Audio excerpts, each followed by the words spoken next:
Traveler, Paimon. It's been a while. As it happens, there is a letter here for you. One moment. Here. A letter? From who? Dear Diary, I'm Kale. I work as a trainee forest ranger under my master, Tainari. I'm also studying at the academia. I've been getting better and better at reading lately. Mr. Al-Haytham says that the written word is a crucial medium for exploring the world and understanding oneself. That's why I decided to start this diary. That said, what should I write about? Things are pretty quiet in Sumeria these days. Life is good. Every day is a fulfilling and happy one. When I think back to the days when I suffered from Elazar, or way back to when I was injected with God remains, I am in a much better place now. I hope it stays that way forever. I'll leave it there for now. Master said he'll take me shopping in Sumeru City today, which is great because I've been meaning to visit the toy seller at the Grand Bazaar for a while now. Kale, time to go. Yes, Master! Huh?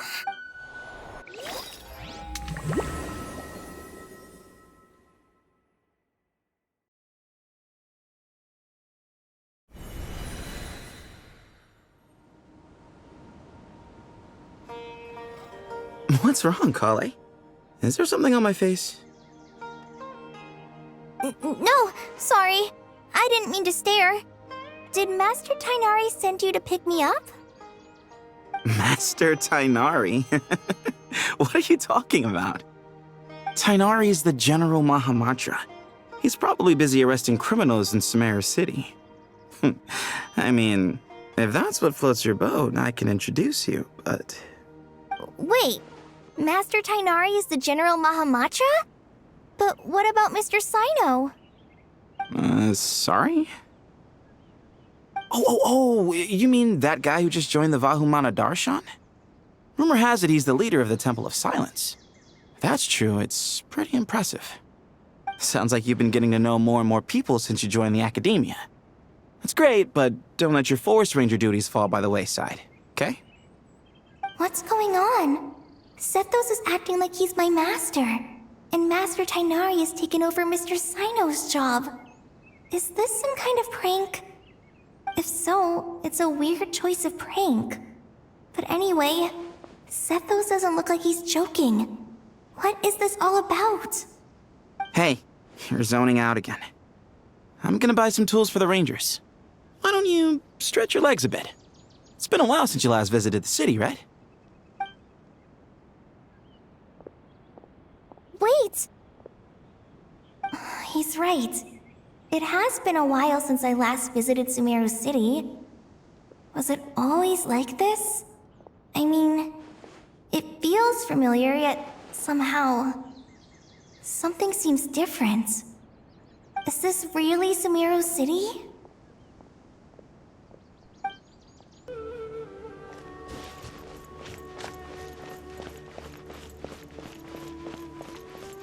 Hey, did you see who just walked by?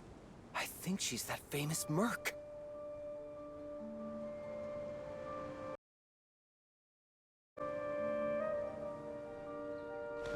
Hey, did you see who just walked by? Would you like some fruit? How will I ever save enough money to buy that custom-made axe with... It takes courage to maintain a peaceful... I heard that Sage disappears without a trace as soon as he gets off work. It's a little...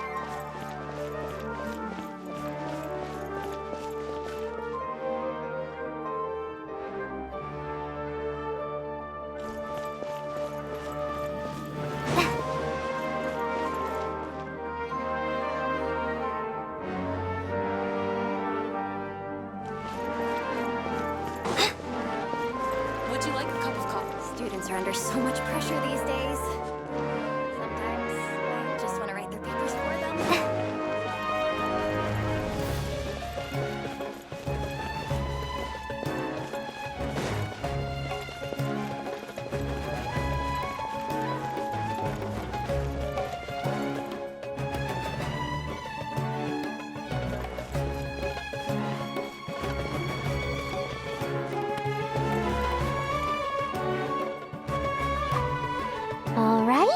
a single Mora short. That covers you for this month's rent. What a relief. I was worried the design fees I received this month wouldn't be enough. Well, next time, don't fret. Just let me know and I'll give you a few days' grace. We've known each other long enough for that. Anyway, how are you settling in? I couldn't help but notice that you're staying up late quite often. Yeah, I can't explain it. I just feel more inspired at night. Once I get in the zone, I can race through a whole bunch of drafts, no problem. But what about you? I keep hearing you sighing these days. Is everything okay? Well, it's just... Don't you think this house is a little small? I guess I should be used to it after living here for so many years. But for some reason, I've been feeling claustrophobic recently. I want to move somewhere bigger. Once I've made enough Mora, I'm gonna buy a huge new house. As big as... at least as big as the Palace of Alcazarzaray. That sounds really expensive. True. I'll never be able to afford it on a scribe's salary alone. I need to find another way. Sage disappears without a trace. Lord Kabe Bay, did you get a chance to review this month's accounts? Any feedback? You mean the version you sent over a few days ago? Yeah, I took a look when I received it. I was thinking that maybe our profit margin is a little excessive. I visited some of our commercial partners last month. Their earnings are very slim. Are you suggesting that we give up some of our profits for them? Well, since we have more than we need, yes. Making money for its own sake is pointless. Don't worry, I've already planned for it and the numbers look fine. We can adjust the rates starting from next month. Also, about that designer you hired, I've had to revise his proposal 3 times now, but he just doesn't seem to... Let's cut our losses. Pay him his fee and send him on his way. I'd like you to get Layla on this instead. She was Cyrus's student and she designed the Palace of Alcazarzaray. Seems like a much safer choice. Who's sneaking around over there? Mr. Kave? Do you recognize this person, sir? Yes, it's all right. We've met. This is Kale, Sethos' trainee. He brought her along the last time I went for drinks with him. What brings you to the city, Kale? Is your master here too? No, this is all wrong! Why is Mr. Kave saying that too? Tainari is my master, not Sethos! This can't be real. I have to ask someone else. There's gotta be someone else out there who still remembers the truth. Hey, wait! Don't run off! How strange. What's gotten into her today? It's like everyone switched places. I guess I'll keep looking around.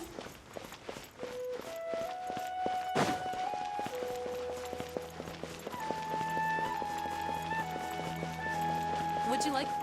Students are under so much pressure these days. Lots of visitors today, I see. Welcome all. It's been a while. Hey, Rahman. You know that guy who sells face powder on Treasure Street? I haven't seen him around in a while. Any idea what happened to him? Oh, you mean a Hongar? Yeah, he got into a brawl with Shavirme on Treasure Street. He's been banned from setting up shop there for now. Seriously? Oh, well, that's a shame.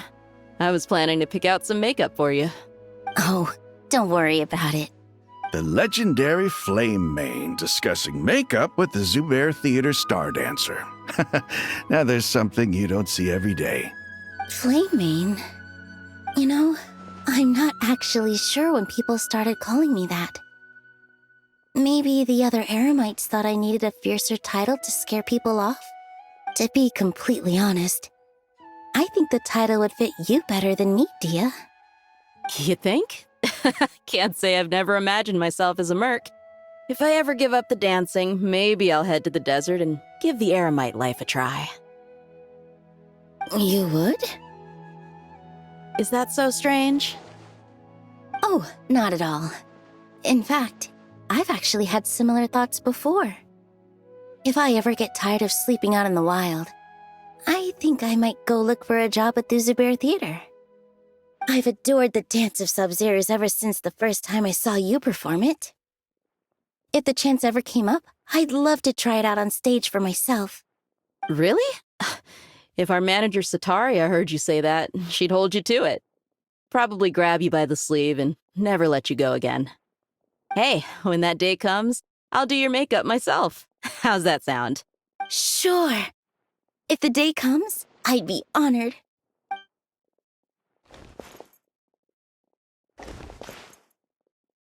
Everyone I know, everything I've ever known. Suddenly it's all a jumbled mess. The question is, who's right? Them or me? My head feels so heavy. I can't think straight. Hi, Mr. Sino. What are you thinking about? There's a chapter in King of Invocations where the spirit of someone who died long ago possesses a living man's body. To the outside world, it looks like he's developed a whole new personality. I was just thinking how terrifying that would be for his friends. Imagine waking up one day to find that a friend of yours has suddenly become a different person. Huh? So what got you thinking about that? I don't know, but something feels off. Everything looks fine on the surface, but can human perception really be trusted?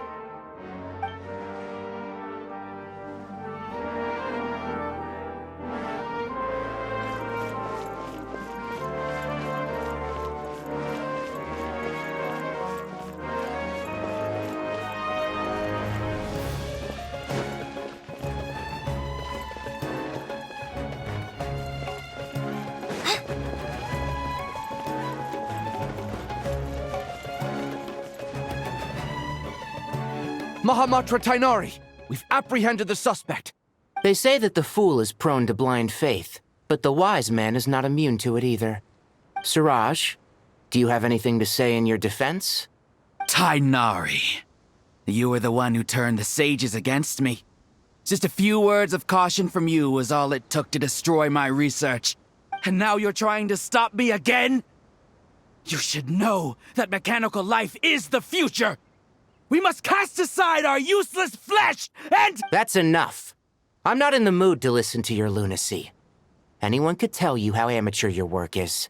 Karina, Ilias, put him somewhere safely out of the way. Yes, sir. Next on the agenda is... Master? What is it? Wait, did Professor Zahahati send you? She's been encouraging me to take on an apprentice. Might be getting a bit ahead of herself there, though.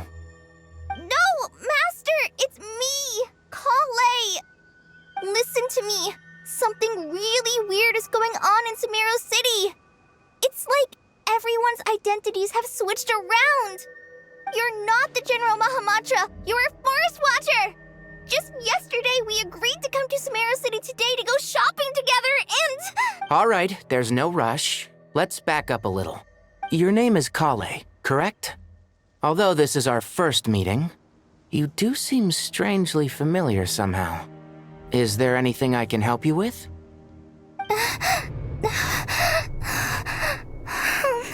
No.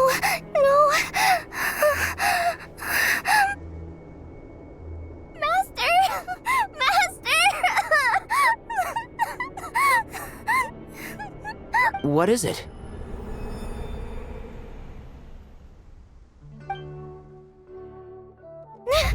Huh? Did you have another nightmare? I've told you before, when you're tired, lay down on your back in bed and get some proper sleep. It's much better for you than napping on your front. Poor posture obstructs your breathing, which can lead to all sorts of weird dreams. Now, we're supposed to go shopping in Sumeru City today. remember? Cheer up. I'll take you to Hushang's. I heard he's got some new toys in stock. Go wash your face, take some deep breaths, and when you're ready, we'll head out. Okay. Thanks, Master Tainari. So it was just a dream. And yet, dreams can sometimes be a warning of things that will soon come to pass.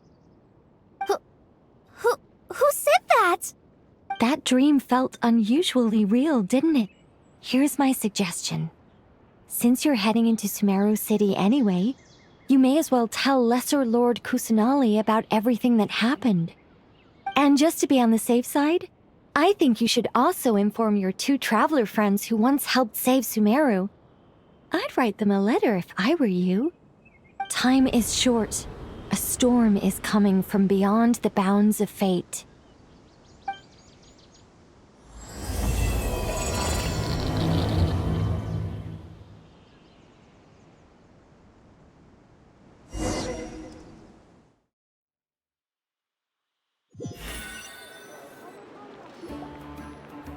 What a strange situation. No wonder Kali was in such a rush to write us a letter. Imagine waking up one day to find that everything around you has changed. You might not even recognize Paimon anymore. Oh, that's a scary thought. Let's get to Sumeru and find out what the heck is going on. Kali! Traveler! Paimon! Thank goodness. I'm so glad you made it. Of course. We won't let anything happen to you, Kale. So, what's going on in Sumeru City? Looks like lots of people are moving or something. Yeah, I was just gonna say. After I wrote my letter, Master and I went to Sumeru City and told the Dendro Archon everything that I experienced, from start to finish. She was silent at first. It seemed like she was deep in thought. Then the next day, we got told that she was ordering everyone to leave Sumeru City immediately and move to Caravan Rebot. The entire population of the city has to move? Not just Sumeru City. The evacuation also includes Lokapala Jungle, Avidia Forest, Ashavan Realm, and Ardravi Valley. Basically, everyone living in the rainforest must temporarily relocate to Caravan Rebot. Holy smokes! It's crazy! Yes, it's quite an operation. Even if people only bring the bare essentials, the scale is simply enormous. They've requisitioned almost all the Sumpter Beasts in Sumeru for the task, including the entirety of Dori's Sumpter Beast Park. The Dendro Archon said that what Kale experienced was not a dream, but a warning. After our meeting, she immediately summoned the 6 sages to analyze the situation and discuss countermeasures. They concluded that the events seen in the dream are very likely to become a reality, and that an unknown danger is rapidly approaching. Oh, please keep that to yourself. We don't want to cause widespread panic. The official reason they've given is a large-scale renovation of the rainforest ecosystem. People are skeptical, but there haven't been any major incidents. So far, at least. The Dendro Archon seemed really worried when we spoke to her. She said you can go visit her in the Sanctuary of Surasthana when you arrive. She also said she'd hold out until the very end. Tainari? Kale? You got a minute? I need a hand here. One moment, I'll be right there. As a forest watcher, I've been tasked with assisting with the relocation work. There's a lot to be done, and they need all the help they can get. This will be the final group of evacuees from Sumeru City. While they're away from home, they'll be heavily reliant on outside help. Thank you for coming in our time of need. As you can see, another crisis is upon us. Excuse me, sorry to trouble you, but could you help an old man find his medicine? It's buried somewhere in my luggage. Where's my mom? Where did she go? Don't worry. It'll be okay.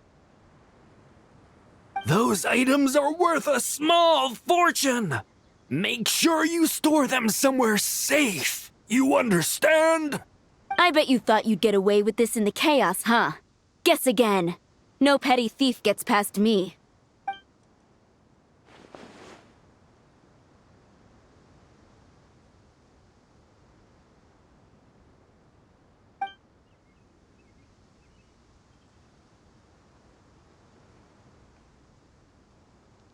We should go help the evacuees. See you around.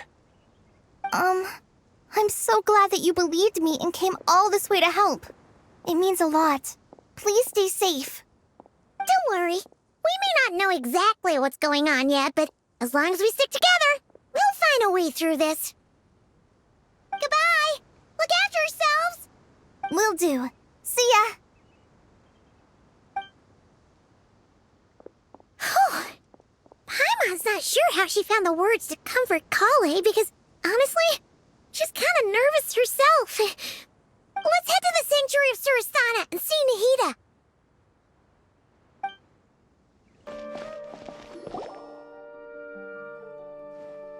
Who goes there? No unauthorized access to this place. By order of Mahamatra Sino. Are you blind? It's the Traveler and Paimon. Surely you've seen them before. Huh? Oh, so it is. I'm sorry, I haven't been sleeping well lately. My nerves are a little frayed. The Dendro Archon is in a very vulnerable state at the moment. Mahamatra Sino is concerned that our enemies might choose this moment to strike, so he's ordered us to strengthen our defenses. Just seeing you two again already puts our minds at ease. Please, enter. I'm sure everyone's expecting you.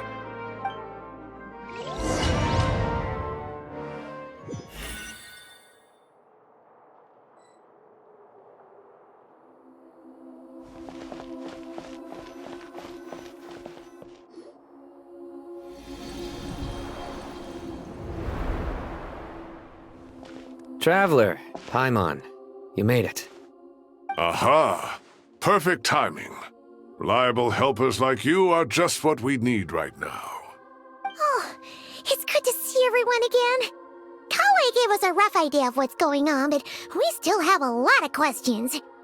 What kind of danger is Sumeru City in exactly? And how come everyone has to move to Caravan Rebot?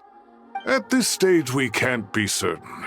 We're investigating, but no definitive answers yet.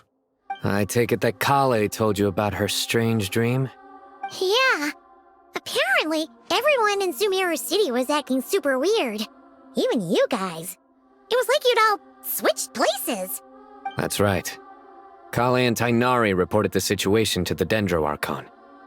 She believes that it wasn't merely a dream, and that whatever it was has something to do with Irminsul. It's a reasonable inference. Only through Irminsul can people's memory and cognition be so significantly modified in such a short time. We don't know why Kale would dream of these things, nor who was trying to warn her. The Dendro Archon decided to connect to Irminsul to investigate more thoroughly. Irminsul is connected directly to the ley lines. The tree serves as a central hub where the ley lines converge, and its core function is to record and store the world's knowledge and memories. But something has gone awry, severely compromising the performance of this core function. Information is bottlenecking inside Irminsul, hampering the ley line's flow. If this continues, new information will languish unrecorded, with existing records thrown into disarray. In short, the souls of the dead will be stranded, while the living have their sense of reality warped. In the long run, Kale's dream could well become a reality. And that's just the beginning. There's no telling what other nightmares could end up coming true.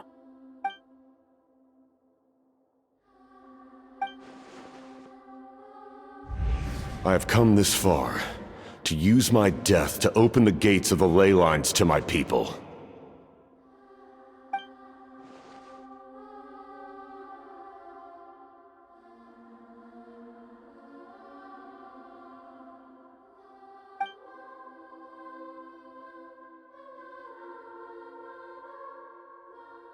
Faced with a growing backlog of information, the Dendro Archon decided to connect herself directly to Irminsul and take over the recording and processing function herself. but it is an almost impossible task. Individual brains aren't equipped to deal with the sheer volume of knowledge and memories involved. All that information flooding in at once would instantly fry any human mind. And for a god, even for a god, the suffering must be unimaginable. The Dendro Archon's power originates from Irminsul. Any issue with the tree itself takes a toll on her to begin with.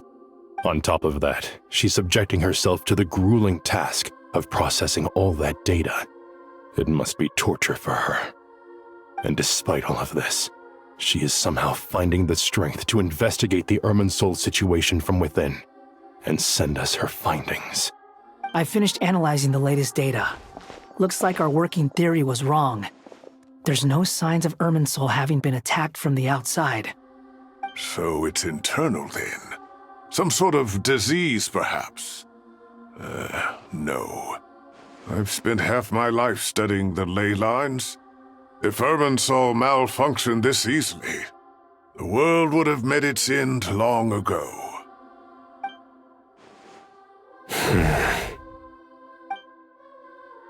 Sino?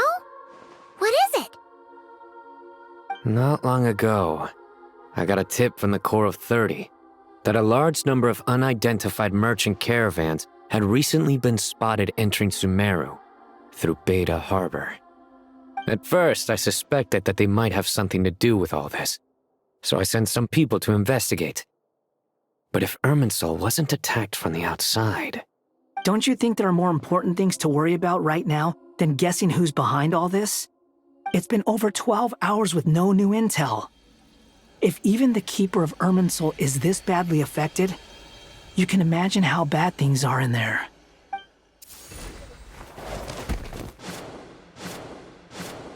Dendro Archon. Nahida! What's wrong? Her breathing is weak, and her elemental energy levels are dangerously low. Looks like it's time to move to the backup plan. What's the backup plan? Get out of the city and take the Dendro Archon with us. The entrance to Irminsul is directly beneath the sanctuary of Surasthana. That means this is ground zero if anything goes wrong. The Dendro Archon has a very strong connection to Irminsul. But theoretically, this connection should grow weaker with distance. Under normal circumstances, she could unleash her full power here. But with Irminsul out of control, our first priority is to get her away from here. The situation is critical. There's no time to deliberate. Everyone in agreement? I'll deal with it. I'll also let the Matra and the Core of 30 know to start evacuating.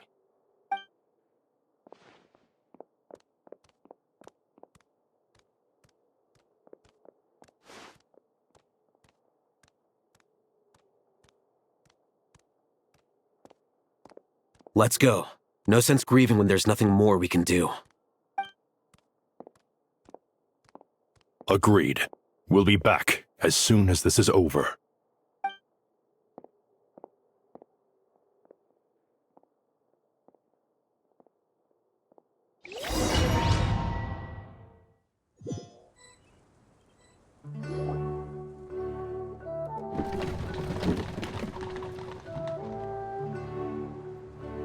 The last group of civilians has been safely evacuated.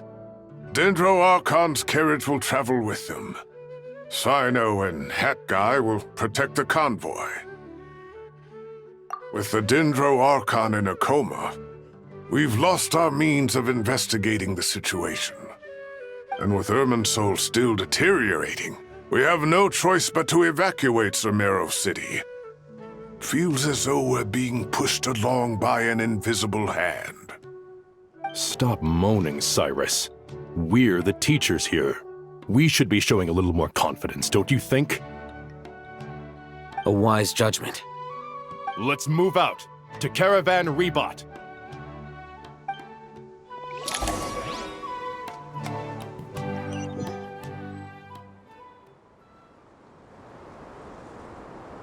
Sir, all units are in position. Good. Everything is going to plan. Interfering with Sumeru City is a necessary step, so do not hesitate. The Irminsul situation will not harm you. We need to speed things up here, too. We don't want to keep our client waiting, do we? No, sir. You have my word. Everything will be completed on schedule. They say that fervent ambition attracts the favor of the gods, and with it, a vision. But we appear to be the exception. So, is our ambition not strong enough? Or does it threaten the very foundations of this world?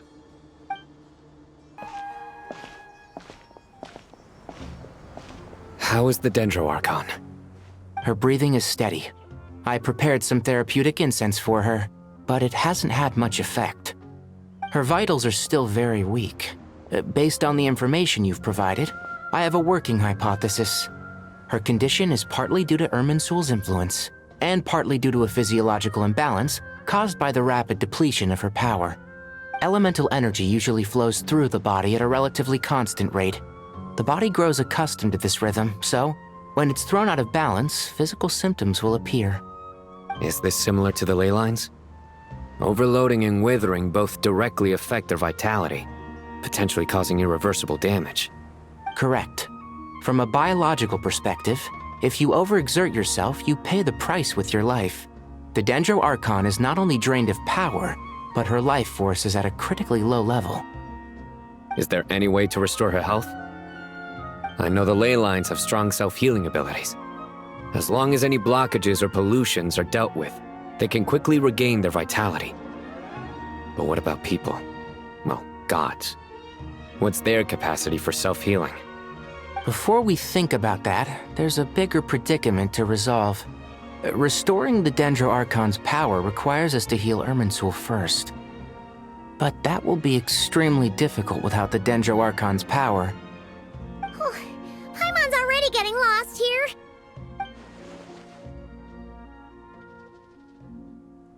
Master Tighnari and Sino look so serious. I've not heard Master speak in this tone for a long time. Tighnari. Master Nephis? Sages? Tighnari, haven't seen you in ages. Have you gotten taller? Or did your ears get longer? Hopefully the former, Uncle Baladuri. Sino, where's Professor Cyrus? I thought he'd be with you. He went out into the wild to investigate the situation. He said that the Irminsul anomaly will likely start to affect the real world soon. He shouldn't be trotting around alone at his age. Which way did he go? I'll look for him later. Would someone mind introducing us?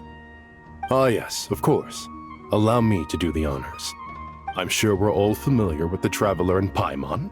They're the heroes who helped foil Azar's conspiracy and save Sumeru. These gentlemen and I are the 6 current sages of the Academia. Balduri and I are part of the Old Guard, while the other 4 took office after Azar and his clique fell from power. We have Sage Alkindi of the Spontamad Darshan, Sage Farnas of Kasharawar, Rataoist Sage Shakir, and finally Harabatot Sage Rusht. Nice to meet you all!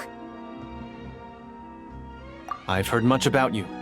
Delighted to finally meet you in person. You're younger than I imagined for someone with the power to stand up to fate itself. Thank you for lending your aid to Sumeru once more. Once we're on the other side of this, could we get a photo together? My daughter has a friend named Isak. He's always talking about you two. Of course! No true hero would deny a child their wish. Back to business. So with the Dendro-Archon currently in a coma, the people have taken temporary refuge at Caravan Rebat, but they cannot stay here forever. We need to come up with a plan as soon as possible. Farnas, any thoughts? Well, firstly, having reviewed the data, I'm inclined to agree with your assessment. This doesn't look like an attack on Irminsul from the outside. Rather, it resembles a malfunctioning machine. Calculations going haywire and sparks flying. That being said, before we consider how to fix it, we need to understand precisely what has gone wrong. Furthermore, we somehow need to ascertain this without relying on the Dendro Archon's power. We have no direct access to Irminsul. However, we might be able to gather the information we need from the ley lines. Study the branches to learn about the trunk, in other words. Wait, is that what Cyrus is up to? No wonder he ran off to research in the wild. Curse's always one step ahead of me, isn't he? I heard that while in the sanctuary of Surasthana, the Dendro Archon had to serve as the central information hub herself. This is a clear sign the situation within Irminsul might be far worse than we can imagine. Irminsul is vital not just to the safety of Sumeru, but to all of Teyvat. We must be the ones to bear responsibility for this world. To be on the safe side, I think we need to consider some backup plans. Are you saying we should consider a scenario in which Irminsul is completely destroyed? I'm merely pointing out that the possibility exists. You have a valid point. But until worst comes to worst, I believe we should focus our efforts on resolving the Irminsul anomaly and helping it recover. Kale, I understand that you were the first to foresee this crisis. If it's all right, I'd like to talk with you about it in more detail. Of course! But even I don't know how I came to have that dream. If there are no signs of external damage, could it be a stress fracture? Metals tend to suffer from this issue with long-term use. And Irminsul has existed for centuries, after all. It's possible, but surely a stress fracture would be more likely to cause a complete shutdown rather than chaos. Sages, General Mahamatra, sorry to interrupt, but something has come up. What happened? Some citizens didn't believe that Sumeru City was really in any danger. They slipped away and hid during the relocation, intending to return home. How many people are we talking? About a dozen. Sakura found them while on patrol, but they appeared to be suffering from psychosis. For whatever reason, they were trying to kill each other. By the time we arrived, there were only 2 survivors. One was unconscious from their injuries. The other tried to attack us, but was subdued. Where did this happen? Near Yasna Monument. That's not far from Caravan Rebot. Master. I know. The Irminsul anomaly is beginning to have effects in the world. I didn't expect it to spread to Yasna Monument so soon. It almost feels like we're being chased relentlessly, with no time to catch our breath. Sir Cyrus said the same thing. He sent me back to report in, while he continues investigating. I'll go join him. Count me in too. Don't let my age fool you, I can still fend for myself. Very well. Meanwhile, the rest of us will continue discussing our next steps. Get back soon. Take care of yourselves. It's getting dangerous out there. Thank you for everything, Tighnari. Don't worry about me. I'm fine. But if you don't mind me saying so, Master, you're looking a little nervous yourself. I only just got appointed as Grand Sage, and now this happens. It's quite overwhelming. Looking back now, I don't think I handled the situation with Azar very well at all. Yes, I protested, but I went about it the wrong way. Instead of helping, I just ended up getting locked away. Now that I'm the Grand Sage, I have to be responsible for everyone's lives, including the dozen or so who fled to Yasna Monument. I can't help but blame myself for their deaths. It's only natural that you want to do the best job you can, but Master, we both know perfection is impossible. You're right. We may well be heading into the desert before long. Feeling up to it? We left in such a hurry that I didn't bring any sun lotion, but I'm sure I can make some from local ingredients here. That was a big part of my graduation thesis, after all. Still remember? Of course, like it was yesterday. I remember asking you if you'd like to stay and teach, but you turned me down without a moment's consideration. Anyone else would fight tooth and nail for the chance to research by my side, but you couldn't get out the door fast enough.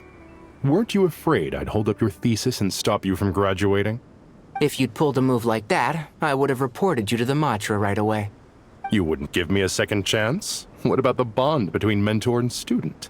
No, Master. I would not sit by and watch you go astray. Very good. Then I taught you well. That guy! What? Nothing. You just looked like you were lost in thought there. Do you have any ideas about what's going on? From what I know about Irminsul, the system doesn't break down that easily. I don't have the faintest idea who could have done this.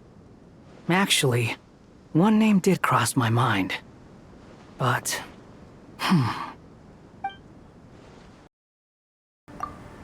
So, can I assume that this period of time away won't count as part of the rental period? Maybe we should deduct it from next month's payment. Sure. Great! Wait, why are you suddenly being so reasonable? What's the catch? I'm always reasonable with rental payments. Like the time I refused to let you use that wine you brought home as collateral. That was a perfectly fair request, and you know it! Everyone runs low on funds now and then, don't they? And that bottle of wine wasn't cheap. You ought to be thanking me. Anyway, Sumeru City should be empty by now, right? With no one at home, I've been worried about security. I'm worried about burglars. What would they steal? That new scroll you bought? Ah! I'd almost forgotten about that. Oh, I only went and hung it up in the most conspicuous spot in the house. If anyone breaks in, it'll be the first thing they see. Well, no one but you gave it a second look while it was on display in the shop. I doubt anyone would go out of their way to steal it. You say that, but what if there's a thief out there who shares my aesthetic tastes? Then you can only hope he shares your taste in expensive wine as well. Always worth having some collateral. You!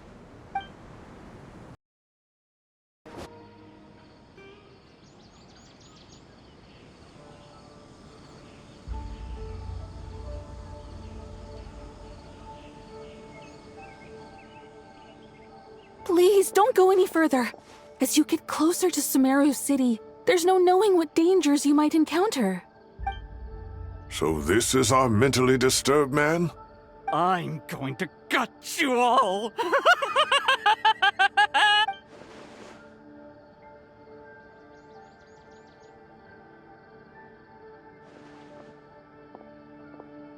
Cyrus, you didn't even bring a single guard?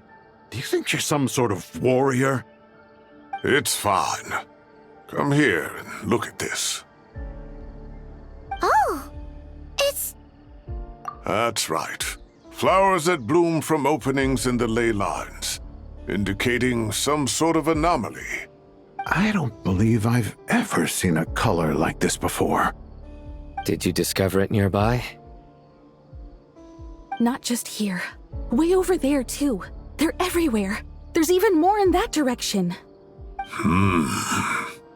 How did you ascertain the situation further ahead? Didn't you just say that we can't go beyond this point? Yes. This area is relatively safe so far, but if you continue forward, delusions will start afflicting your mind. However, some vision-bearing mercenaries were able to maintain their sanity a little better. They're the ones who brought back news from further afield. Sino, do you remember the class I taught on dissecting ley line blossoms? I do, Professor. I received full marks in that course. Good. After all these years, it's time to put that knowledge into practice. There must be anomalous information hidden within these blossoms. Alkindi, I'll need your help as well. Been a while since we worked on a project together, hasn't it? Sure has. Well, what are we waiting for?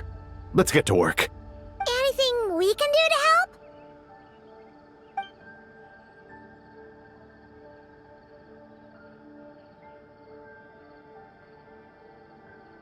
Will you need my help? All right, well, don't go too far. There's too many unknowns at this stage. Let's regroup at Caravan Rebot later. Don't worry if you don't show up. I'll come and find you.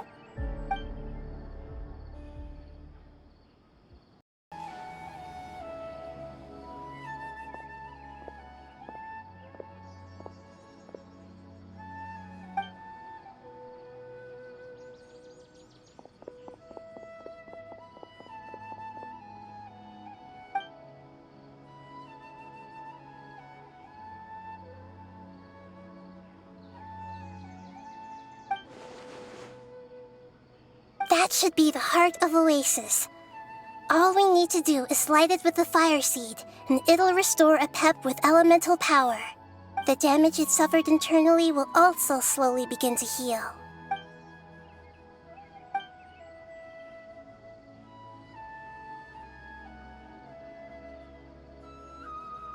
What is it? You thought of something? Really?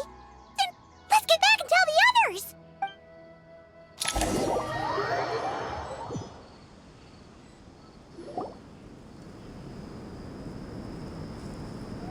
Whew. Glad to see you've returned safe and sound. Any longer and we would have gone out looking for you.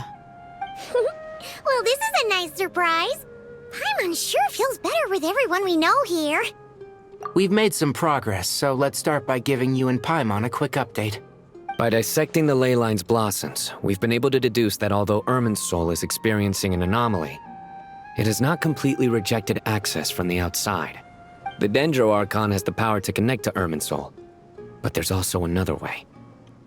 I assume you recall the devices everyone was wearing when you first arrived in Sumeru? Devices? Oh, wait. You mean... The Akasha terminals? That's right. Of course! It's been so long, Paimon almost forgot all about the Akasha. Wasn't it shut down, though?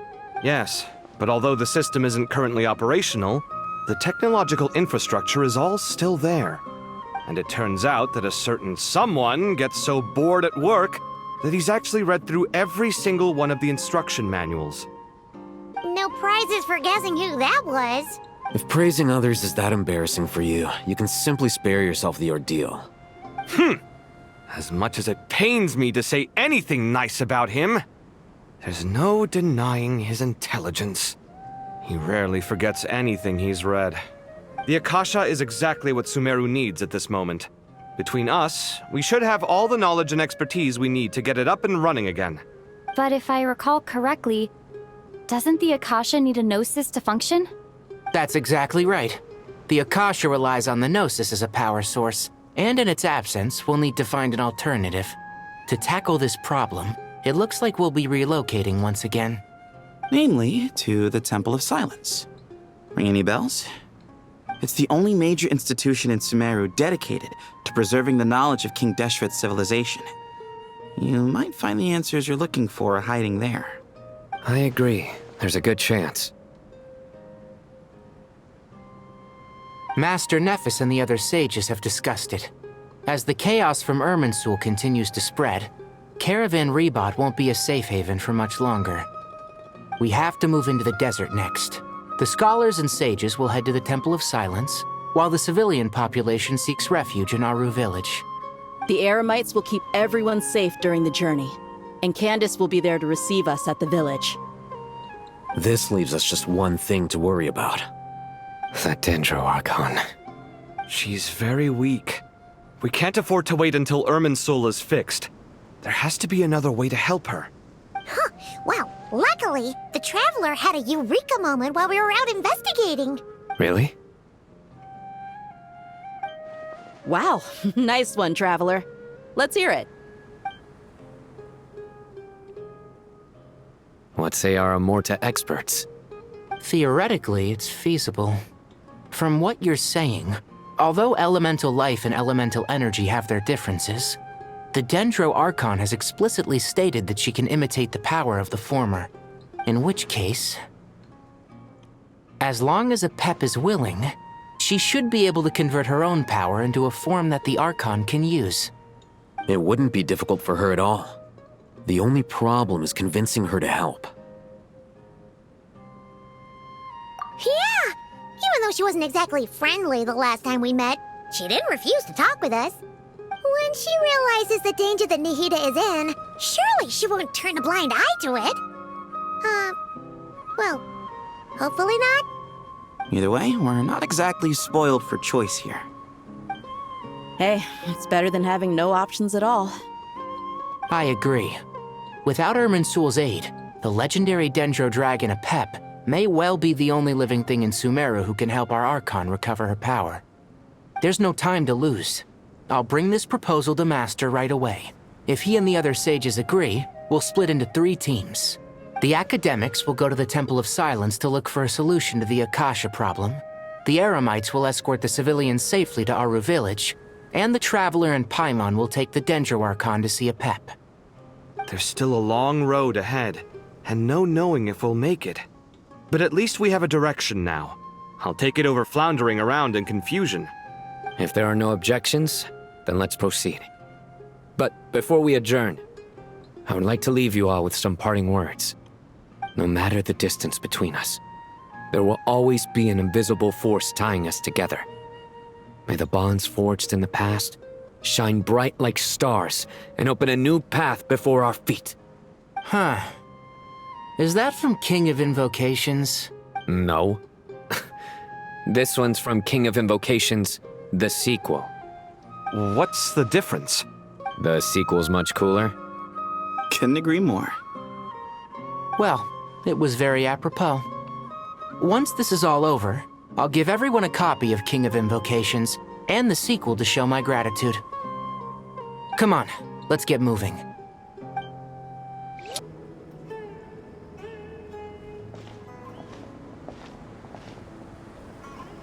Tighnari has brought me up to speed. I approve of your plan of action, but we can't proceed with everything right away. The people need to rest. For many of them, this will be their first time in the desert, so we'll need to find additional personnel to help escort them. You two, please go on ahead with the Dendro Archon. Let's rendezvous at the Temple of Silence later. No problem. We got this. Words can't express my gratitude, so let me just say, I hope everything goes smoothly for all of us. Goodbye for now.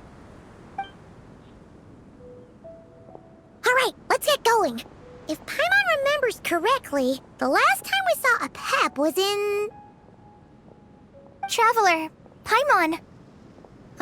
Could I borrow you guys for a moment? Kale, what's the matter? Well, the thing is, Master Tighnari once told me, after you raise a problem, you should think about how to resolve it. But ever since I had that dream, I feel like I haven't been of any help at all. I tried my best to keep up with the conversation, but there was so much new information, I couldn't take it all in. So, I just wanted to ask, do you have any tips for me there? Huh, Paimon knows exactly how you feel. But fear not, everything you need to know is right here in Paimon's notes.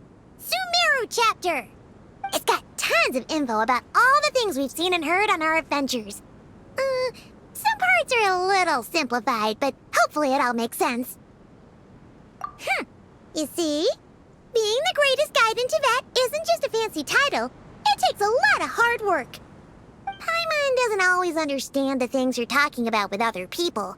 Whenever that happens, she notes down the confusing parts and goes over them in her own time. This is perfect. Could I borrow it? Sure. Matter of fact, you can keep it if you want. Paimon has another copy. The spare copy was originally meant for the Traveler. Paimon used to worry that one day she might not need a guide anymore, so she wanted to have a gift for her, in case we ever parted ways. But it doesn't seem so necessary nowadays. We have so many more places to see together. One copy will be enough for both of us. Thank you so much. But still, these are your treasured memories. I think I'll make my own copy and then return the original to you. Anyway, that was all. I won't keep you any longer. Have a safe trip. See you again soon. See ya! Alright, time to bring the Hida to see a pep. Let's hope that old grouch is in a negotiating mood. Hey, here's a thought. If we brought Nervalet along, do you think he could help us persuade a pep to help? Actually, never mind. In a pep size, Nervalet's probably one of those dragons who's grown too close to humankind. They might end up fighting for all we know. I had a feeling your kind might come calling. The ley lines are in disarray. Something has gone wrong with Irminsul, yes. Even from a great distance away, I can sense that Sumeru is headed for destruction. You who took our home from us, prepare to watch as your own world is plunged into oblivion. Oh, how the cycle of history comes to a poetic conclusion. This isn't a joke, Apep! Nahida's in grave danger! Can you please help her? Is she now? Then do explain. For what reason should I lend Boor my assistance?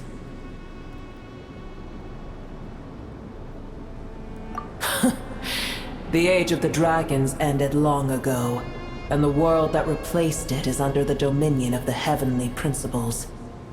In choosing not to side with your enemies when the heavenly principles' rules began to relax, I have been merciful enough. Do not forget that I have no love for this world you hold so dear. Be not mistaken, the fate of Sumeru is of no concern to me. I am neither the god of this land nor its guardian. I may have given my tacit agreement as your kind built homes here and multiplied for generation upon generation. But that does not mean that I bear any responsibility for Sumeru. Tiny Boor, puny humans. In my eyes, all of you are but intruders who followed in the wake of the heavenly principles. I am not obliged to be your savior.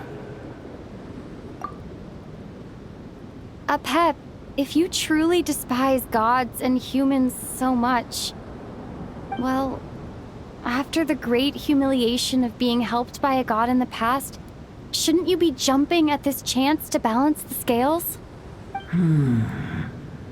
Now that is a compelling reason.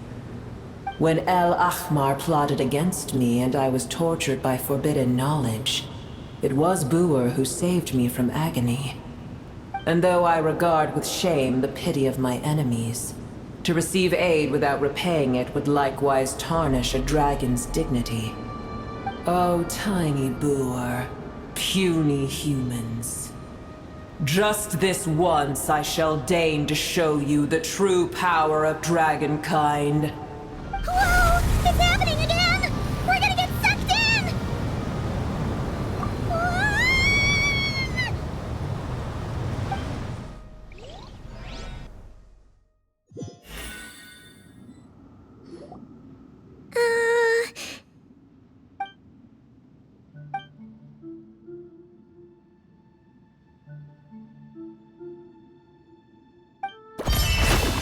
It is done. The heart of Oasis is supplying her with life force as we speak. It shall not be long before she recovers. But I should warn you. Boor's existence is closely intertwined with Irminsul. Unless the issues plaguing it are resolved, she will never completely recover her former strength. Thank you. Spare me your words of gratitude. You may also spare me your feigned concern. A dragon's sovereign's power is far greater than you can imagine.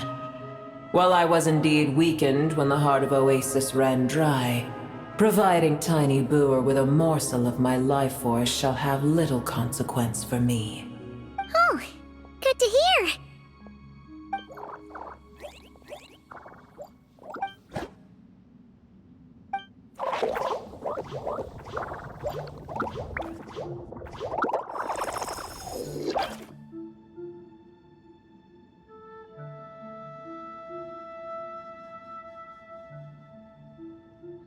Ever held in high favor, I see. Oh, well, you know. The compliment was sincere. Simply accept it.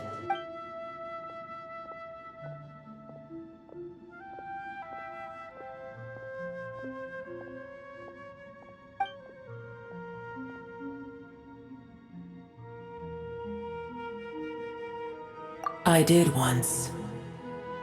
That tree was not planted by the heavenly principles. Irminsul existed before they ever arrived in Tevat. What? There was a time when it belonged to Tevat, to dragonkind. Its appearance and function then differed greatly from today. The ley lines flowed with an abundance of a familiar, primitive form of elemental energy. You may know it as the power of the Light Realm. The heavenly principles usurped and refashioned Irminsul, made it serve humanity, and used it to anchor the fate of the world. Yet in the end, humanity has failed to protect it. Heavenly principles, God of gods. It makes me sick. The enmity between your kind and mine can never be bridged. As things stand today, holding a grudge against you would serve no purpose. But there will come a day when we reclaim this world for ourselves. The opportunity will arise no matter how long we must wait. I can already sense that far away from here, the Hydro Dragon has wrested his authority from the hands of the usurpers. Though we have yet to meet, I know that we are both preparing for our revenge day and night. Uh-huh.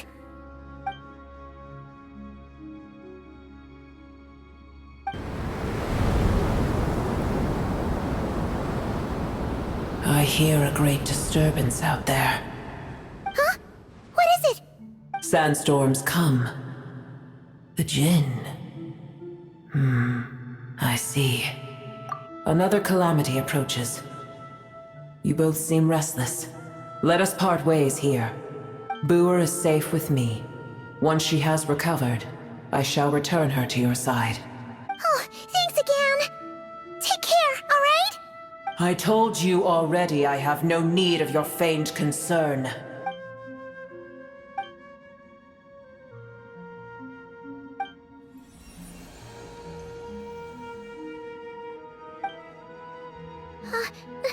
Nahida? You're awake! Are you okay? Cease your interrogation. Yes, she awoke for a brief moment, but she has now lost consciousness again. Take it. We shall talk more at another time.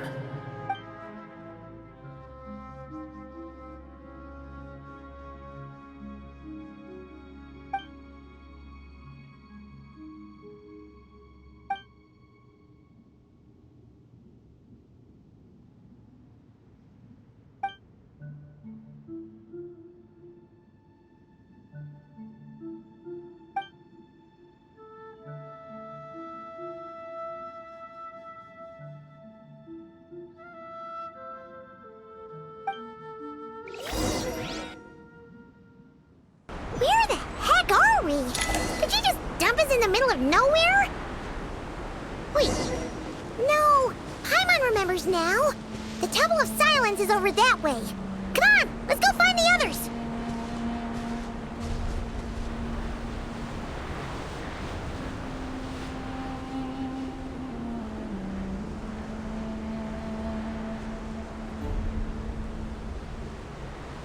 There's no need for everyone to stay here. I'll protect the sages. The rest of you, return to Aru village. Yes, Mahamatra Sino.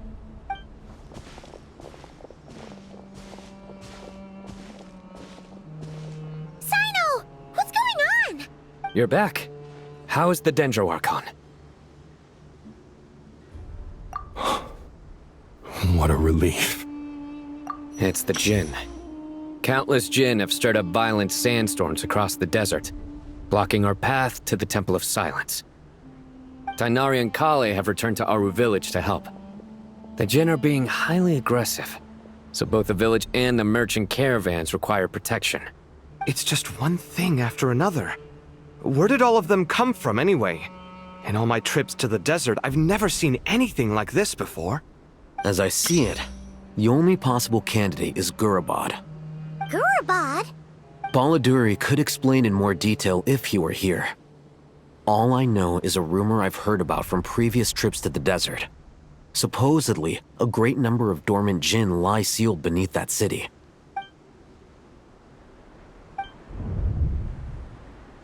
Gurabad is, for me, a fated land. I must therefore return back to this city, where my destiny awaits me still. My master. I am sorry that I couldn't stay by your side for long, and that I could not have more time to get familiar with you. Lailapar.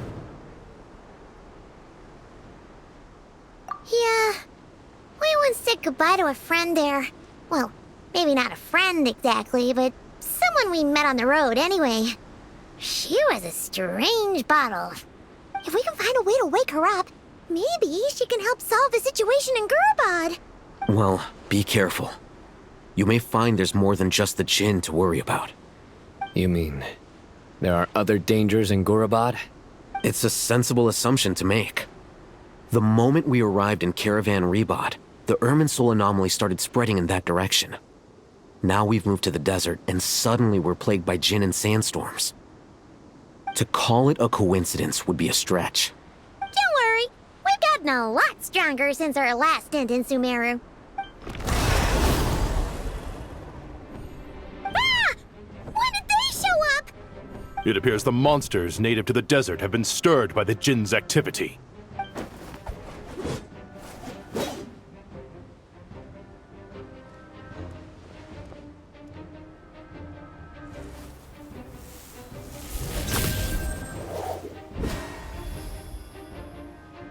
You should get going. We'll take care of things here.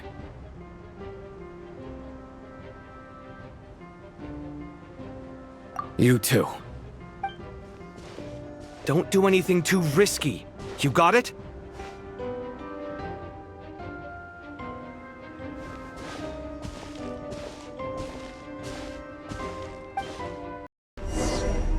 The Jinn are swarming out of Gurabad! Looks like Awaken was right! Let's get inside and see what's going on! They just keep coming! How many of these things are there?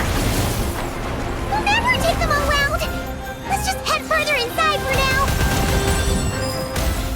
Target spotted! All units at the ready. The Fatui?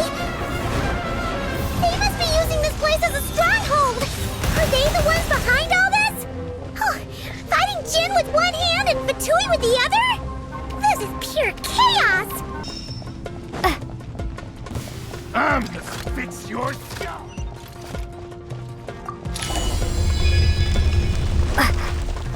You see that strange machine? Paimon has a sneaking suspicion that that's the thing wrecking Gurabad and setting all those dangerous Jinn free! The target has reached the core zone! Requesting backup! Repeat, requesting backup! Backup en route! Stop her at all costs!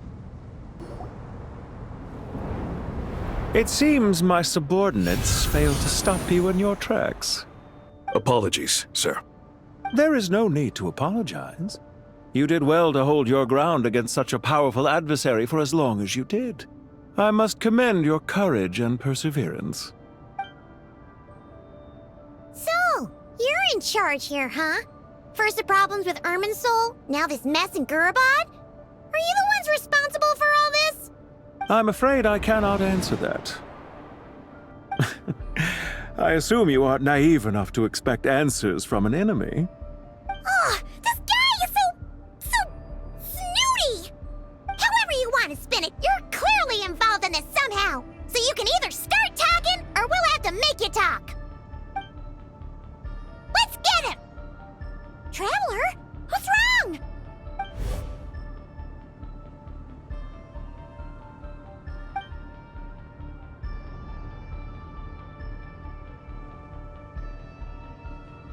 You're remarkably calm. Some would act more rashly upon finding the ringleader all alone. But you keep your cool. Even as your enemy, I must applaud you. Did you show yourself just to say that? Is this you trying to take back control of the conversation? Unfortunately, I really don't have anything to say to you. I am here merely to indulge my own curiosity. Your names are well known among the Fatui. Naturally, I wanted to observe you up close while I had the chance. Hey! Don't treat us like we're some kind of exotic animals in a zoo! Oh, I wouldn't dream of it.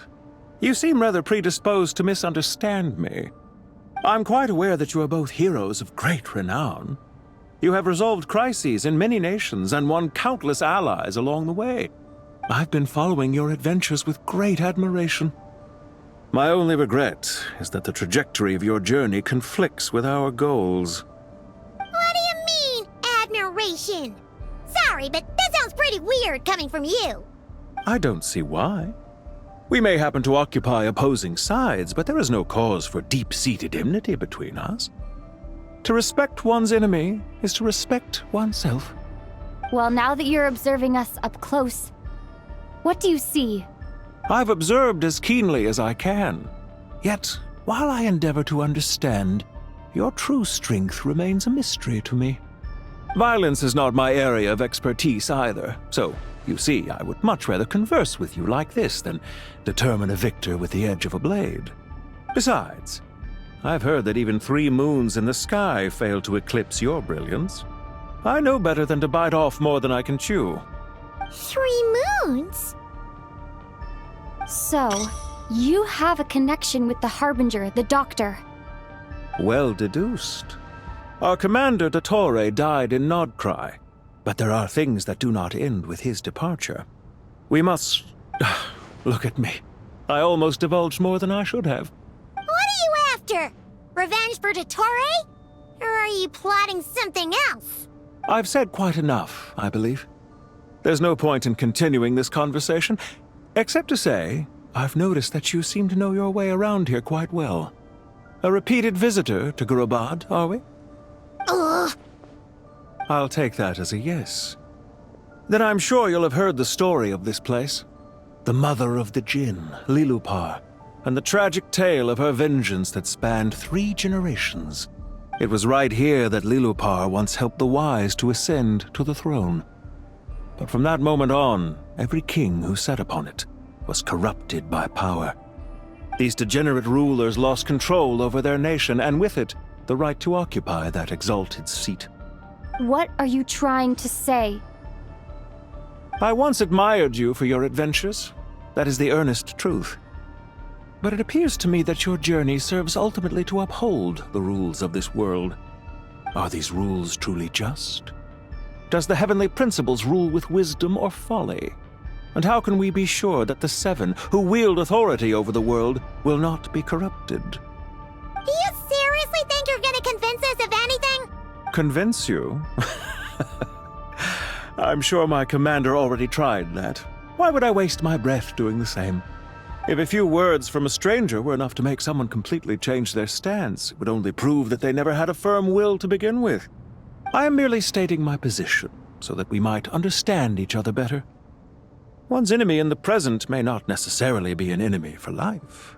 As for what game I'm playing here, I'm simply buying some time. But now I must bid you farewell. It was a wise decision not to attack me immediately.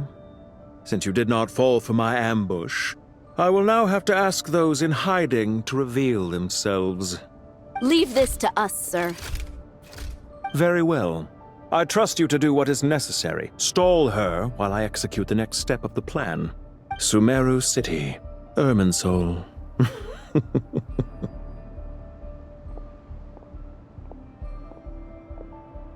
Hey!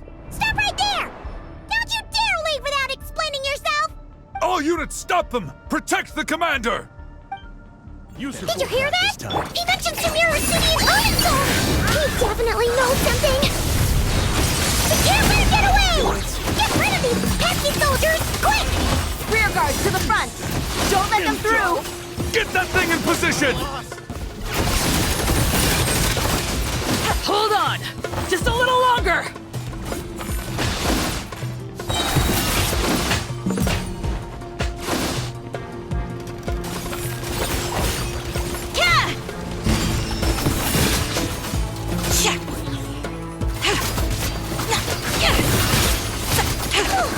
We finally beat them! That mysterious guy can't have gotten far!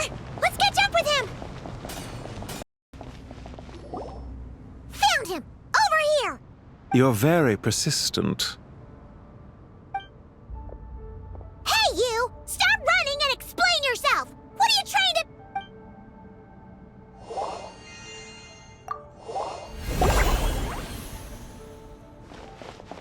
What's this?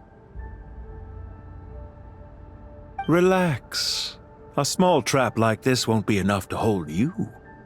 The sandstorms from Gurabad will die down soon enough, but This small window of time was all we needed to launch the next phase of our plan. Don't be discouraged. I knew that someone would come here eventually, so I planned ahead. Where to chat with you, which door to exit from, even which mechanism to wait by for you. I thought through every detail. You, meanwhile, know nothing of who I am. So far, you've only heard my voice, and for all you know, it may not even be real. But not to worry. This is only our first meeting. It shan't be our last. Just answer me one last question. Why do you continue to follow Dottore? He has conducted countless cruel experiments, even on his subordinates. Follow isn't quite the right word. Let's just say even those you see as villains have their friends, even if they aren't the most sincere of friendships. When any set of rules is established, there will be those who benefit and those who lose out. People will do anything to justify what they have gained or escape from the hardship imposed upon them. Neither he nor I are tolerated by the rules of this world. We were both searching for a new order. Our ideas of the final form that should take may have differed, but our journeys took a shared path. Goodbye, Traveler and Paimon. I wish you a timely escape, albeit not too soon. I will need a little more time to prepare, after all. Hey! Come back! Wait, this dark wall. We've seen these on our adventures before. It swallows people up! I'm sorry. She shouldn't have jumped a gun! Okay. He may have fooled us this time, but we'll get him back!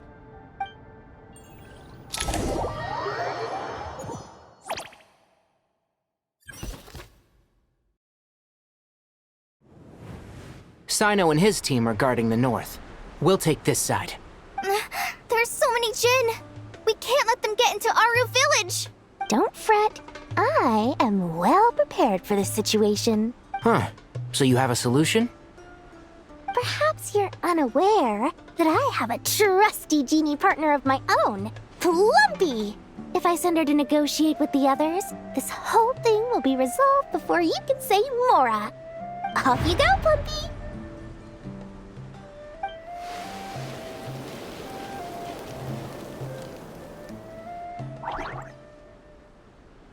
Come on, what's the holdup?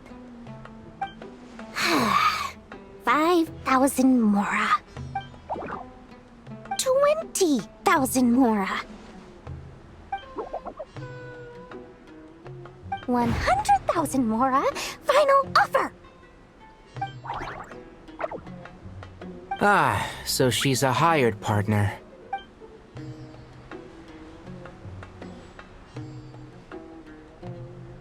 Hired partners are reliable too. Plumpy here is a highly skilled negotiator. You'll see. Just a few words from her and...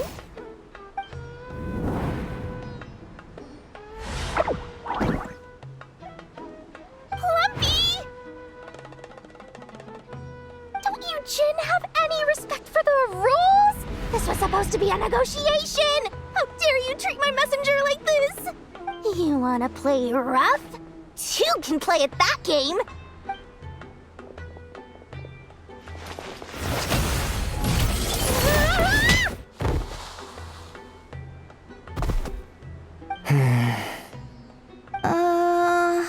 Looks like it's up to us now.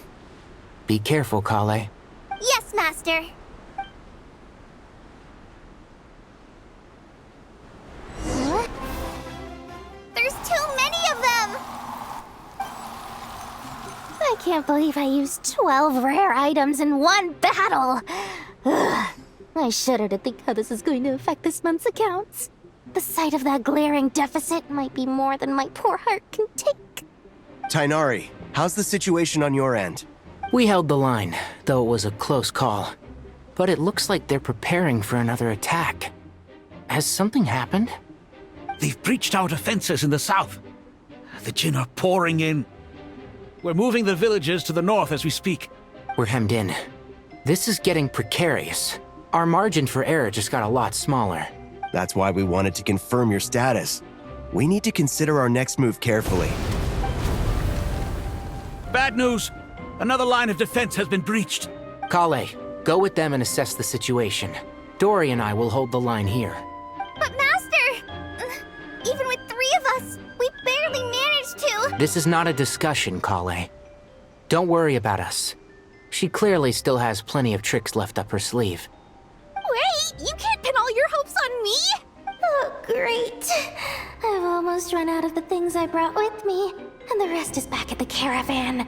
I should be able to hold out for a little longer, but still... Master! Need any help? Huh? What is it, Kale? If things continue like this, it won't be long before Aru village is overrun by Jinn, and the sandstorms are sure to follow in their wake. I do have a plan, but I can't guarantee it will work. I don't care, whoever you are. Please just help us. The only one who can help is you. I am merely here to guide you along the correct path. I am a spirit created at the beginning. I am a flickering illusion. I am the shimmering light that flows from the eyes of the Creator. What do you mean? It doesn't matter. You don't need to understand it. Just repeat after me, one line at a time. Watch out! Jinn incoming! I am a spirit created at the beginning. Here goes nothing. I am a spirit created at the beginning.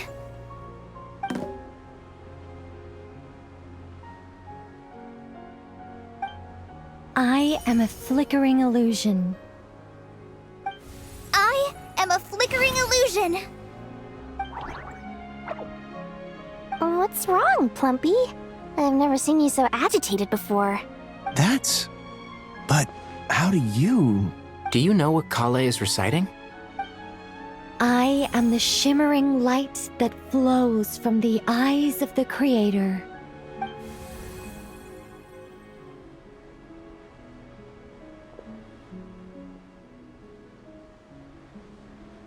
I am the shimmering light that flows from the eyes of the Creator.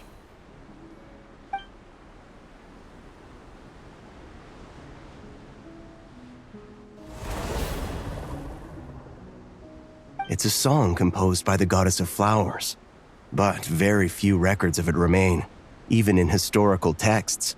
All we have is a few fragments. Is Kale an avid historian? Not to my knowledge. The Jinn have actually quieted down. Although... No, it's more than that. It looks like they're showing... submission. Clearly the songs left by the goddess of flowers have a soothing effect on them. At the very least, they're much calmer now. Really? Let me try. I am a spirit created at the beginning. Don't stay away! I'll stop! I'll stop! It seems like the song only works when Kale recites it. But why? Kale.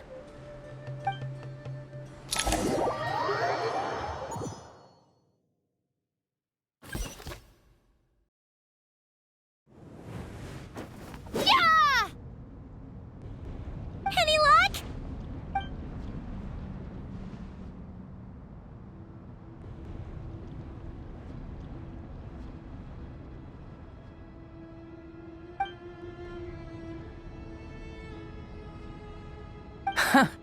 When I heard that loud rumbling in the distance, I thought the shifting sands had bust open the gates to some ancient treasure vault. Turns out it was just you guys. Huh? Wait, that sounds like... It's been a long while. Did you miss me? Jet! Ben! Let's save the catching up for later. First, I gotta get you guys out of there. This should be the right mechanism. Ben, can you handle it?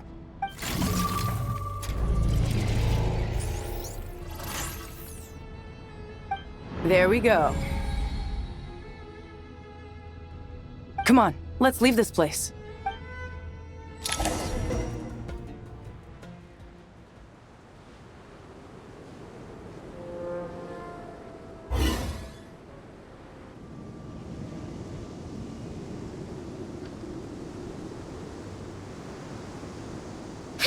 Those Fatui sure made themselves scarce. It's like they were never here. The Fatui? They came to the desert again? Yep. No idea what they're planning this time. They were being very coy about it. How have you been, Jet?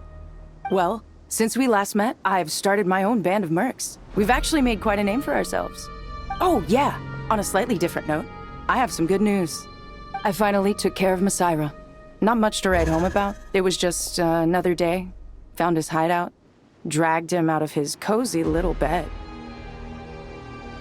He tried to talk me into seeing his point of view, as usual. But I'm way past that by now. There was nothing he could say to save his life. What about you guys? Bet you'd forgotten all about me and Ben, huh? Of course not! We're super duper best friends! Wow. Sounds like I should make time to visit some other nations too. Anyway, what brings you to Gurabad? Oh, right. I almost forgot. We're here to look for Lilupar. That bottle? Seriously? Yeah!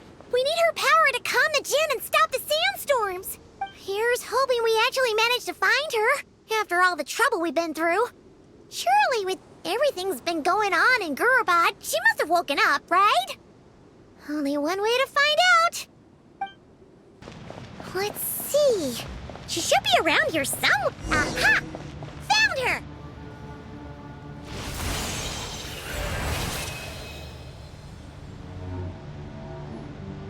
Lilupar!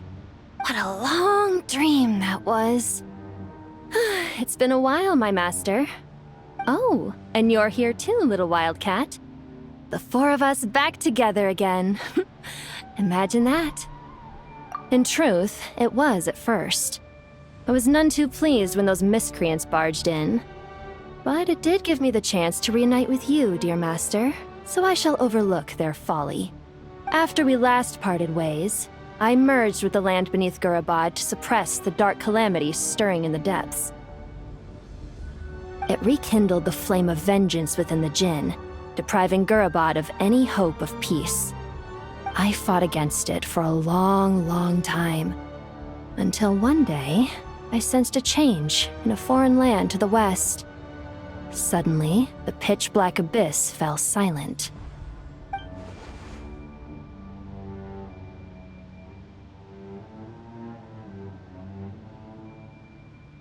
Once satisfied that that dark power could no longer bewitch the Jinn, I too fell into a deep slumber, from which I have only now awoken. Why have you returned to Gurabad, my master? And why is my sand-swept homeland in disarray once more? Well, basically, Sumeru's in danger and a lot of our friends are affected. Some bad guys messed around with Irminsul and now they've released the Jinn in here. We managed to chase off the culprits, but we have no idea how to seal this place back up and stop the sandstorms. Child's play. I shall quell the Jinn and scatter the storms. Thank you, Lilupar. No need to thank me, my master. I have granted many wishes in my time, and this was the most trivial of them all.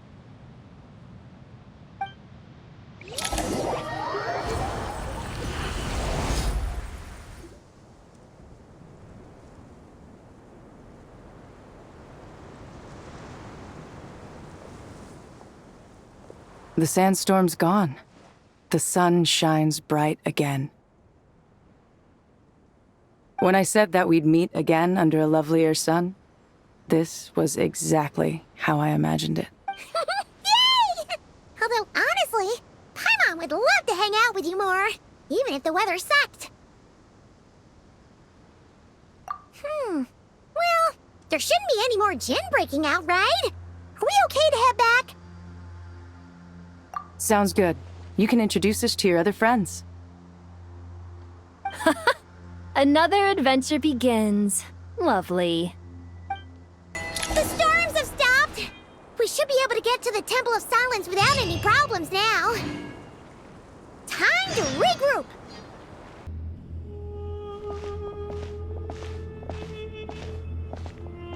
So, this is the Temple of Silence. I've heard the Nagarjanites mention it in passing, but I never imagined it would be this big. It's colossal. I thought the temple moved to the rainforest ages ago. When did they scamper back into the desert? I don't know. This plan sounds a little too risky for my liking. Even in King Deshret's day, this was experimental technology. We have no idea what could happen if we activate it. Well, unless you know of another viable alternative for the Akasha terminal, I'm afraid this is our only option. The plan is sound, and the risks are manageable. However, if we are to proceed, we must act quickly. The scale of this project is enormous. Even with Kaveh, Faruzan, and every other scholar of mechanics working on it full-time, the proposed modifications won't happen overnight.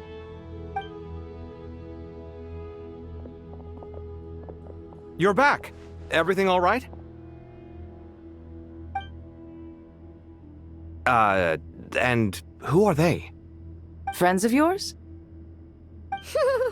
Pretty much everyone in the Temple of Silence is. This guy's Kaveh, and the one next to him is Al-Haytham. Hello, I'm Jet, and this is Lilupar. Oh, a famous name from the history books. Pleased to meet you.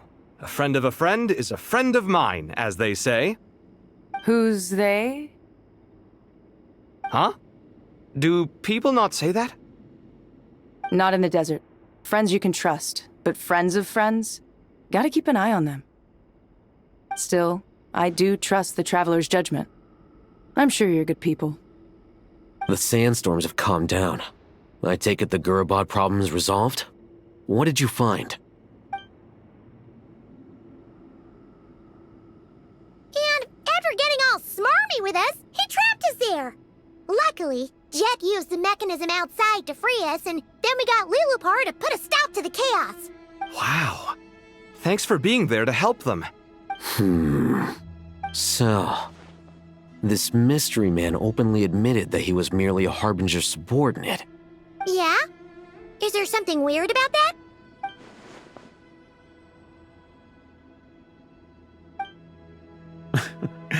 I assume you aren't naive enough to expect answers from an enemy.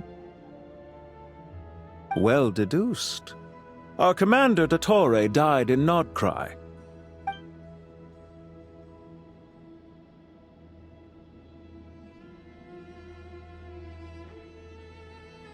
Are you wondering about his true identity? Or do you think there's a big conspiracy behind all this? I wouldn't go as far as to call it a conspiracy. Just the simple fact that having someone to shift the blame on tends to prove useful should trouble come knocking later. The most important thing for now is to solve the immediate problem. Perhaps that man knew you wouldn't have the resources to investigate his background and so didn't put much effort into disguising himself. This is all getting a little cryptic for me. I'll let you guys talk while I take a walk with Lilupar.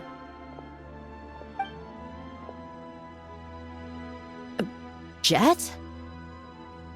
Aren't you with the Blazing Beasts? What a coincidence. Didn't expect to run into you here. We're mercs. You can run into us anywhere. Who's this with you? So, did you find the solution you were looking for in the Temple of Silence? You bet we did. This place is incredible. It has everything. So far, we've discussed a plan and verified its feasibility. Building a new system from scratch is out of the question. So our only option is to modify the Akasha using certain resources we hope to find in the mausoleum of King Deshret. According to certain sources in the Temple of Silence, there is a core device in King Deshret's mausoleum known as Aru.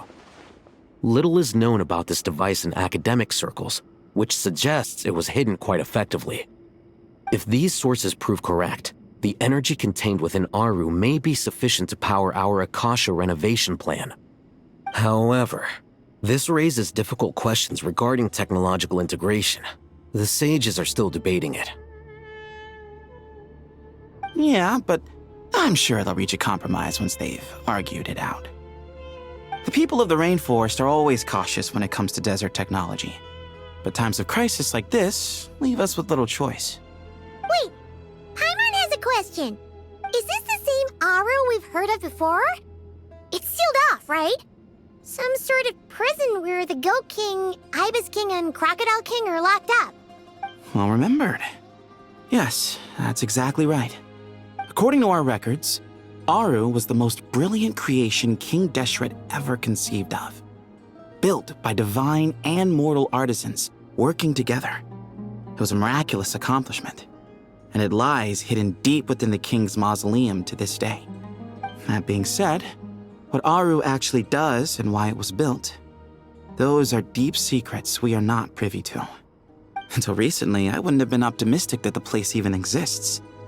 The only reason I'm inclined to believe it now is because we heard it from the Ibis King Thoth himself at his temple. The tale of how the 3 retainers of Al-Akhmar were imprisoned in Aru. Paimon totally gets that. When Paimon first heard about it, she thought it sounded pretty unbelievable too. Do you guys still remember that? The Ibis King told us they were trapped in Aru and that they had to answer 3 questions to get out. I think I remember. What causes our rise and fall? What obliterates love and hate? And what determines truth and falsehood? Those were the 3 questions, right? Yeah. If only Nefer were here. She's dealt with the Ibis King before, so she might know more. Oh, Nefer is a friend we met in Nod-Krai. Nod-Krai? Funny. She showed up here earlier. Huh? Yeah. Had another lady with her too. Both said they knew you. They contacted the sages, claiming they might be able to offer some assistance. Really? They came here to help out? Yes, really. It was just before you got back. One of them said she's made Nod-Krai her home. If she's the person you were talking about, then... Looks like betting on Aru was the right choice. See? They're right over there. Nicole! Nefer! Why, hello! We're here to help.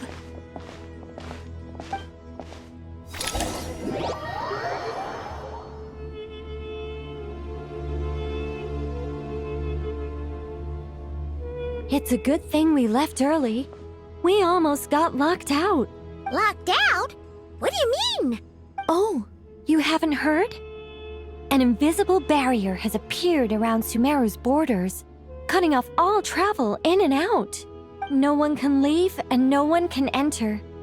Sumeru has become a lonely island. Are the Fatui behind this too? Actually, no. This has nothing to do with them. I suspect it's a defense mechanism within Irminsul itself. Irminsul is the source of Tevat's ley lines after all, and Sumeru is the nation closest to it. I imagine this function was put in place to seal the entire region off in the event of serious damage, preventing the disaster from spreading to the rest of Tevat. It may have been implemented long ago. But doesn't that mean that the people here won't be able to escape to other nations if the anomaly keeps spreading? Currently, that does appear to be the case, which is precisely why I am here. This is a critical moment for the world, and Sumeru is the eye of the storm. Paimon's surprised you managed to convince her to come back to Sumeru. Indeed. Even for someone of my wisdom and eloquence, this tested my skills to the limit. And why should it concern me that Sumeru's in trouble? Surely you don't think I still have feelings for that place? Judging by your tone, I suppose you don't. Sounds like you don't know much about my past. And here I thought you knew everything. All I know is that the Ibis King is the source of your power. He was quite a prominent moon envoy once upon a time, so I do know a thing or two about him. As for your past, I have ways to learn the full story if I wish to. But everyone has secrets they'd rather keep to themselves, wouldn't you say? I'm glad you see it that way, Miss Nicole.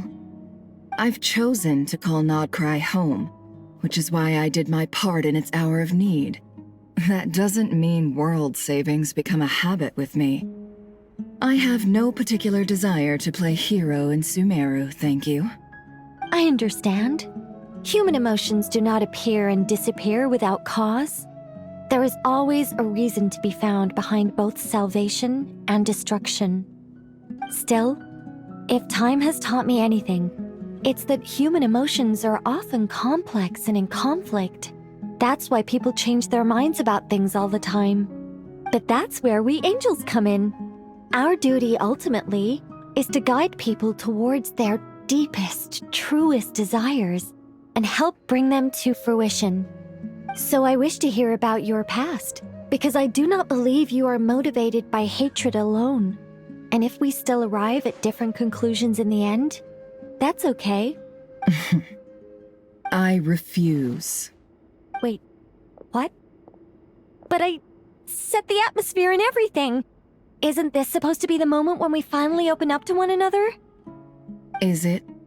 Maybe I'm not so good at reading the atmosphere. You're right, Nicole. There's more to me than just hatred. Had it consumed me, I'd be left stuck in the past forever, never living in the present. But I don't think that your guidance can change my mind. The all-consuming sands, the bloodshed, both deserved and undeserved. Those old emotions cling to me like a shadow. Do you wish to shake them off? No. I hope to remember them forever. Those emotions and memories shaped me into the person I am today. They'll always be a part of me. In that case, would you like to hear my perspective, at least? Sure. It's not every day you get to hear an angel's opinion. A long, long time ago, when the angels still walked freely upon the earth, I found life tedious. Monotonous work, lukewarm relationships. Things weren't nearly as interesting as they are now. And yet, since the angels' demise, I have found myself missing those days on more than one occasion. Human emotions are often attached to a person, a place, or an object. When those things are gone, the memories quickly fade, and the emotions slip away along with them. If Sumeru were destroyed, both rainforest and desert would be no more. With the object of your hatred wiped from existence, it would not take long for the memories buried deep in your heart to slowly fade. Both love and hate are intense emotions, but they are nothing compared to the void left behind when they disappear. Most sophisticated, Miss Nicole. But anyone focused on the future could only ever applaud the destruction of the things they hate. Still, I'm a special case. Someone once told me that human memory is more selective than a Mora-hungry merchant choosing between customers. We all need a reality check once in a while, so we don't forget the truth. As much as I dislike Sumeru, this is no way for it to perish. All right, you win. I'll help you out a little, but I won't work for free. How much will you need? You're not gonna milk this for all it's worth, are you? What do you think? I'll be upfront with you. I don't have much more on me. If that's what you need, I could borrow some from Alice. Or perhaps I could pay in sculptures. The ones I carve are actually worth quite a lot. Just cover my travel expenses. Huh? Is that all? That's all. Given all the people I owe favors to, I can just about justify a trip to Sumeru. Yehoda! Here, boss! What do you need? I'm going back to Sumeru for a while. While I'm away, you'll be in charge of the curatorium. Me? I'm in charge? Whoa! Don't worry, boss. You can count on me! And that was how the ingenious Angel Nicole brought you the perfect person for the job in your hour of need. Hip hip hooray! That was far more detailed than necessary. Not lacking in embellishment either. I never thought I'd return. Especially not the desert. But life doesn't always go as planned, I suppose. What's Candace up to? I don't think I've seen her yet. She's still taking care of things in our village. Should be joining us before too long.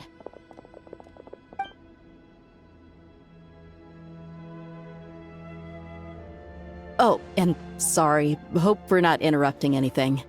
We have some good news, though. We're planning to go to the mausoleum of King Deshret to look for the legendary Aru, then use it to try and restore the Akasha system.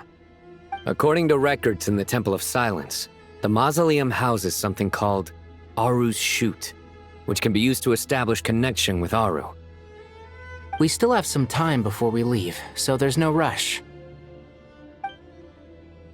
By the way, who are these two new faces? Just call me Nefer. I'm based in Nod-Krai. Did I hear you mention Aru? Correct.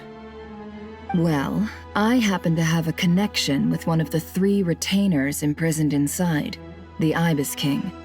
I'm here to get things done, so if you don't mind, I think I should come with you. That sounds perfect. Miss Nefer, are you from the desert by any chance? Why do you ask? I don't know. There's a familiar air about you. Plus, you mentioned Candace. Sorry, I don't mean to pry. It was just a random thought. I'm Dia, an Eremite mercenary. My work usually keeps me out in the desert. I'm on good terms with Dory, and she's mentioned you all before. It's nice to finally put faces to the names. However, my associate here is probably less well acquainted with you. Why don't you all introduce yourselves?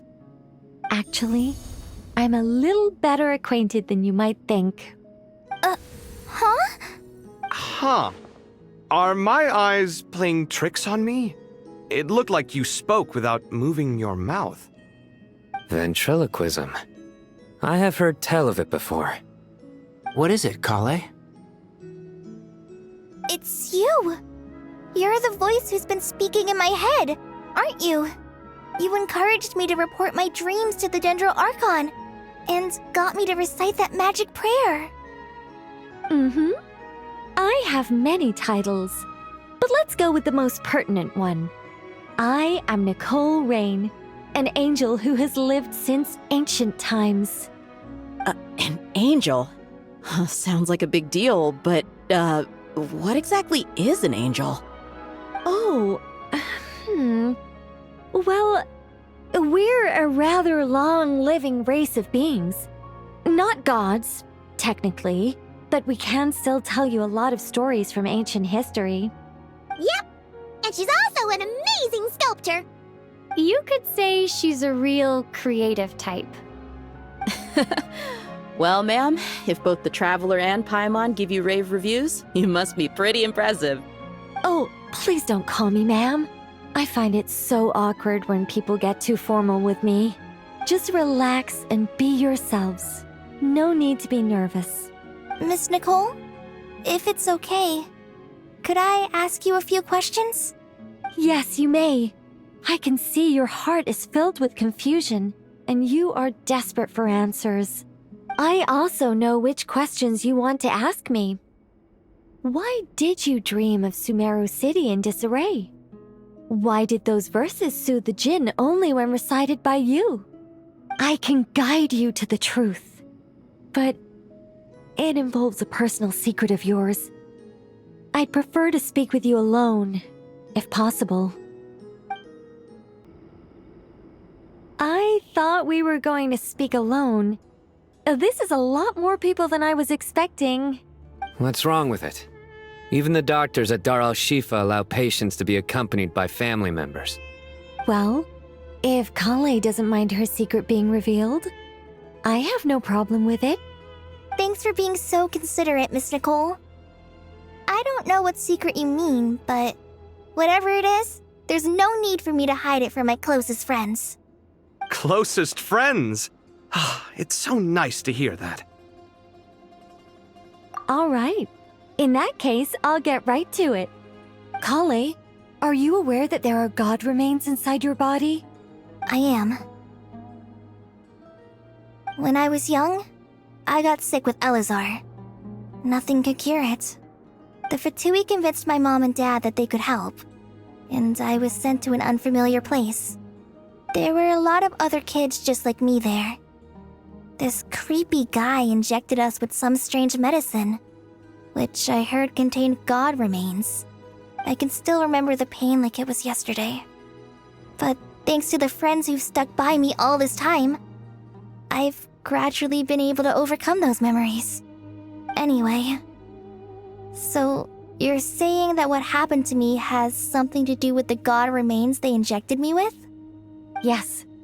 Those were the remains of Nabu Malikata, the goddess of flowers. What? Huh. Fascinating. You don't seem surprised like the rest of us. Why? The possibility crossed my mind when Kale recited the Goddess of Flowers song and calmed the Jinn. You made Paimon jump! What are you doing here, Lilupar? I was merely passing through when I heard the name of the Goddess of Flowers. Be assured that I share your surprise. You, with the hat. Are you certain? I sense no trace of the Lord of Flowers within her. Well, it is a very small fragment. Unless special methods are used to manifest its power, even her closest acquaintances would find it near impossible to detect.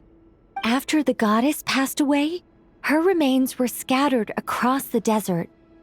King Deshret gathered all the pieces he could find and buried them in the Eternal Oasis. But some fragments remained unaccounted for. Eventually, the Fatui must have found a way to track some of them down. Presumably for use in some experiment. It's not an uncommon occurrence. You're more shaken than I thought. In one sense, you've been extraordinarily lucky. So many people who yearn for this kind of power never attain it, yet you have coexisted with her all this time without even realizing it. I don't know what to say. I'm glad that I could help everyone with this power, really. But knowing that a fragment of the Goddess of Flowers is inside my body is... it's a strange feeling. Well, people value their autonomy very highly. Even a well-intentioned intruder can shake one's sense of self. I understand how you feel, Kale. But once you get used to it, you'll find it's nothing to be concerned about. Huh. I guess you, of all people, have a good reason to speak on this. 2 good reasons, in fact. Incidentally, 3 is the maximum number of Hermanubis' Ba fragments that I could bear. Let me guess. Because 2's company, but 3's a crowd? Thanks for helping to explain the joke, Tainari. Not my intention. Goddess preserve me. I should take my leave. This boy in his wolf's head hat speaks much too differently from the Hermanubis I remember. Kale, all I'm trying to say is, no matter how many Hermanubis fragments there are within me, you wouldn't think of me as Hermanubis. In the same way, you are simply you. Yeah, I know what you mean. So about that dream I had, was it a warning from the Goddess of Flowers? Yes. Just like me, she was an angel created by the primordial humans, born with the instinct to guide living beings.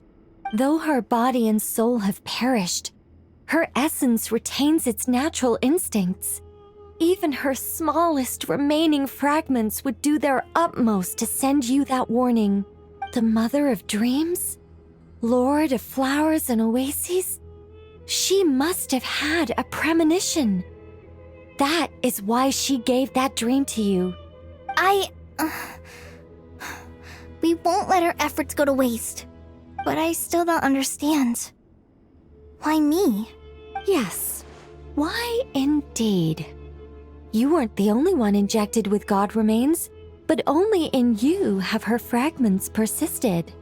I suspect it may be because of the firm will you showed in the face of suffering. She was likely assimilated by that will. Of course, this doesn't mean you have to shoulder any extra responsibility. As this young man said, you are who you are, and that will not change. All right, any further questions from the family members of the patient? If not, we should head to the mausoleum of King Deshret. Let's move out. Time to put our plan into action. We all hope it'll work. But will we really be able to open Aru? And even if all 7 pillars of King Deshret agree to let us proceed, the scale of the work to follow is daunting to say the least. Haven't you handled other big projects before? I mean, the biggest project I've worked on to date is probably the Palace of Alcazarzaray, I guess? But this is orders of magnitude beyond that. It's a total nightmare. Look on the bright side.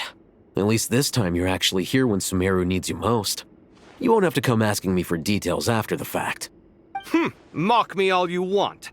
But now that I'm here, things will be resolved far more quickly and smoothly than last time. Kave's self-doubt disappeared in an instant. Like magic. Well, this confidence is most gladdening. Now, go and pack your things. We'll head to the mausoleum as soon as you're ready. Oh, Miss Nicole. I heard you're a very talented sculptor. Is that true? Oh, I don't know. I wouldn't want to blow my own trumpet. Honestly, even though Kasharawar is best known for its focus on mechanics, plenty of Kasharawar scholars are quite serious about sculpting as a hobby. So if they rate your work, that's enough for us. We just have to take a look. Who's we? Myself and a few other scholars. Kashif, Daneshvar, come take a look. Oh, well, if you insist, I suppose there's no harm in showing you.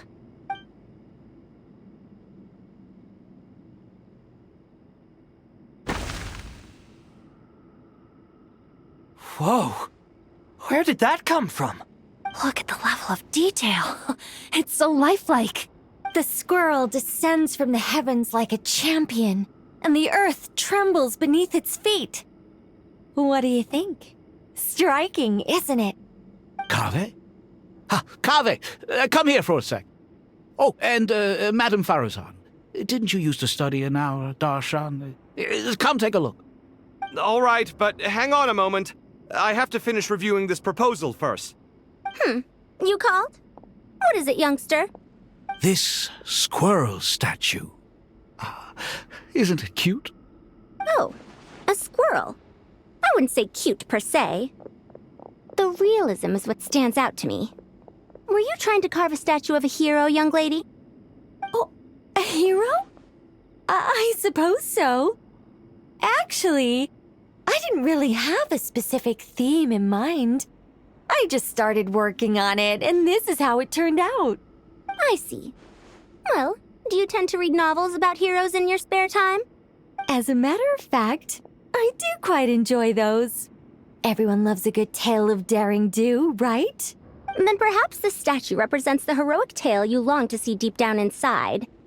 Also on the subject of heroism, I feel that if the subject posed with a finger raised towards the heavens, it would lend a greater gravitas to the overall image. I'm sure some would call it cliché or old-fashioned, but not me. I think it would be a perfect fit. It has a certain classical beauty about it. Kaveh! Sorry, Madame Faruzan, I'm a little busy right now. Don't wait up for me. What a pity. That young man has excellent aesthetic tastes. I was hoping to ask him for his opinion.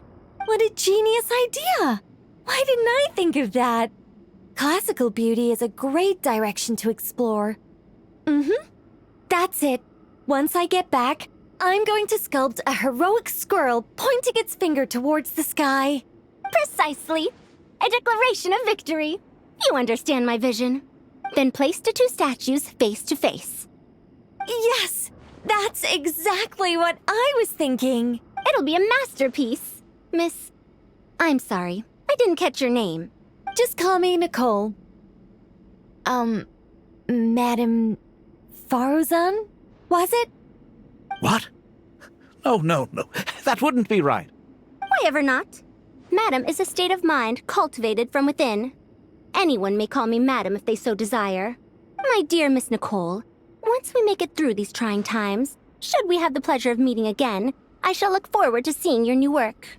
In this day of age, it's rare to find people with an appreciation for classical aesthetics. Meeting you was truly a pleasant surprise. Honestly, I feel the same way. It's been a long time since I met anyone interested in this style of statue. Clearly, they don't call you Madam for nothing. Also, I have to say, you're a very good judge of character. Because when I think about it, I really am someone who likes stories about heroes. That must be why I've quietly kept watch over generation after generation of them. Sorry, keeping watch over heroes? What exactly do you do for a living? Oh, never mind that. Let's not tell Madame Faruzan about Miss Nicole's true identity for now. Good idea. Let's limit the conversation to aesthetics. What's wrong? You look a little depressed.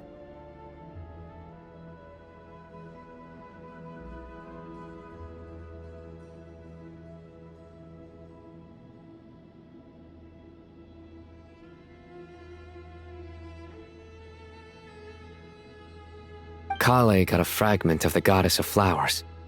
That's what you're What's wrong? You look a little depressed. Kale got a fragment of the Goddess of Flowers, and all I got was one of the 7 pillars who served under King Deshret. I lost out, didn't I? That's what you're upset about? You're such a child. Oh, so many books. More than I could ever read in my life. But I've learned a lot that the textbooks could never teach me. I never realized that people in the distant past thought about some of the same questions we ponder today. Paimon! Thanks again for your notes. I'm done copying them, so here you go. You're welcome. Just let Paimon know if you ever need help again.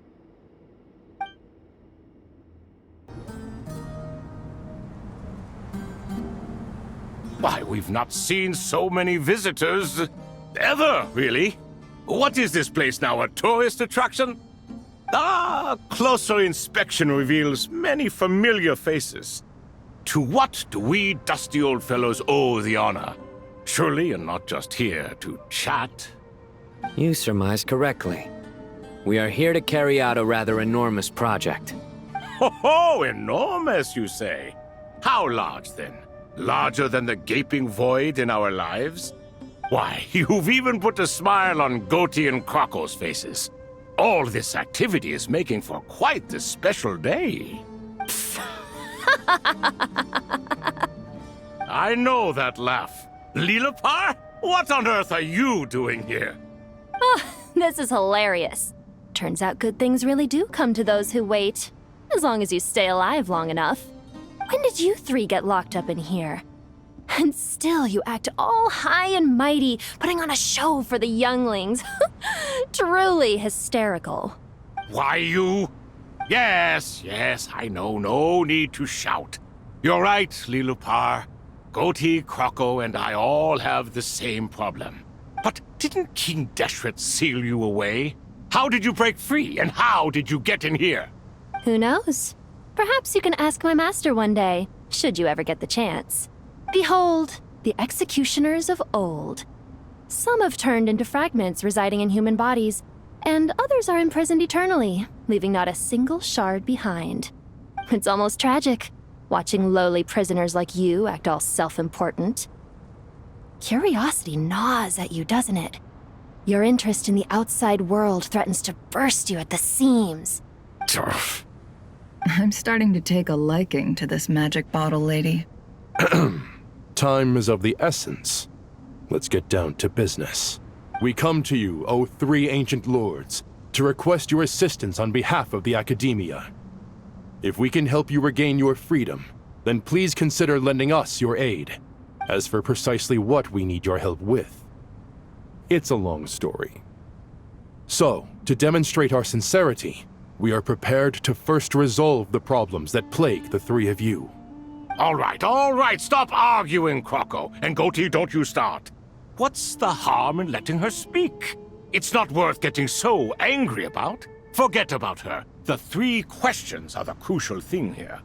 But do you really have a way to answer them?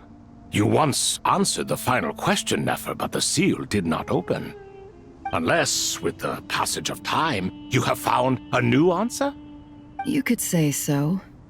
When you first asked me what determines truth and falsehood, my answer was a liar's soul. Liars are the best at seeing through the falsehoods of the world. But if you want them to tell you the truth, you have to reach their soul. I think that makes sense. I found it quite compelling myself, and I told Nefer so. Unfortunately, it brought us no closer to liberation. Well, that's simply because it was my answer, not the one King Deshret was looking for. Can you guess which answer Al-Ahmar wanted then? Time.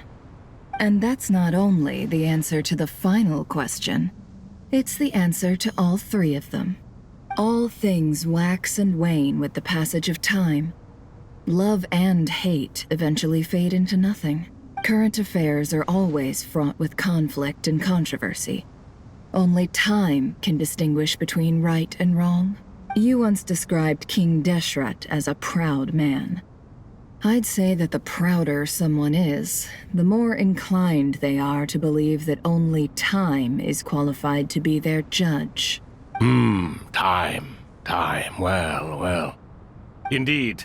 Perhaps in building Aru, our king was in fact attempting to reverse time, to bring love and hate, right and wrong, the rise and fall of all things back to their point of origin.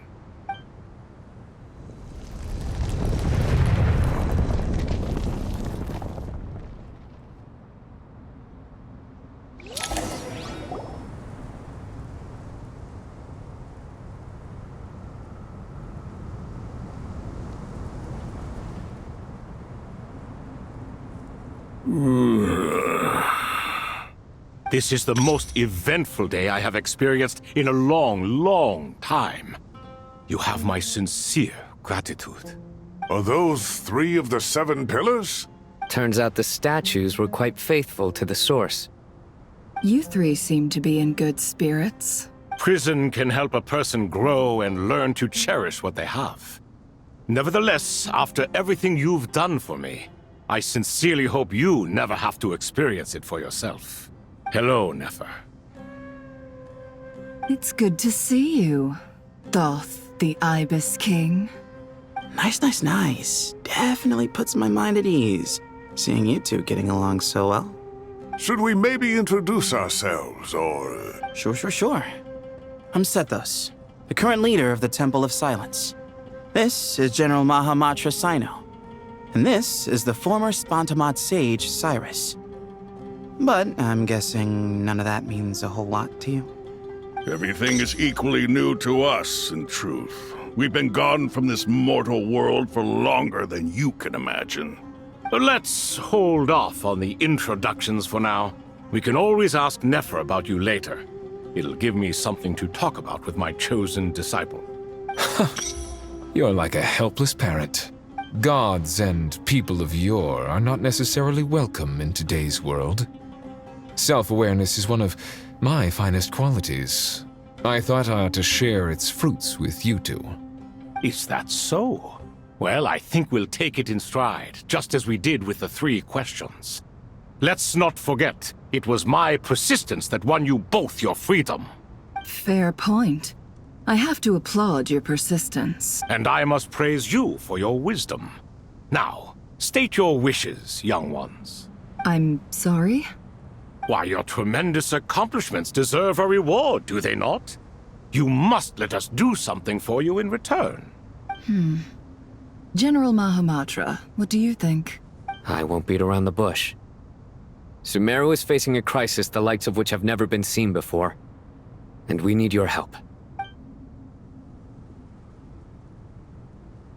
Every calamity throughout the ages has been connected to us in one way or another, whether we were its cause or consequence. Whatever is wrong with Irminsul, it severely affected the Dendro Archon.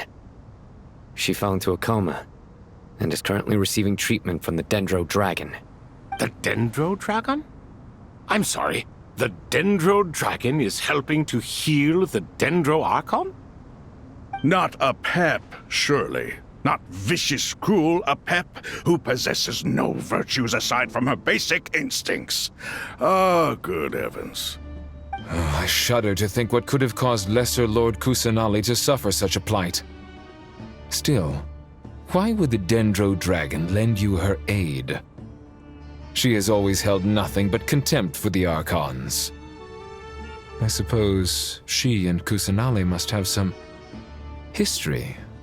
You can help us make history too. Smooth talker. Well said, lad. Currently, no one can connect to Irminsul. We hope that by opening up Aru and making some modifications to it, we can use its technology to our advantage. Unfortunately, Aru is an imperfect creation. King Deshret never managed to realize his full vision before his death. Much remains to be done if it is to be pitted against Irminsul itself. Besides, I hear your reasons, but to give Aru up over such would be... The archaeological records clearly indicate that although Aru's construction took a long time, it was not beyond human means to achieve. Modern technology should solve the efficiency issues. We have no choice but to go all in on this. This is by no means a threat. But the only reason we helped you escape from Aru was to gain the necessary leverage to negotiate with you. You asked us to state our wishes, and we have. Each one of us here needs your help, as do all the thousands of people living in Sumeru. They need you, and they need Aru. What do we think, my fellow old fogies?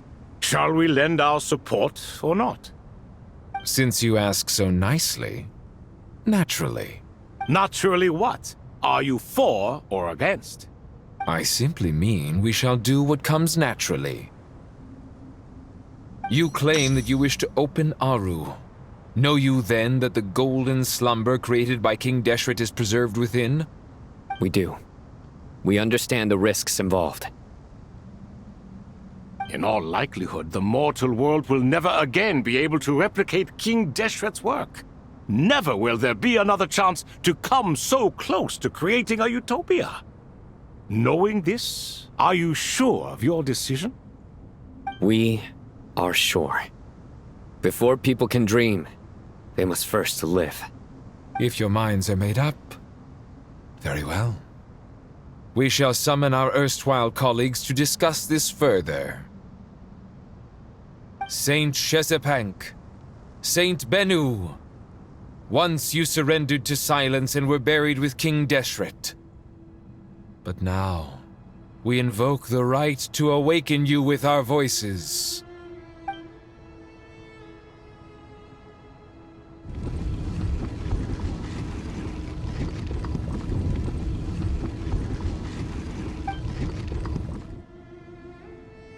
Saint Bennu, responding to your call. 3 kings detected. Initiating autonomous will.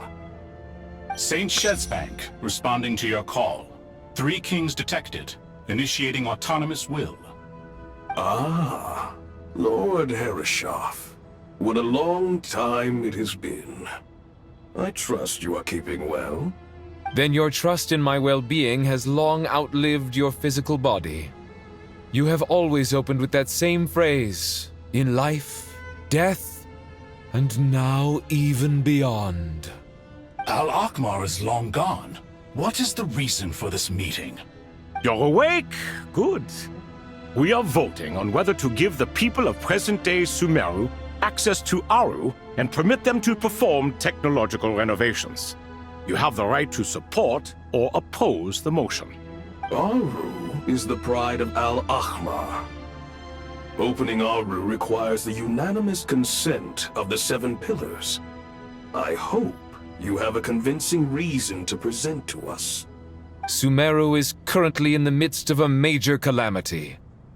Let us not forget that while Al-Ahmar was a stern ruler, he was also a teacher of wisdom. A god without his people shall cease to exist, and King Deshret's greatest wish was to provide protection for his people. Let us then honor our God King's wishes as we consider our decision. I do not mean to mock these proceedings, but what is the point of a unanimous vote when we know that the last of the 7 pillars, the Dendro Dragon Apep, will never communicate with us? This will no doubt surprise your mechanical mind, and I have no intention of trying to persuade you it is true.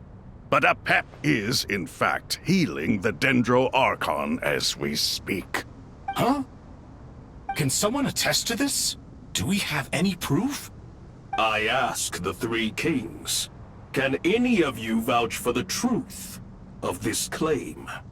Naturally, the Ibis King, Thoth. What? It was Thoth's disciples who revealed the truth to us. We need not debate its veracity. Simply let Thoth bear accountability. That way the rest of us may have a clear conscience. Harishef, you diabolical fiend! I awakened our former colleagues for you, supported your opinion, and backed your decision. What sort of fiend would do that? I miss the days when Hermanubis was still around. At times like this, he would offer to take accountability. What are you trying to say? Is my word worth less to you than Hermanubis's? Hypocrite though you are, Lord Thoth, you are humorous in equal measure. How could we bear not to associate with a character such as you? I, Saint Shezpank, approve the Goat King's proposal. Since King Deshret is no more, we shall receive no reprimand for acting beyond our remit. Nevertheless, I sincerely hope that those before us understand the significance of what they intend to do. Remember, the moment that Aru is liberated, the myriad souls residing within the Golden Slumber will return to the ley lines. And once the ley lines flow again, these souls shall in turn be received by Irminsul. To take this step is to bring the perfect afterlife created by our king to a permanent end. We understand that well, and we have decided to proceed regardless. Furthermore, the contemporary human perspective would contend that confining souls in this way is no act of benevolence. The deceased have a right to rest in peace. King Deshret's creation is clearly a place of rest and peace. It is just that many do not see it this way. But no matter. Saint Binu approves. Hermanubis' representative and the Dendro Dragon Apep made their choice ahead of time, while the Goat King, Ibis King, and Crocodile King have also granted permission to liberate Aru. By the grace of His Majesty, guided by his wisdom and will, let the gates of Aru be reopened.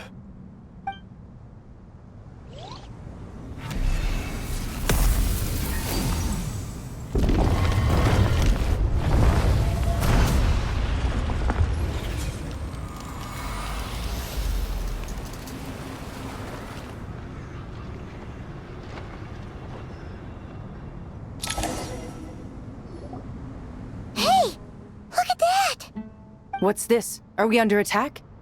No. Wait, it's...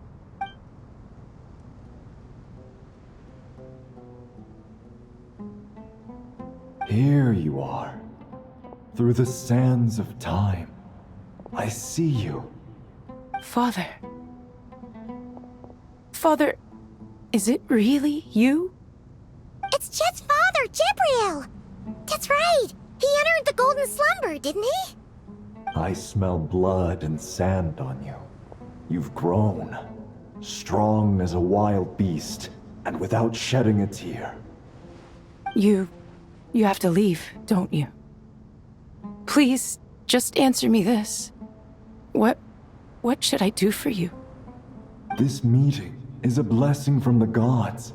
My soul, once imprisoned along with that of Samael, is finally free. I am truly grateful for the chance to see you again. That the dead should meet the living is itself a miracle. One brief, precious moment is enough. Enough to set my heart at ease. Do not weep for me, Jet. I know you will accomplish many great things in your life. You will go further and climb higher than I ever did. All I ask is that you take good care of yourself.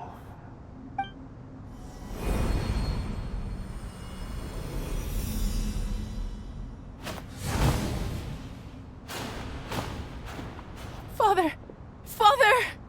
Father. Hey, Jet. Do you want something to eat? Maybe it'll help you feel better. I'm fine. Thanks, Paimon. It was just a little sudden. The chance to see my father again meant the world to me. He was trapped in the golden slumber for our sake. And now, after all this time, he can finally rest in peace.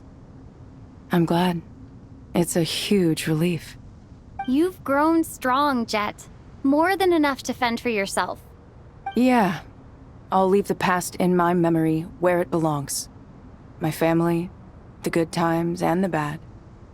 Goodbye, Father.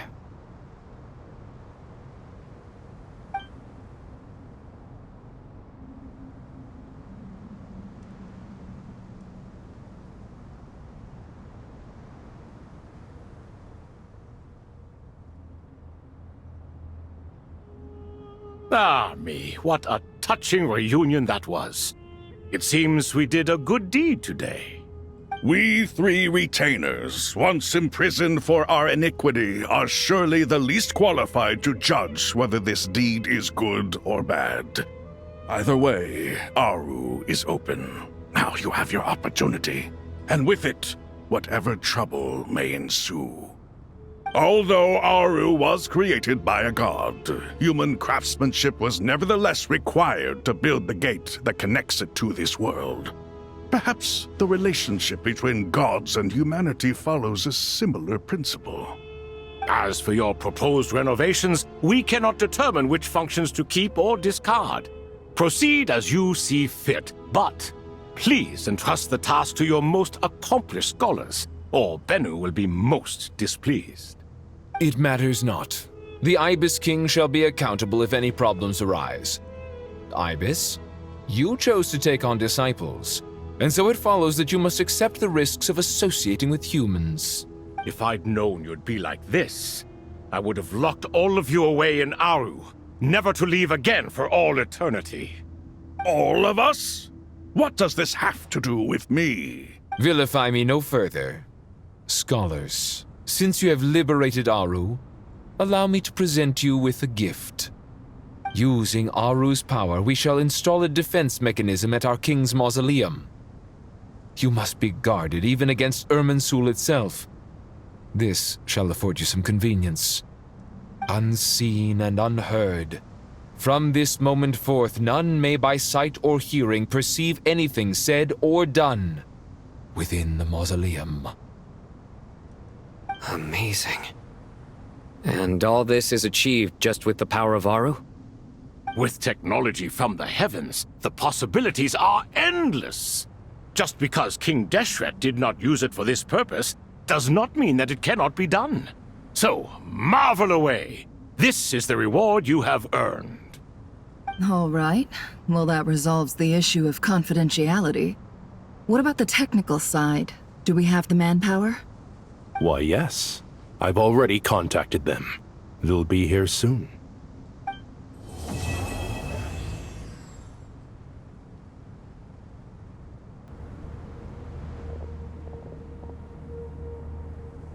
You must be the ones tasked by the Academia with renovating Aru? That's right. Good afternoon. I'm Kaveh, and these two are Termezi and Naisaburi. Hey, I'll hate them. Come and introduce yourself. We've met before. This is Thoth, the Ibis King, and everyone knows these two. Afternoon, gentlemen. I've only ever seen these two in murals. Ah, the paintings in the temple. They show us chatting, playing cards, playing chess. Precisely the activities we most enjoy, funnily enough. No, only you enjoy playing chess. We were just humoring you. I wouldn't go that far. Back to the matter at hand. A preliminary assessment by the academia indicates that this project requires expertise in various disciplines, including the deciphering of ancient texts, mechanical engineering, the restoration of ancient ruins, and elemental theory. The most capable minds in their respective fields are here before you. If there are no objections, we'd like to begin our work. The artisans who built Aru for Al-Ahmar gave their very lives to create this splendid work. Follow their example by giving your utmost devotion to this project. I didn't know that. We'll do our best, of course, but we certainly won't be sacrificing our lives. Such brazen words. Humans these days are a far cry from their ancestors. What little respect you show for King Deshret. No, that's not what he meant. Please, don't mind him. He shares your sentiments, just not your, penchant for hyperbole. Assuming that's what you were going for? I just think it's important to manage expectations. Forgive my lack of courtesy, but we simply can't sacrifice our lives to the gods on completion of the project like people in the legends of old. Here's a first draft of the project proposal for your perusal. Please let us know if you have any requests. Normally, I'd have made it look a lot more visually appealing, but we were really pressed for time on this occasion. I hope you'll forgive me if it's a little rough around the edges. Naturally. If my fellow ministers deem this meager display of respect sufficient, I suppose I can consider agreeing to their proposal. Why are you so preoccupied with the ostentatious displays of respect to Al-Ahmar? We should be trying to make things easy for them. You never know. We might have to rely on these young people to look after us in our old age. Exactly.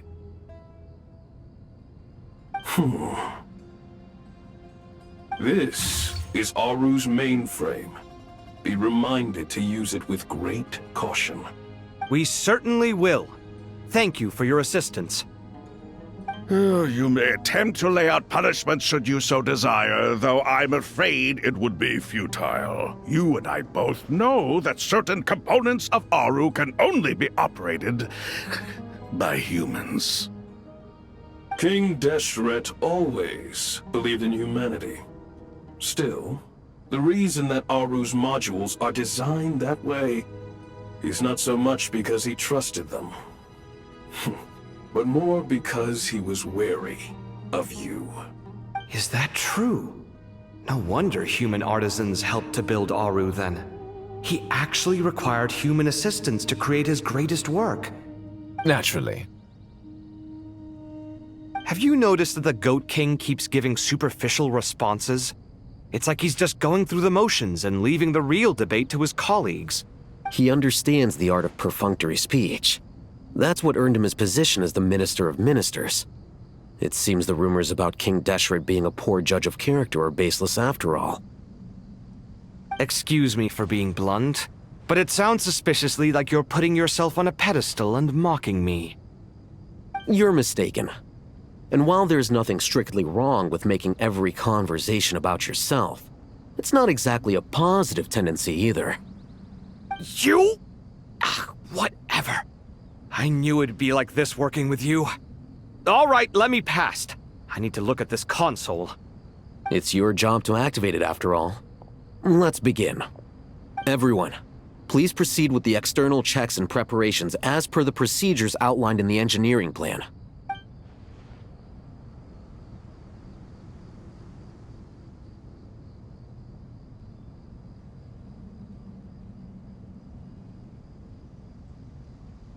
Hello there, youngsters. Whoa, the Ibis King came to life! What do you mean, came to life? I've been alive the whole time! You did say we could start our research, right? Are you having second thoughts now? I've reviewed the proposal. The work you're planning to carry out on this grand device is ambitious in its scope. You have ample confidence in your abilities, I take it? I wouldn't say I'm feeling hugely confident, but given how bad things are, I'd rather at least try something than sit around waiting to die. You are the top scholars of your day. I trust you are aware that there are countless links between Aru and the Akasha?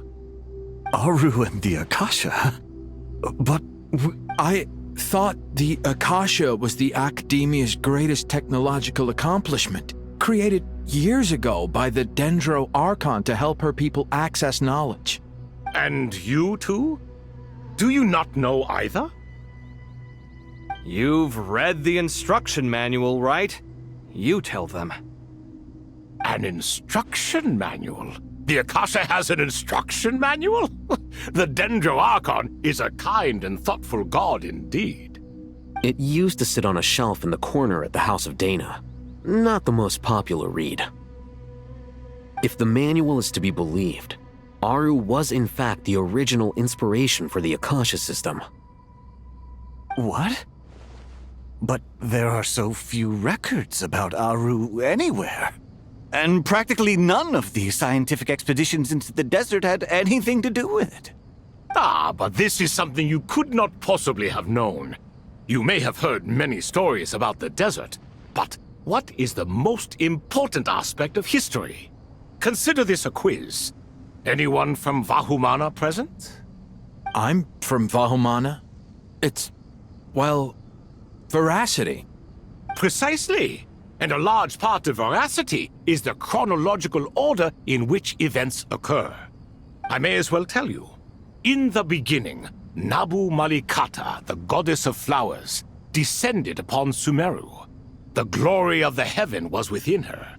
She brought life, oases, and knowledge to this land. Then she created the Jinn, enlightened them, and ordered them to serve her. 2 other gods also walked upon this land where wisdom flowed in abundance, and the 3 met beneath the great green trees. It was the first and greatest alliance. We should speak with reverence of this covenant between the 3, which transcended both time and life. For they promised that in Sumeru, wisdom would be shared with all.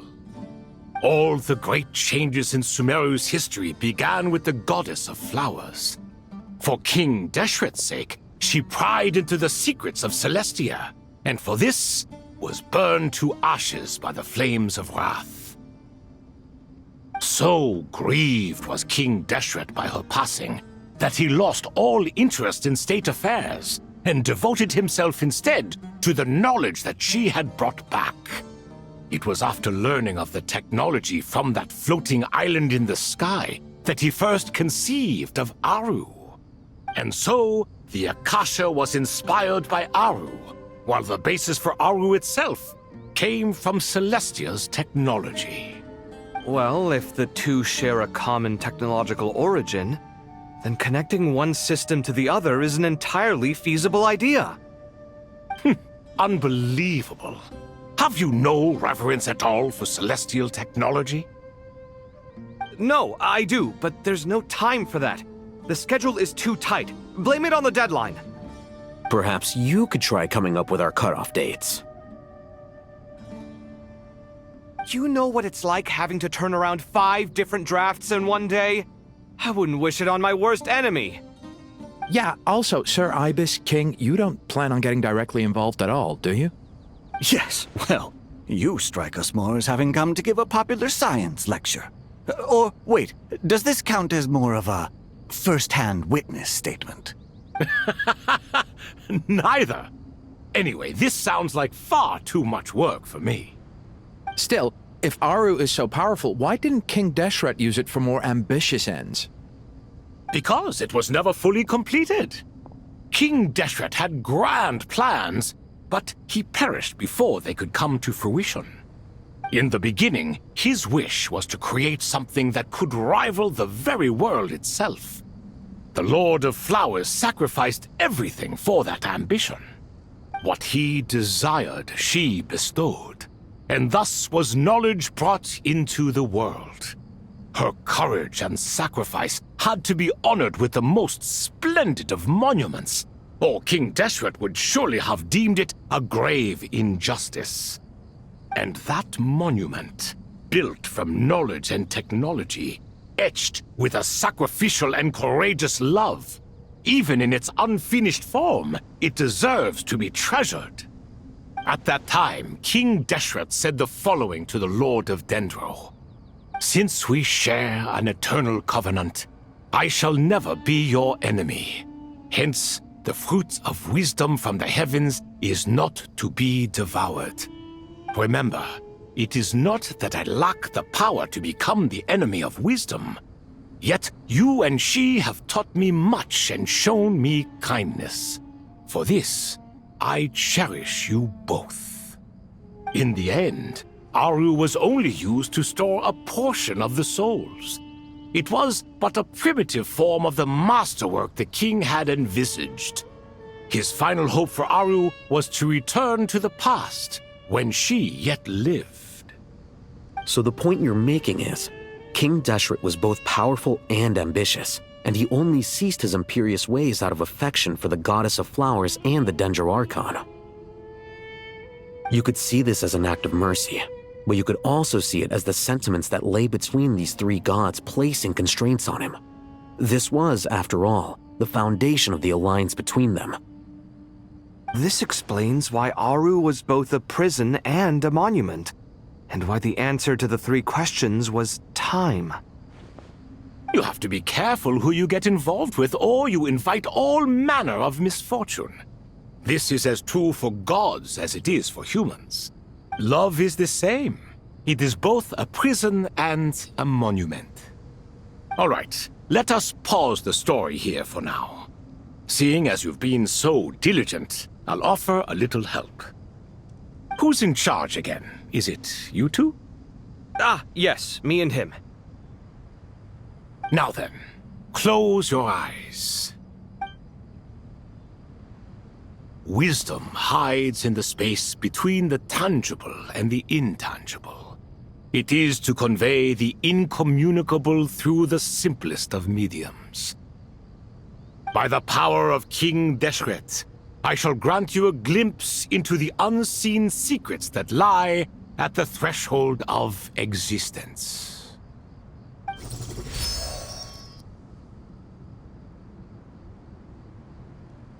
Where did this come from? Is it a new mechanism? It looks more like some form of externalized information. You've rendered it visible? Just as the Akasha allows you to access a greater range of knowledge, the power of our king permits one to perceive ingenuities that do not belong to this world. This is no ordinary mechanism. It reflects the internal structure of Aru. Whether you choose to increase or decrease, keep or discard. Come, use these to achieve the outcome you desire. Looks mechanical to me. Better let me handle it, just in case. But wait, how do I get up there? Turn around. So that's where the elevator is.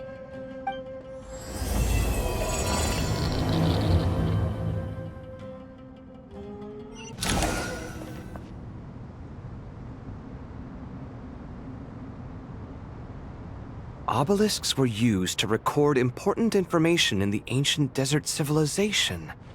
Hey, Alhaitham, there's some writing here I'll need you to decipher. I've sent it to your screen. Do you see it? Got it. It's a little blurry, but I should manage. Take a look and tell me what it says. Oh, and I'll send any other similar text directly to you from now on. Let's start with this one.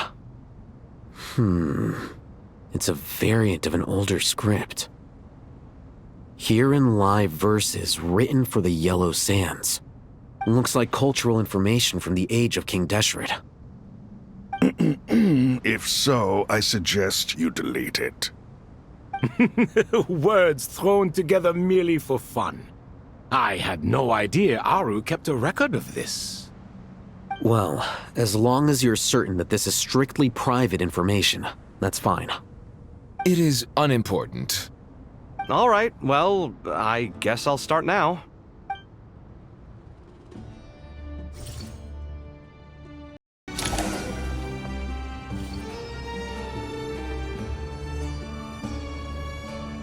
Found some more. Sending them over to you now. These are all reports about the Gurubad conflict.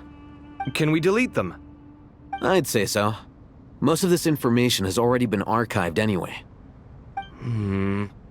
What if there are details in there that Vahumana missed?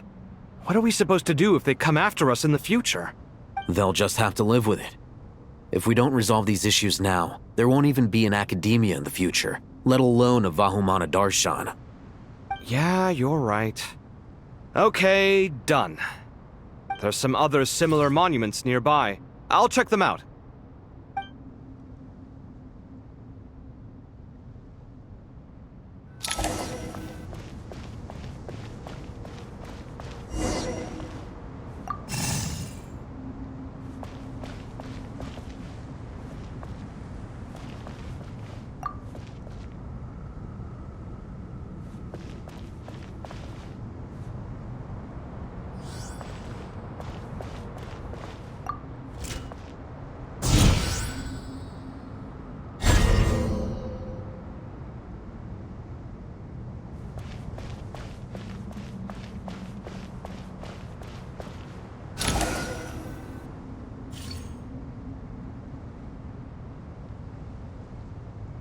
Another monument.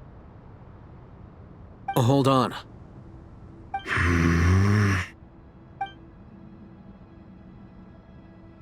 You're still reading it? How long is it? It records the development and governance of the Oasis civilization. Most of it concerns the Jinn, but it also contains records left by the artisans who built Aru. Is it important? Some of it. There was no way for me to read the whole thing in its entirety, so I had to rely on my intuition to pick the parts worth keeping. What about the artisans' records? What do they mention? They're speculations, mostly. For instance, they were wondering how to protect themselves if King Deshret decided to silence them after the construction of Aru was complete. Sounds like pure mythology to me. Surely that kind of thing didn't really happen. The records do emphasize that this was merely their conjecture based on various myths. Still, the artisans did leave details of their plans to survive, including blueprints for their escape route. Even that got recorded? Okay, well, I'll make a copy of this first before I delete it. Is that truly necessary? You won't be needing those. No, the blueprints are important. I want to keep them as a memento.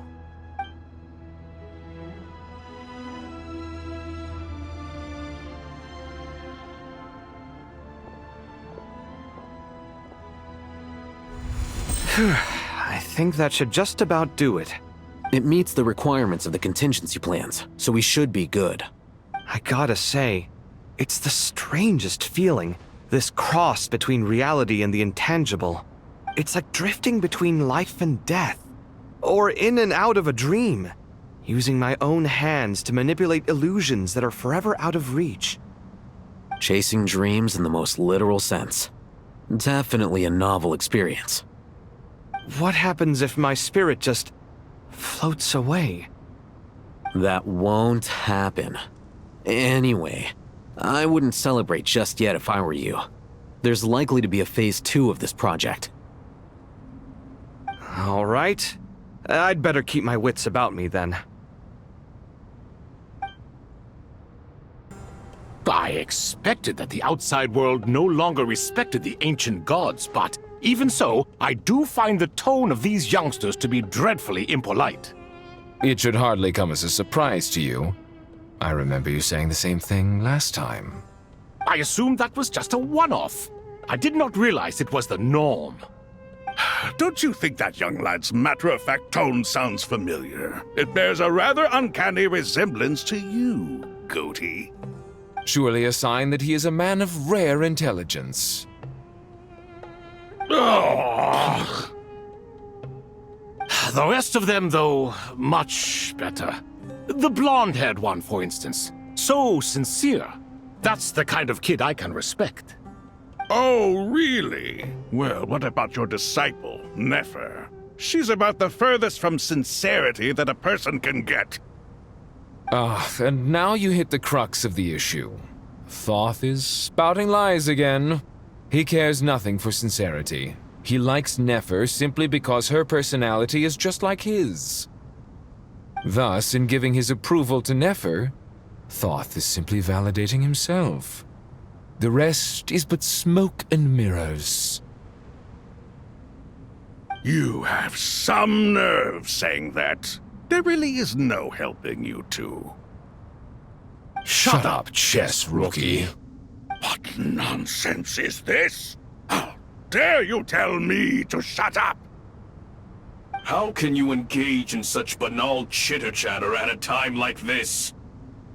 Aru has been opened. The glory and splendor of a bygone age is about to sweep over the earth like a flood. And you're here squabbling like petulant children. All three of you are insufferable. King Deshret was merciful, indeed, giving you a chance to be released from prison. I say, you should have been locked up for good. Ah, but Bennu, look on the bright side. Had they not been released, we would not have been awoken. Oh, you've been here this whole time. You should be scolding them along with me. I miss Hermanubis. It's not a real reunion without him here. And now you're avoiding the topic and talking to yourself. Why King Deshret designed your personality like this, I will never understand. Isn't this simply proof that our king supports my free will?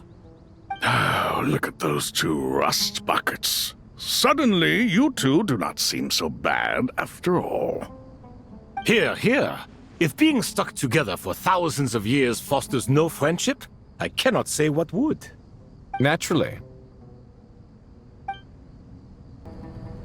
How's it going? Are things progressing smoothly? Well enough, I suppose. You know how it is. The work itself is only half the problem. The other half is having to work with Al-Haytham. I'm sure the feeling is mutual. Honestly, though, I thought you two had already worked things out. As if. Turns out working closely together is the best way to expose any tensions lurking beneath the surface. Besides, I just think that some people never change. Agreed. Case in point, you didn't make sure I was out of earshot before you started complaining about me. Old habits die hard. Actually, this is for your own good. Maybe if you spend a little more time listening to what other people have to say, you might actually realize that you're the problem. Naivete is another old habit of yours. I had assumed that you both volunteered for this project, like us forest rangers. But now I'm getting the sense that wasn't the case. Definitely not. We were assigned to it by Lesser Lord Kusanali and Nephis. As much as I'd love to be doing normal work for normal clients, these Titan projects are all that's on offer right now. Though I'm sure they wouldn't be roping us in if they had any better options. Just goes to show how short-staffed the academia really is. I'm sure you've prepared yourself mentally, but I still feel the need to advise you to lower your expectations. It might make the process of working together a little less intolerable. I know! Same to you! But if you already understood that, you should also know not to say the quiet part out loud. Why don't you come help me with my forest patrols? Might help you avoid any further disagreements. Good suggestion, But unfortunately, differences of opinion will always exist. Changing the nature of the work won't get rid of them. For once, I actually agree. There is zero chance of us ever resolving our differences. Zero! But even so, the work must be done. Care for some coffee? I'm glad to see you making progress. Don't act so smug! It'd be nice if you made some too! I feel like even I've made some progress today. In the past, I never would have dared to try and mediate a conflict between you two while you're both right there in front of me. Apologizing probably makes it sound like I'm in the wrong, but... I'm sorry. I was just kidding. Truth be told, I don't have any work to do at the moment, so I'm just here to kill some time. How's Kale? She's studying with Nicole. I'm not sure how she's getting along, but she seems to be in good spirits at least. I wouldn't worry. Angelic affairs are probably above your pay grade anyway. I know what you mean, but Sino and I are still a little concerned for her. He said he'd go keep Kale company after he's finished training the mercenaries. I'm planning to join them myself shortly. Kale will be okay. Have faith in her. Even we can see how much more confident and outgoing she's become in these past few years. Thanks to you and Sino being there for her and providing guidance every step of the way, she can finally stand on her own 2 feet. On her own 2 feet. Does it feel bittersweet? Watching the younger generation grow up and move on? No, not yet, at least. I was just thinking, I wish there was more I could do for everyone. She'll be fine. Yeah, she will. Just try to relax.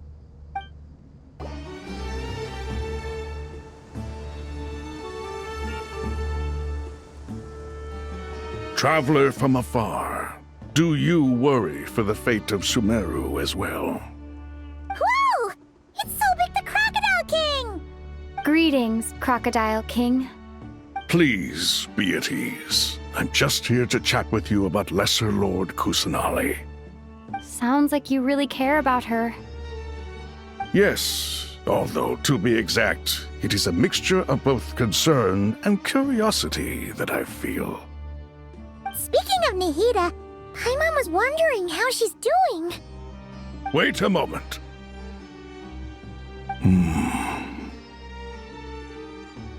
What is it? I tried calling out to Apep, but there was no response. This can only mean that she is focusing all her energy on taking care of Lesser Lord Kusanali. All the gods who served King Deshret seemed super surprised to hear that Apep agreed to help Nahida. Guessing she made a bad impression on you or something. Are you aware of the history between her and our king? The story begins a long time ago. Al-Ahmar was always a wishful thinker where the Dendro dragon was concerned. Without consulting her, he decided to list her among the 7 pillars and declared his own power to be far superior to hers. That was when our king was at the height of his power. Ibis Goti and I were no match for him, and so we chose to submit and serve as his ministers. But not Apep.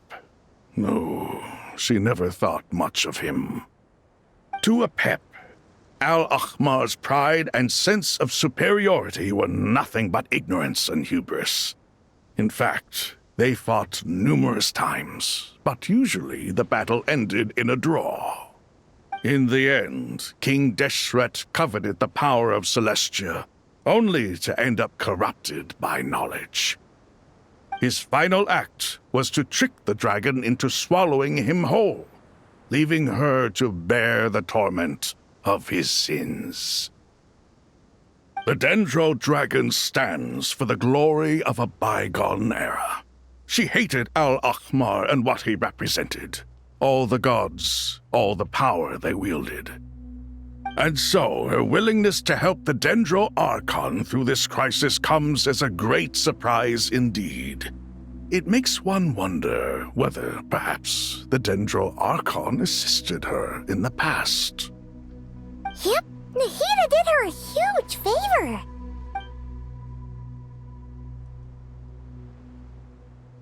So Lesser Lord Kusanali put an end to the Dendro Dragon's many long years of torment.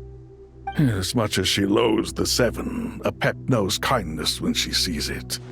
No wonder she was willing to make an exception. Yeah, that's the sense we got from dealing with her too.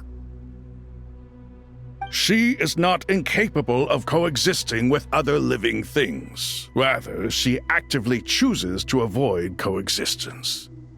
And this despite the fact that she symbolizes life itself. How ironic. All of this being said, I wouldn't expect too much from her if I were you. Nothing will change her hatred towards humanity and gods. We'll keep that in mind. Anyway, how much longer do you think Nahida needs to stay with Apep? For all we know, the Fatui might still be in the desert. Just to be on the safe side, why don't we grab anyone who isn't busy right now and go look for her? I'm alright, Paimon. Huh? Was that Nahida's voice? It seems the treatment was effective. Since when do my deeds require your evaluation? Here will do just fine. I had no intention of taking you any further. One ought not expect greater generosity than they have earned. You always hide your kindness away like an oasis within a sandstorm. Only those who make it through the swirling winds can know just how beautiful that oasis is, and how much hope it brings. You dare appraise my being? No, I'm expressing my gratitude. I want to thank you for sharing your precious life force with me.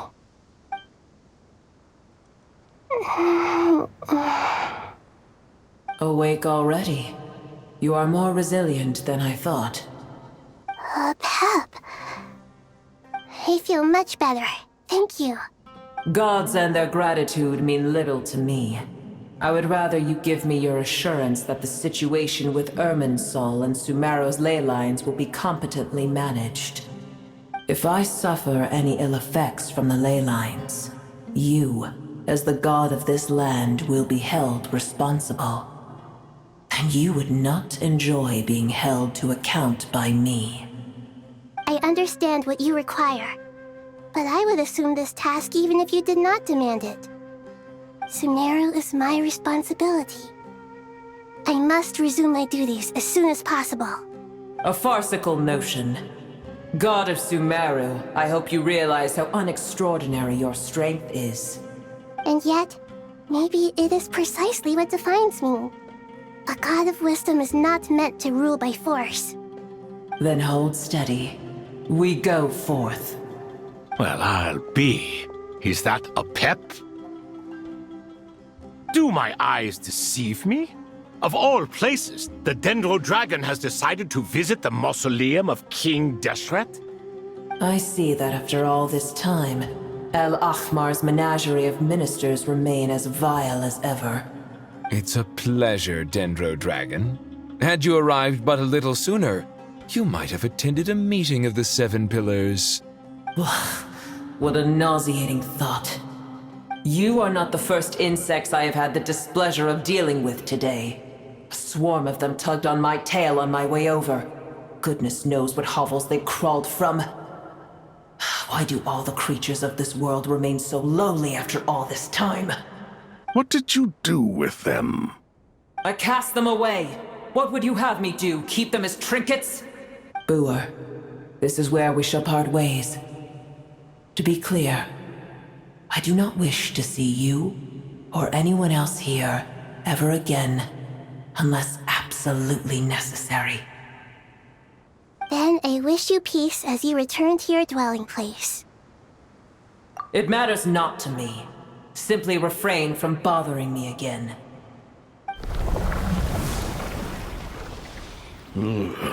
a force to be reckoned with. At times like this, I feel glad that she has no interest in any of this. Hold on, just hold on, okay? We're almost there. We made it. Huh? Wait, that voice! It's... Uh-oh, I'm gonna fall!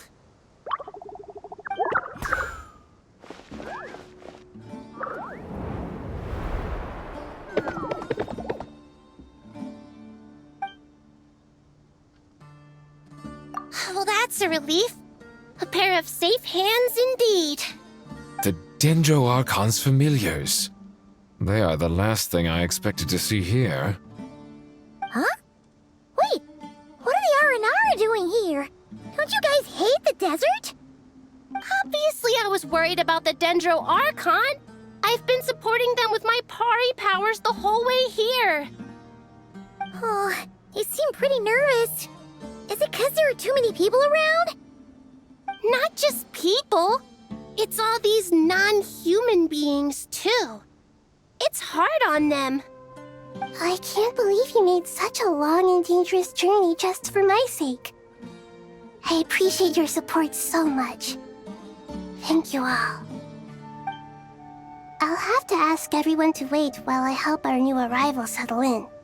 Once I'm done, I'll gather everyone to discuss our next steps. Traveler, Paimon, shall we find a place for our friends to stay? Awesome! Let's go! Well, first I have some questions.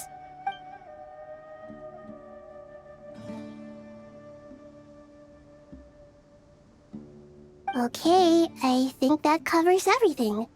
Thank you. We can get going now.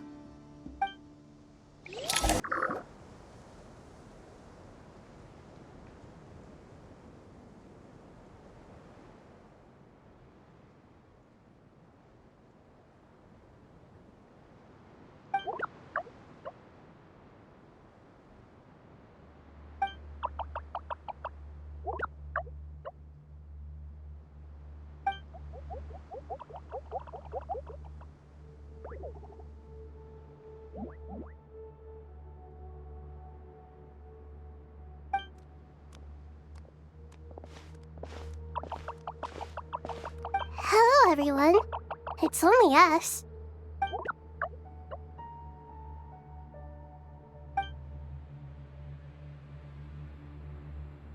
It must be very tough for you coming all the way out here, especially since you don't like the Voluka. Is everyone back in Vanarana doing well?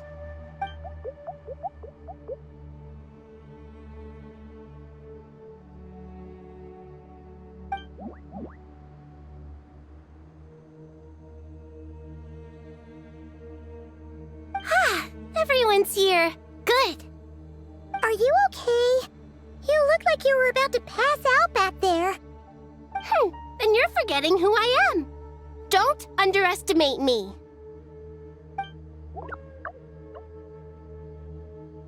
Red Flux. Oh, excuse me. Are you comparing me to Paimon? I suppose everyone is gathered here because of me. As we can see, the situation is critical, and everyone is very busy with their various tasks, so...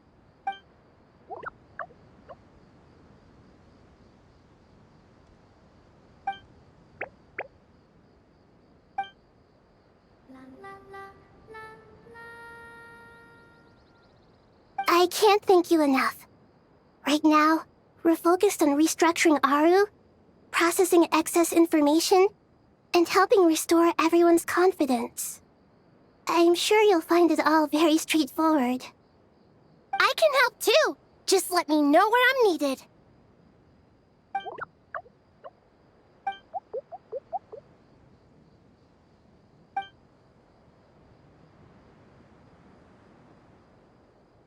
Up to no good?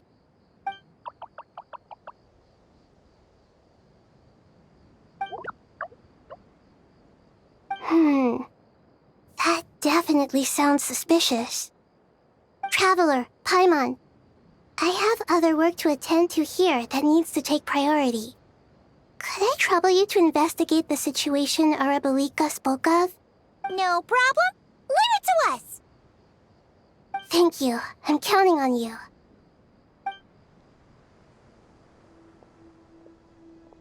There's one other thing. If you are to work alongside the people of Sumeru, you will need to make yourselves visible to them. Is that acceptable to everyone?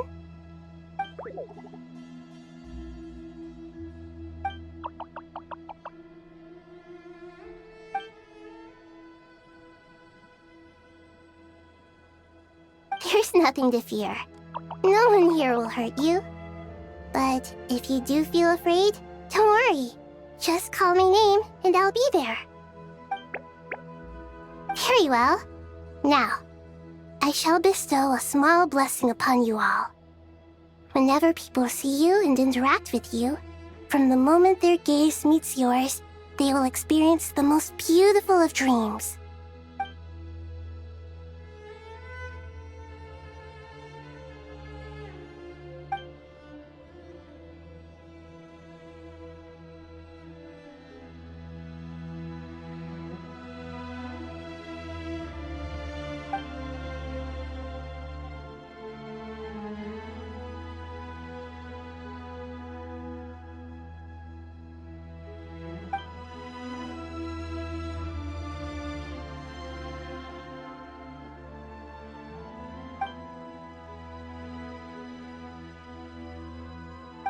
Do not fear.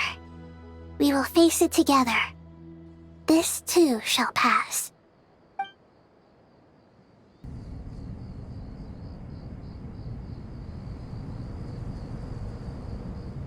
Ah, everyone's here.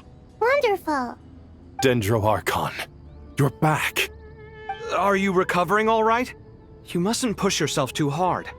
I'm doing very well. Thank you for your concern. I see. Using the power of Aru to reboot the Akasha and gain access to Irminsul. It's a sound plan, although I regret to be the bearer of bad news. But with the state that Irminsul is currently in, it's impossible to access via traditional means. Even the Akasha won't change that. Alas, we had feared this may be the case. And what about non-traditional means? Non-traditional means? Are you saying... Desperate times call for new measures.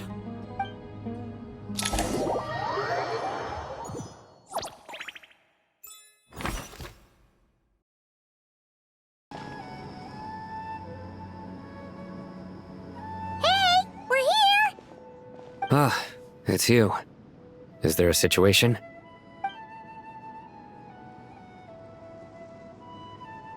The Aranara have good intuition when it comes to people. In other words, there may well be a traitor among us. Given everything that's going on, I'd be more surprised if there wasn't. Miss Nefer, as a professional intelligence broker, I trust you have a solution? Not one that I'm willing to volunteer. What's in it for me? Let's say I'll treat this as a pilot project aimed at expanding your intelligence operations. Whatever business you're in, an avenue to demonstrate your abilities could never hurt. I like the sound of that. Glad we're on the same page.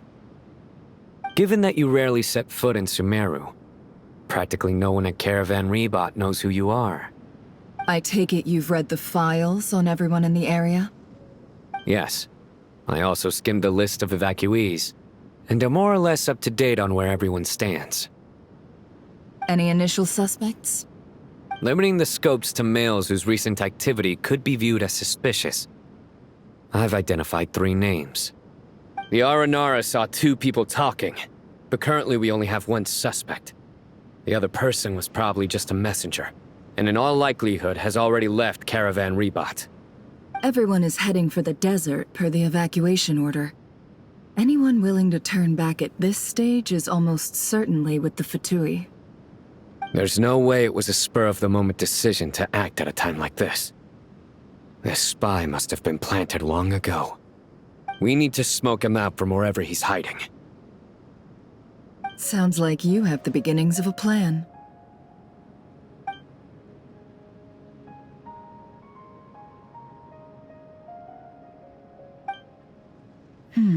I see. Your suspicions are well-founded. I'd be watching him too if I were you. So far, we still lack solid evidence that he's been bribed. He hasn't made any recent purchases that would indicate he came into some cash. Then let's get closer to him to confirm before we make our move. I can handle it. I'm not based in Sumeru, so barely anyone at Caravan Rebot knows who I am. And you're certain you've never encountered this person in Nod-Krai?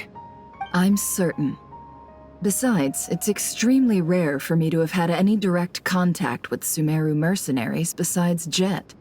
There's no way he could have seen my face before. Sino, stay out of sight and wait for my signal. If he raises any red flags, I'll bring him toward the main road. Understood. I'll take it from there. Excellent. Well, it's a pleasure working with you.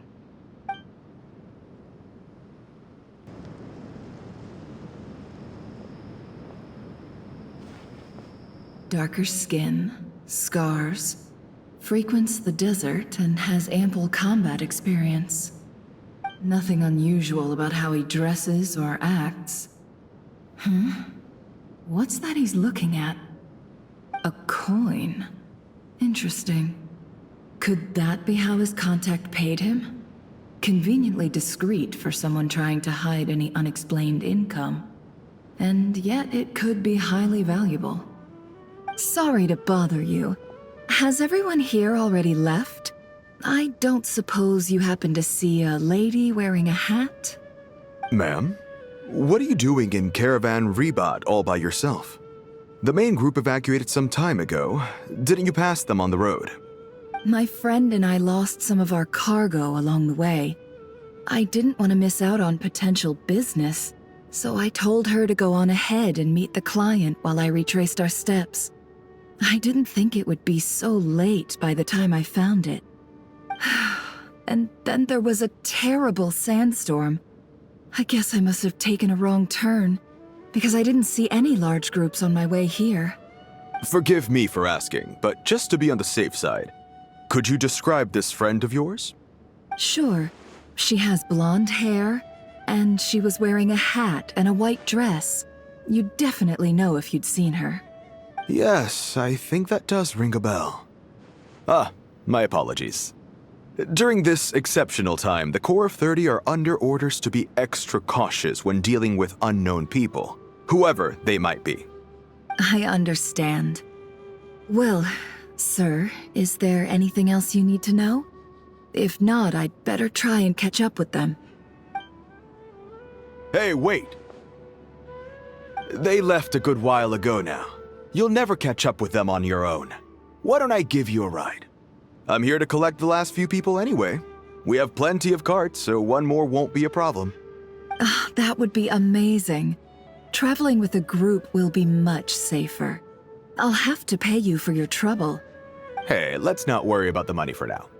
Wait here a moment. Once I'm done packing up, I'll take you to join the rest of the group. All right, thanks. Let me know if you need a hand carrying anything. No need for that. I'm strong enough for both of us. Okay. Well, I wish there was some way I could repay you. Guess it's my lucky day, running into someone who knows what they're doing here. You might have just saved my life, you know? You're not wrong there.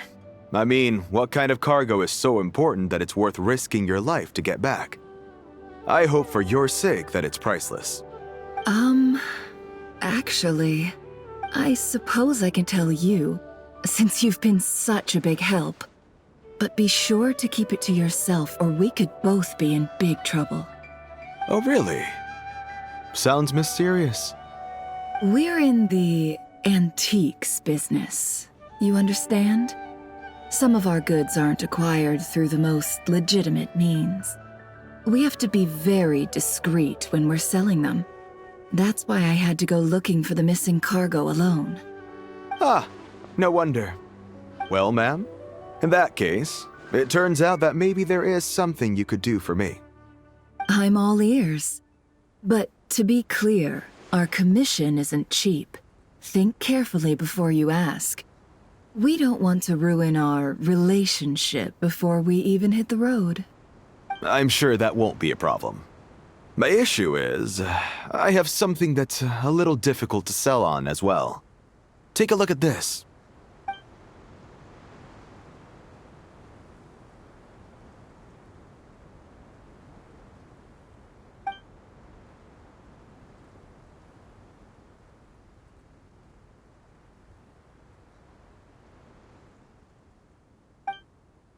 Pure gold. That's quite something. How'd you come across it? Dig it out of some ancient tomb?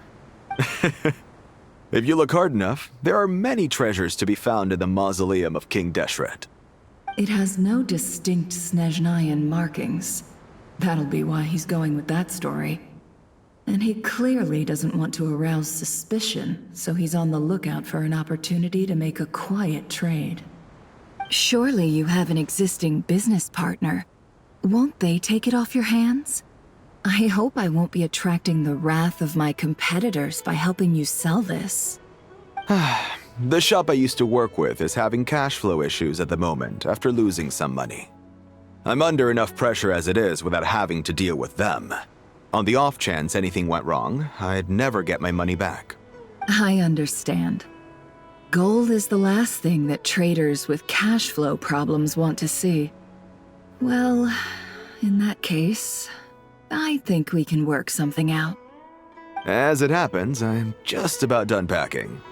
Shall we make a move? Sure. Let's walk and talk. This evacuation was a huge operation. They needed a few people to stay behind and tie up loose ends. And I ended up being one of them. You're lucky you ran into us in time. I certainly am. I don't know how this happened. One thing led to another, and look how it ended up. I just hope our client doesn't get spooked and cancel their order. Fingers crossed. But either way, life goes on, and we all have to make a living somehow.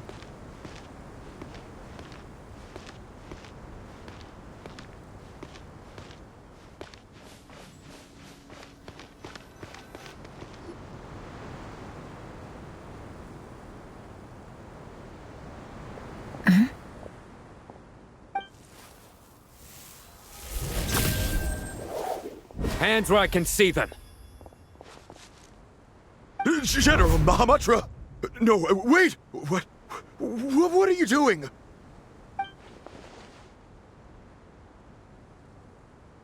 This is the coin? Good. Sadly, you won't have the chance to spend it. Nicely done. Looks like Sumeru's Matra are a well-oiled machine nowadays. Unmarked gold coins are quite difficult to trace. Thanks to you, we have secured the evidence. Here's what's gonna happen.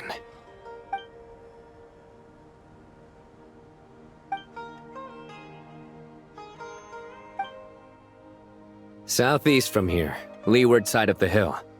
That's where he's meeting his contact. Great work. Candace tells me your interrogation skills are highly effective. Hers are quickly catching up. She's improved a lot in recent years.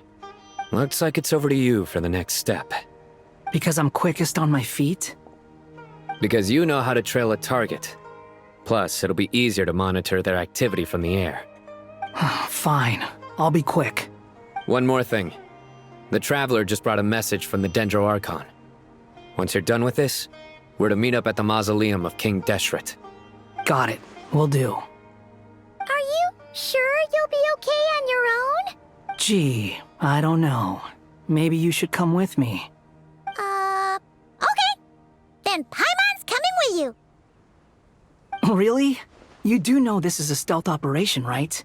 Meaning, you have to be quiet? Paimon? Are you sure about this? Well, Paimon at least wants to give it a shot. Like everyone says, if you never try, you'll never know. Besides, being the best guide in Teyvat has to count for something. This should be a piece of cake. Fine. Join me if you want. But be warned, if anything goes wrong, I'll have to gag you and shove you into a bush. No need! Paimon will be super careful. Promise! Good. Then what are we waiting for? Let's go. Ah! Coming! Coming! Hey, guy! Wait up! Hey, slow down, will ya? We're here. Now we wait. Okay, yeah, cool. Cool. What's on your mind, Paimon? Huh? Oh, nothing? I thought all you cared about besides being a guide was food and sleep. Why the sudden urge to go on a dangerous mission? What's that supposed to mean? Paimon's been on plenty of dangerous missions before. But never on your own. You hardly ever leave the traveler's side. Just saying, I'm kind of at loose ends right now. So if you did want to share, I suppose I'd have to listen. If not, suit yourself. Makes no difference to me. Hat guy? Do you think Paimon is useless? What? Where's that coming from? When we were in Nod-Krai, Paimon suddenly realized something. Even though Paimon's with a traveler every single day, whenever we face real danger, she can't do anything to help. Paimon doesn't get like this very often. She just got really scared when the traveler got kidnapped that time. What if she never came back? What would Paimon do then? And the more Paimon thought about it, the more useless she felt. But Paimon doesn't want to be a burden. Paimon wants to be a friend who's actually useful. Does that make any sense? You know, that feeling of just being completely useless and... Oh. Paimon probably sounds so ridiculous right now. You asked the right person. Boy, do I know that feeling. Oh, that guy. I'm not gonna try and encourage you. What I will say is this. When you start doubting yourself, you have two choices. Give up or change. You have to make the decision to move forward. Otherwise, no amount of consultation from other people is gonna help you. So ask yourself, what do you want? To get stronger? To learn more? Whatever it is, go do it. You won't have any regrets if you can at least say that you tried. Oh, all right. Something's not right. Shouldn't they be here by now? Paimon, is it just me? Or is it a little too quiet around here? Should Paimon take a look? We'll give it another hour. If nothing happens, we head back. Okay.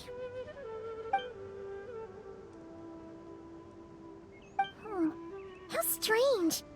We've been here for ages. Where the heck are they? Have we been stood up? What is it? Did you think of something?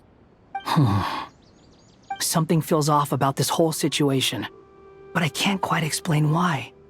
We know for sure that the guy Sinocot had something set up, yet somehow his contact is a no-show. So, either the handler got caught, or, more likely, they decided to cut our guy loose. But how would they know to do that? Wouldn't they at least send someone here to check things out? That's the problem. They couldn't possibly know what's happening here. Unless...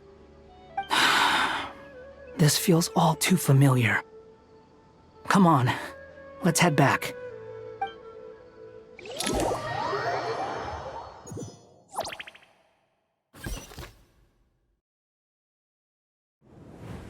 Even though this isn't a formal meeting, I'd still like to start by saying how grateful I am to each and every one of you. Thank you all for coming here and standing by our side. Chesipank and Bennu are currently assisting the scholars with the maintenance of Aru. Please forgive their absence. As for Hermanubis, may he rest in peace.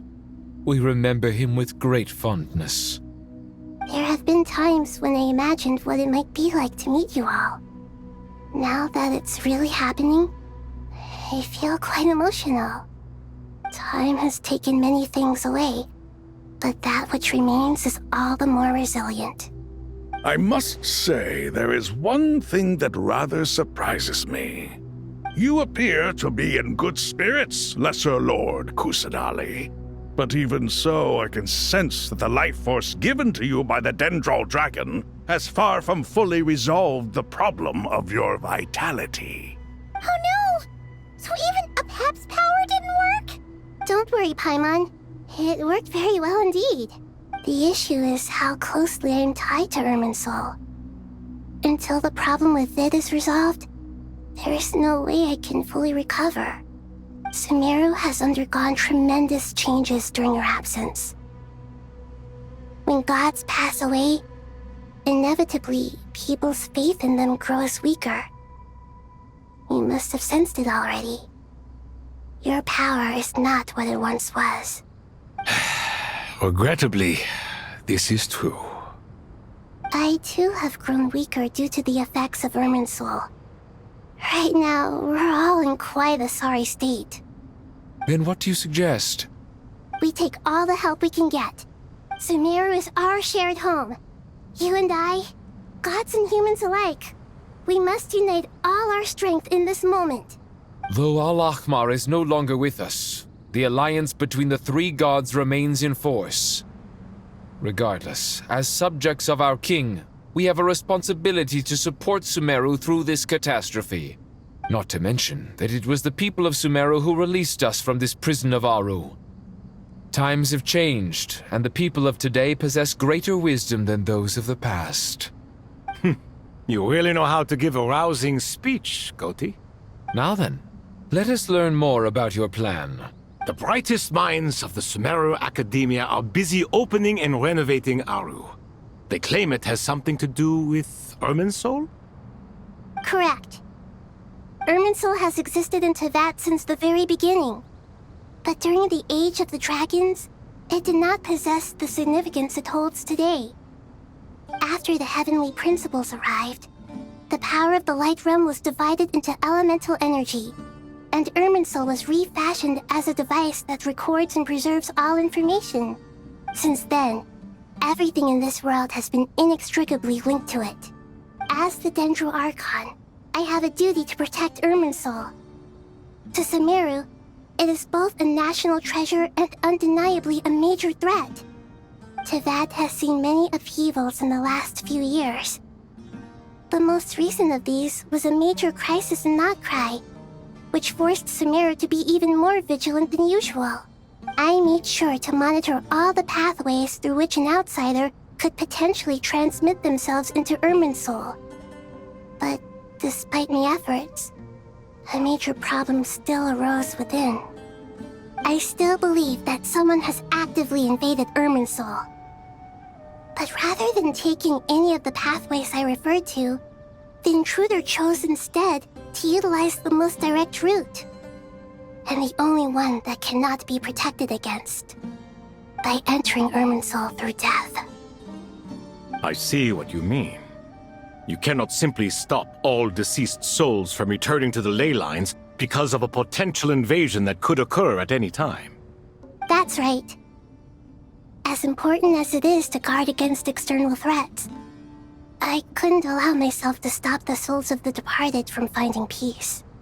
Please, understand how difficult this predicament was for the Dendro Archon. Defense has never been an easy task. After Irminsul was invaded, my authority was quickly restricted. Soon after that, the tree began denying access to any connections. I'm sure you feel responsible, but you are not to blame. No one can predict every possible disaster. There will always be trials and tribulations for the world to endure. But the people of Sumeru should not have to endure this. We must find a way to break through the lockdown and connect to Irminsul. And this is why you need Aru. Yes. The only thing in Sumeru capable of rivaling Irminsul in terms of overall function and performance is Al-Akhmar's legacy, Aru. All I managed to do before falling into a coma was make some minor adjustments to Irminsul. Using Aru is a last resort, and a move that comes with enormous risks. The Scholar's initial plan was to borrow Aru's power to reboot the Akasha, then use the Akasha to connect to Irminsul and investigate. Unfortunately, Irminsul has suffered far greater damage than they first thought, rendering that plan futile. To rise to the challenge, we had to resort to more extreme and far costlier means. This has led to a number of new contingency plans. To reclaim Irminsul, our brightest scholars have made further modifications to Aru with multiple goals in mind. I thank you all for giving them your blessing in this endeavor. Human wisdom has clearly improved over the millennia. You have not only our support, but that of the Jinn, the Aranara, and the Pari. Together, we will do everything in our power to save Irminsul. By the way, when you spoke earlier of an intruder, it almost sounded as if you knew who you were dealing with and what they were capable of. Well, since you ask.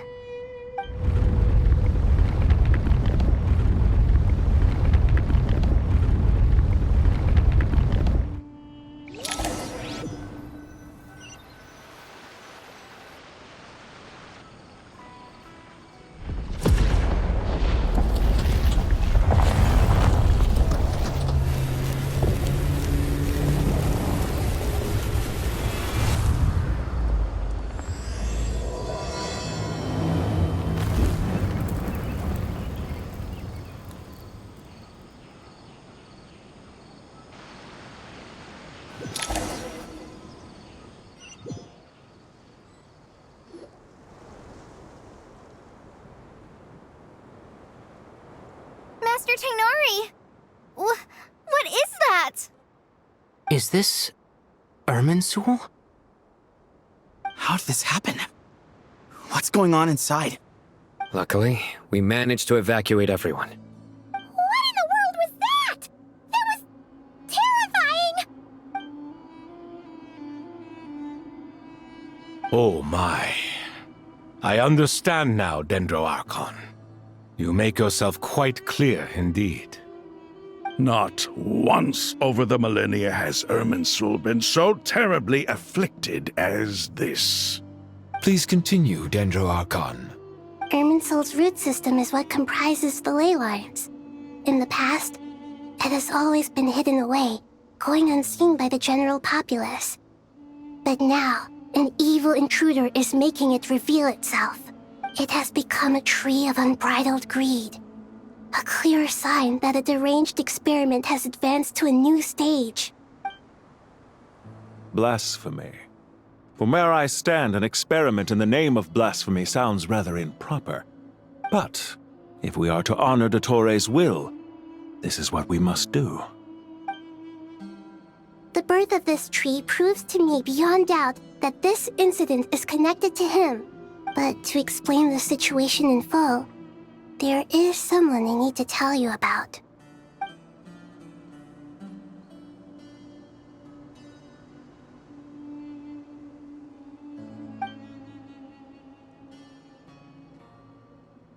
Zandik. So it was him. I saw him in the desert once. A man of supreme arrogance. So this is where it has taken him. But didn't Dottore die in Nod-Krai? How is he still able to do all this? He must still have loyal followers amongst the Fatui. Even so, I'm still unclear as to how he has been able to wield such a profound influence over Irminsul. I can confirm that Fatui forces have arrived in Sumeru City. Furthermore, Irminsul seems to be undergoing some kind of mutation. Evil branches are beginning to grow. Things that do not belong to this world are slowly but surely materializing. Sorry, I couldn't think of any other word to describe it. They don't seem to be fully formed physical entities yet, after all. But they are gradually becoming real. A baleful tree climbing up into the heavens. Speaking of Dottore, I have some information on that front as well.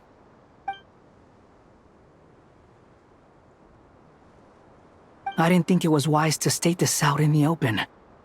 But my theory is, the mole wasn't cut off after he was caught. They wrote him off from the beginning. You mean, the Fatui never intended to follow through with him? Then why plant a mole at all? It's hardly a conventional strategy, and the rationale behind it is pretty twisted. But as it happens, I know someone who works exactly this way. And when it comes down to it, his goals are very simple. He just wants to confuse people, so they can't figure out what he's up to. He's been a collaborator of Dottore's from the outset. That fact alone confirms that Dottore is involved with this somehow.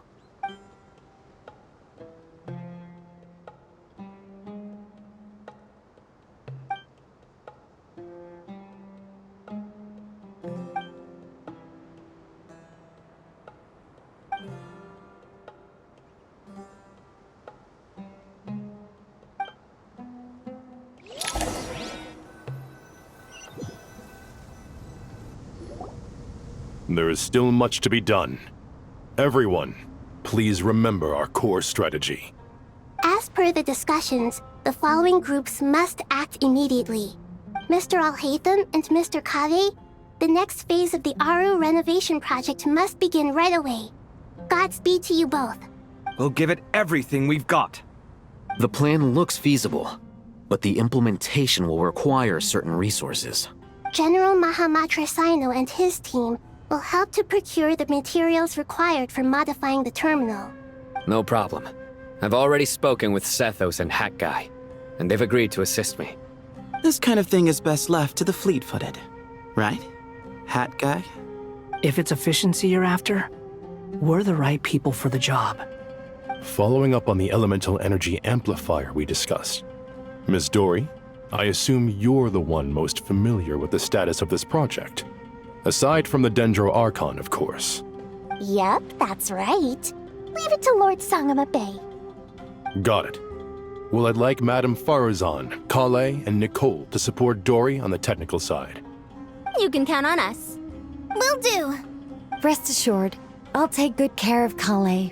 Dia, Candace, and Nefer, you'll be in charge of negotiating between the various parties. I trust you remember our goal. You bet. We can handle it. Good. I believe that covers everything. Tainari will provide ad hoc support as needed, if that's okay. Poor Tainari. Must be tough being Nephis' student. Getting bossed around all day, every day. Hey, don't try and drive a wedge between us, you old rascal. All it says to me is that Master Nephis has faith in everyone's abilities. While I'm nominally here as backup, I doubt there will be many situations where my help is needed. Exactly. Finally, Traveler, you and I will head to the border between Sumeru and Natlan. Once that task is complete, I'll be asking some of you to accompany me to the Eternal Oasis. The Eternal Oasis? I thought that was just a legend. So it does exist after all. Regarding your trip to Natlan, under normal circumstances, a meeting between our two nations would be a far more formal affair. Unfortunately, Sumeru is all but completely cut off from the outside world at present. So regretfully, we won't be able to give the Pyro Archon Mawika the grand reception that she deserves. My apologies for the inconvenience. No point putting too much pressure on yourselves. That goes for everyone. Right. Especially you, Dendro Archon. I'm sure you're still feeling quite weak. Don't worry about me. The Dendro Dragon's life force will sustain me. Plus, we'll be there every step of the way. Nahida will be just fine. Yes, I believe in myself. And I believe in every one of you. Well, time to get going. To what extent we can implement the final plan depends on how successfully the Akasha can be modified and configured. And to make sure the configuration works, Aru will also need some further optimization. Yeah, no surprises there. Once we roll this out, any Sumeru citizens who already have Akasha terminals can simply continue to use their existing devices. This still leaves us with a significant equipment shortage, though. Many groups of people were never issued Akasha terminals, including mercenaries, the desert folk, and many others. We'll need a supply of rare materials for the renovation of Aru and the production of new terminals. Right now, the best place to source these locally is from the primal constructs within King Deshret's mausoleum. Time is not on our side here. It's gonna be a race against the clock. The Aru merge and renovation project will have to be carried out by you two. Everything's riding on this, so failure is not an option. Best of luck to you both. As discussed, General Mahamatra Sino and Mr. Hat Guy will source the required materials. Mr. Sethos is quite familiar with the layout of King Deshret's mausoleum. With him accompanying them, things should go quite smoothly. I have every confidence. In the meantime, we may as well take a breather. Makes sense. There's not much we can do until the materials arrive. Get in formation and stay close. What is this, boot camp? Knock it off. It's just Sino being Sino. You know what he's like. Everyone clear on our mission objective. Look at the excess primal constructs, dismantle them, and extract the required materials. And King Deshret's 7 pillars agreed to this? If they're just sitting there doing nothing, we might as well put them to use.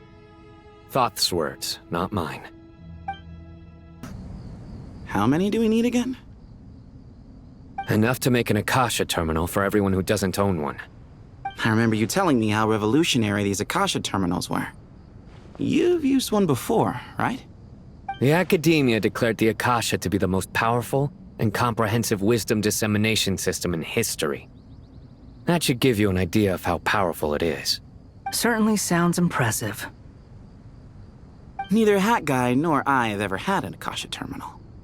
Well, if it all goes to plan, that's about to change. Oh, goody! Thank you so much for handling the delivery. What a long way it was. You've really outdone yourselves. I'm well aware what a bumpy, dangerous journey it must have been. Now, I would have loved to oversee the process myself, but of course, those of us who know the plan can't leave the mausoleum. Oh, trust me, I'm patting myself on the back for my assembly work here. Simply flawless work. But will you really be needing all of this? According to our plan, yes, this is the quantity required. I have no complaints about the quality either. Only the price. So expensive. I heard you covered a lot of the funding out of your own pocket. Oh, that's an exaggeration. The Academia provided most of the funds. I just offered a small token of my goodwill. Of course, the real tragedy is how little profit I'm making on this. You know, it's a serious crisis when you can't even make money out of it. It's really quite a beautiful design. And I'm intrigued by how such a diminutive device is able to output the power of the Light Realm. Did you attend the lecture on Light Realm energy, Madame Farzan? I don't believe I saw you there. Of course I attended. I was just a little late, so I had to listen to the whole thing from outside the back door. Anyway, I have a perfectly good understanding of Light Realm, elemental and abyssal energy, as well as the relationship between the three. Good to know. Master told me in private that the conversion process between Light Realm energy and elemental energy involves highly classified knowledge that shouldn't be disseminated too widely. But even so, the scholars still shared said information. Well, you can't enforce a rule that everyone breaks. Is that the idea? At first, the Dendro Archon was reluctant to explain it in great depth for safety reasons. Later, she came to terms with it and simply informed my master that we would all have to face the question of survival together. To protect someone from such dangers means keeping them in the dark. But for someone to know and embody the wisdom within, they must understand its very essence. It's an information hazard. We're exposed to danger just by knowing the facts. And just like bait, It lures us in by offering us the solution to our problems. But if you're not careful, you'll end up pursuing it down a dark path. A tricky problem. But today, this big problem has been broken down into many smaller, more trivial ones. What do you mean? Ah, I get it. For instance, you and I share secret knowledge, while she and I take on the risks of life, death, and fate. Something like that? Hey, what? That is not what I call a trivial problem. Well, as they often say in Vahumana, an event that is monumental to the individual is negligible in the grand scheme of history. Generally, the fate of the individual is an insignificant affair.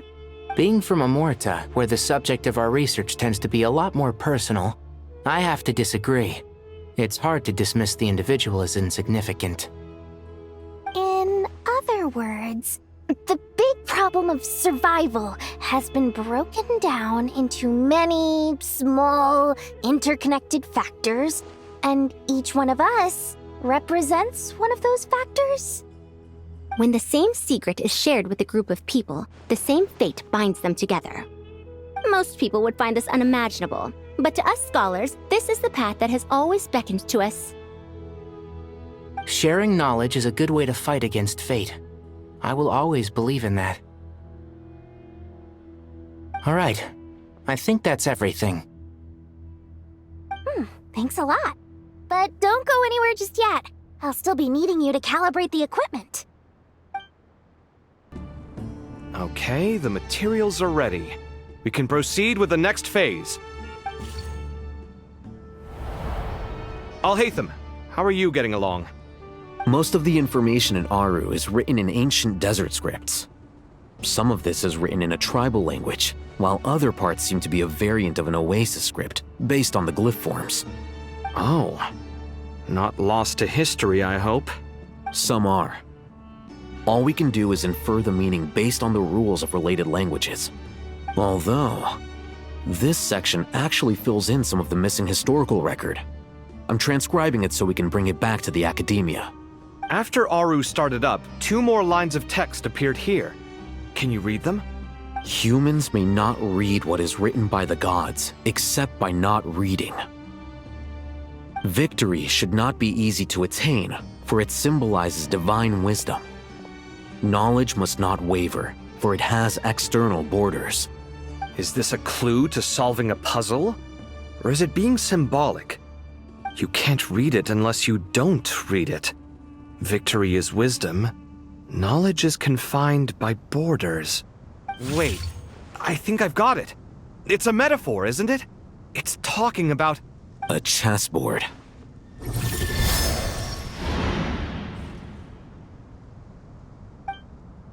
You were right. The youth of today are skilled at solving riddles. Have the secrets buried in the desert not been unearthed over the years all the same? Since Aru is a place reachable through wisdom, this day was bound to come sooner or later. Oh, I've always been against overly cryptic sentences. Don't you get tired of reading and writing all that? Ah, it's you 3. Just in time. We've been delving deep into Aru, and now this board has appeared. I've heard this was how you'd while away your free hours. You must be quite the experts by now in that case. It is true. King Deshret's chess games are some of the most well-loved of all his wonderful creations. If you have ever been to Safhe Shatranj, you may well be familiar with the chess pieces you see here. Is this chessboard supposed to be another visualization of the interior of Aru, then? Naturally. Visitors, everything is ready. Only by completing the challenge on the board in accordance with the rules will you be permitted to overwrite Aru. 1 second. It's not dangerous, is it? Dangerous? Why, yes, of course. I should be the one to go, then. Wait for me here. Sounds like the self-confidence of our present company has rubbed off on you. Don't be ridiculous. I'm your upperclassman, and that means I have to look out for you. I appreciate the sentiment, but a game of chess typically requires 2 players. Besides, I'm sure they won't let things get out of hand. Keeping things relatively safe is in your best interest too, isn't it? Fair enough. I mean, you guys are controlling the difficulty, so please don't go too hard on us, alright? Ah, but Bennu said he wanted to put some respect into these whippersnappers. All right, all right. Thank you. Obviously, we'll still try to be careful. This doesn't seem like ordinary chess. Is the goal to defeat the opponent? No, you must enter the board and pass the trials we have placed there. Ready? Let's do it.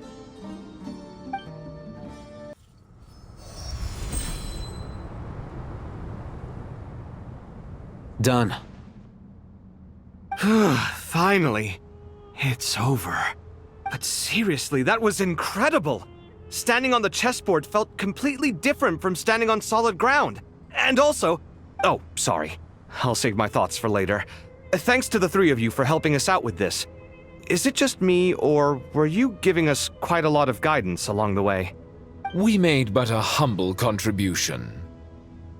You lived up to our expectations. Bravo! Our aid was not given for naught. In addition to the existing functions, I'd like to ask you for another favor. Since Aru's interference shield can cover the entirety of the mausoleum, it should be possible to extend its range even further. Perhaps you can find a way. So, building upon the existing functions to... I'm with you! Imagine for a moment. What would the ideal outcome look like if this function were compatible with the devices? I agree. This is the best solution possible.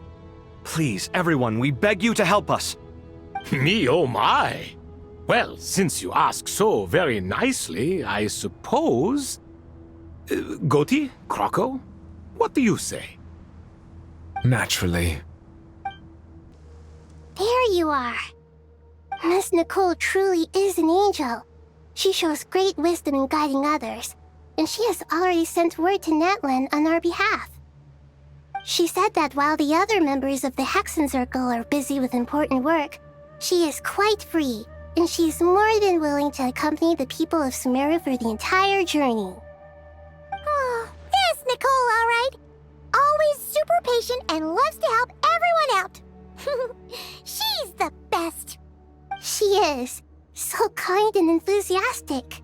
Well, time for us to get going. Let's head out.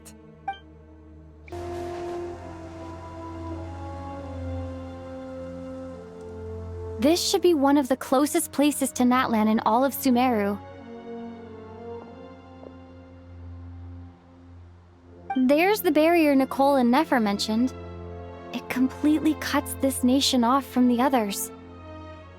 But why? Why separate you from the rest of the world now, specifically? And if I'm not mistaken, Irminsul was polluted once before, wasn't it?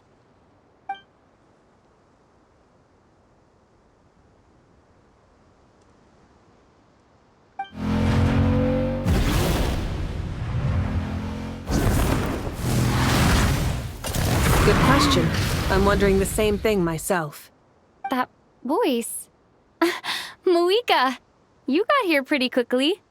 Hello, traveler. It's been a while. Hello there. Hello, Dendro Archon.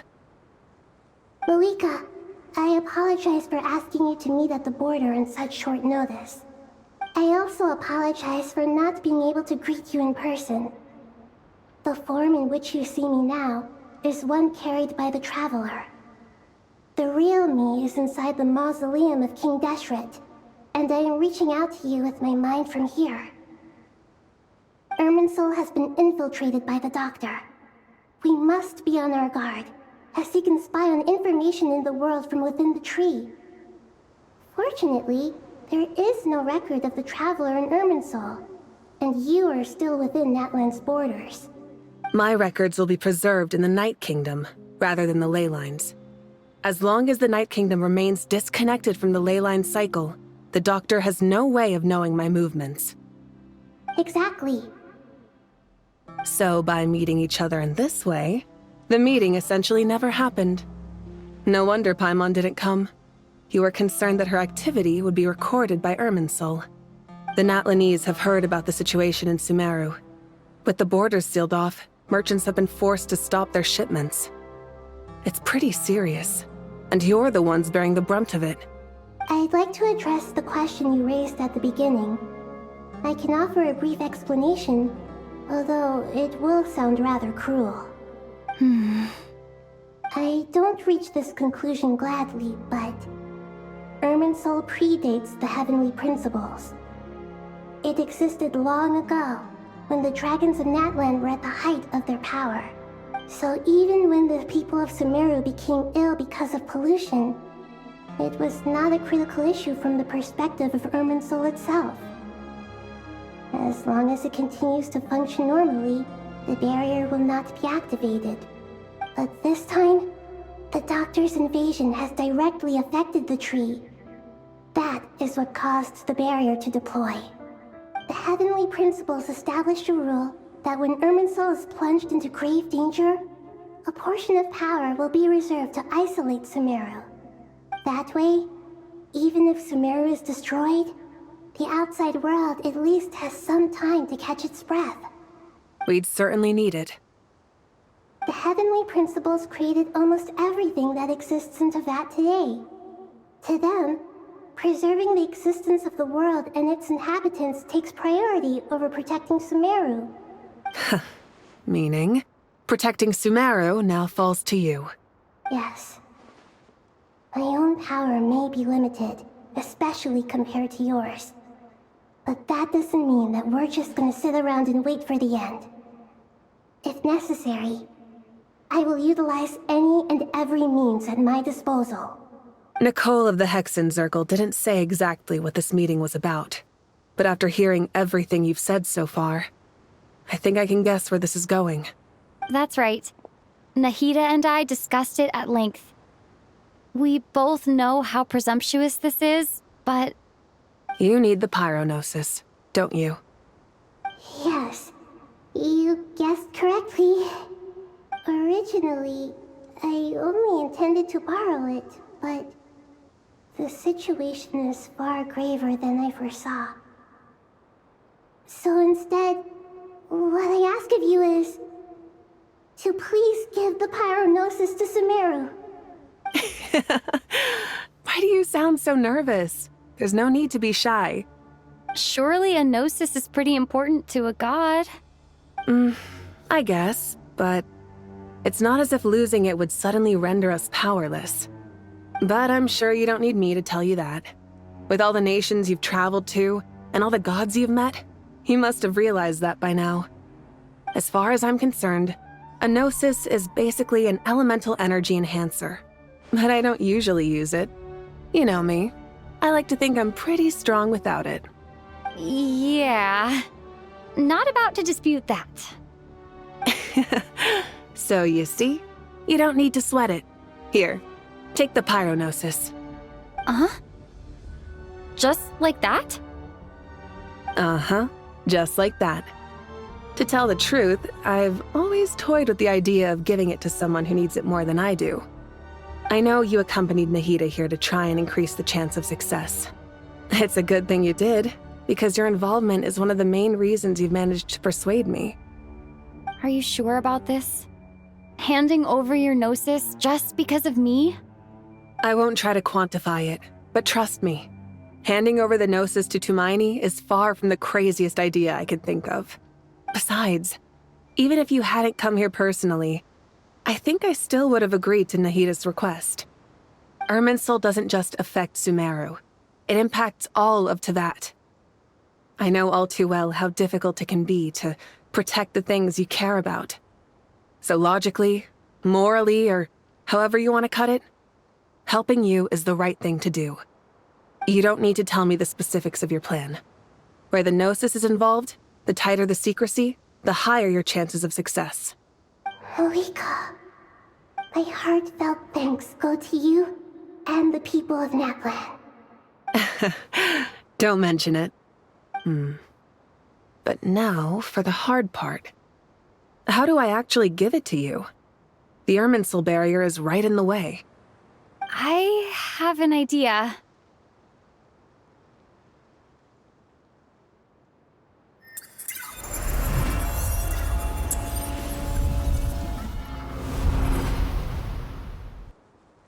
Just as I thought. Incredible. What did you do? Just made a lucky guess. This seems to happen quite a lot. Things that apply to everyone else don't seem to apply to me. I figured the same might be true here. Irminsul usually produces effects based on the records it holds. Since the Traveler is a Descender, Irminsul contains no records of her, and thus has no way to impede her. Is that right? You really are full of surprises. Catch. Whoa! Thank you, Moika. Thank you for trusting us with something so important. All right. No need to get so formal. It's not like we're strangers. Besides, there's still one problem. You might be able to pass through the barrier, but I don't know about the Gnosis. Any other surprises for us, Traveler? Let me try something. I have the Pyrognosis in my hand. It feels strangely ordinary, not particularly heavy. And yet, this tiny thing symbolizes the mighty authority of a god. I need to think hard about my memories of Pyro. My memories of journeying through Natlan. All those important experiences I've had. The Gnosis disappeared. Traveler, are you alright? I'm fine. The Pyrognosis disappeared into my body, just like phlogiston. Maybe it resonates with you because you've mastered the power of phlogiston. You might not be recorded in the ley lines, but you're still our Tumaini. Whew.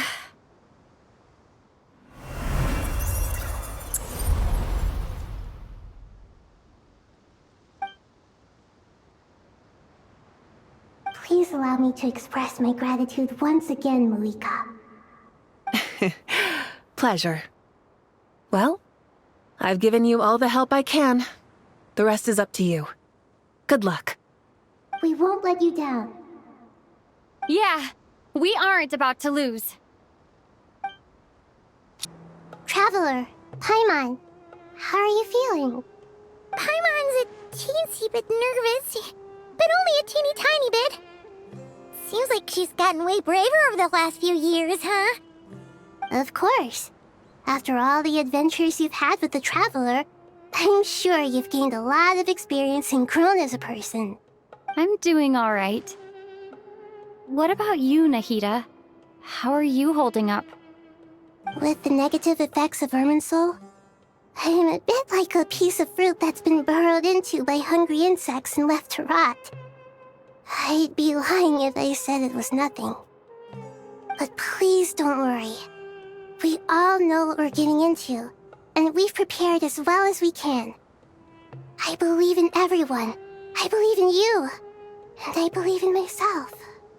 Stoking the fire inside oneself is certainly one way to live, but knowing when to rely on one's companions is also a form of great wisdom. I've been quietly learning little things from everyone, like plucking tufts of fur from a sumpter beast. Me too. With the constant traveling, I'm always learning and growing.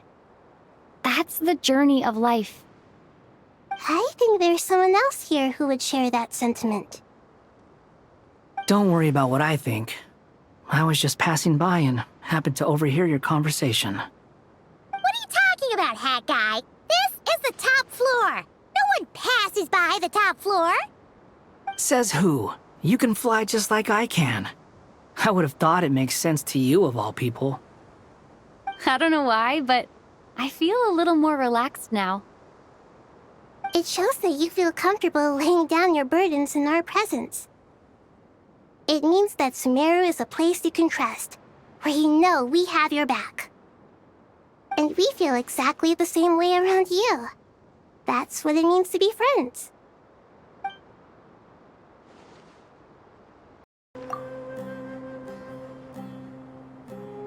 Ah, it's finally done. Ugh, but I have a nagging feeling that there's something I've forgotten. Oh, there you are. Everything wrapped up on your end? Okay, fair enough. That was a pointless question. We were working in tandem, after all. You must really be exhausted. Well, it's been a busy day, for both of us. When work ends, you clock out. No looking back. Yeah, we're definitely due a break. Probably a little late to start drinking now, though. I'll stick with water. Here, this one's for you. Thanks. You want a bite to eat? I can grab us something. Or wait, I think there's a stove nearby. Let me take a look. Are you nervous? A little, yeah. Unlike you, it seems. How are you not feeling at all nervous? Because everything that happens next is beyond my individual control. I don't worry about things I cannot influence. What do you mean, cannot influence? You're the one who came up with half of the strategies we ended up using. There's only so much I can do. I was only doing my duty. Was it like this last time, too? You mean with Azar and his accomplices? Yes and no. The situation back then was easier to control, but we weren't as prepared as we are this time.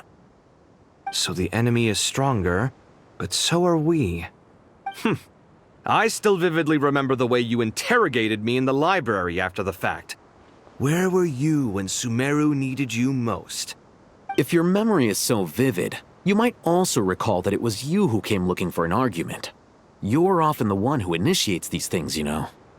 I came for a conversation! I didn't know it was gonna turn into an argument!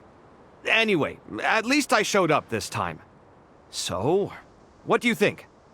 What do I think? I think we're certainly better off for it. It's good having me around to help out, huh? Absolutely. As a citizen of Sumeru, you displayed a remarkable sense of responsibility in the face of disaster. Certainly feels that way. I just shudder to think how the world would have ended up if we hadn't gotten control of the situation. So, do you think this is what impending disaster looks like? The sky is so clear, and there isn't a whiff of decay or destruction in the air. It's hard to imagine that the fall of humanity could happen on an ordinary day like this. Awful things happen all the time. Sometimes people can stop them, and sometimes they can't. What you and I have done is increase our chances of stopping this one. Lofty ideals may provide no defense at all against nihilism, but perhaps little decisions can. Oh, nothing. It's nothing. I hope everything works out tomorrow. It will. As long as we stick to the plan, our chances of success are good. It's really strange. You're my junior, yet you always seem to act more like an upperclassman than I do. I think it's mostly a matter of temperament. Ugh. Walked right into that one, didn't I?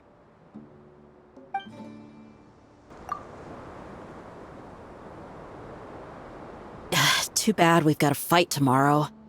I could really do with a stiff drink. Let us pray instead. Prayer. How nostalgic. Lord Sangama Bay. Came to get some fresh air too, did ya?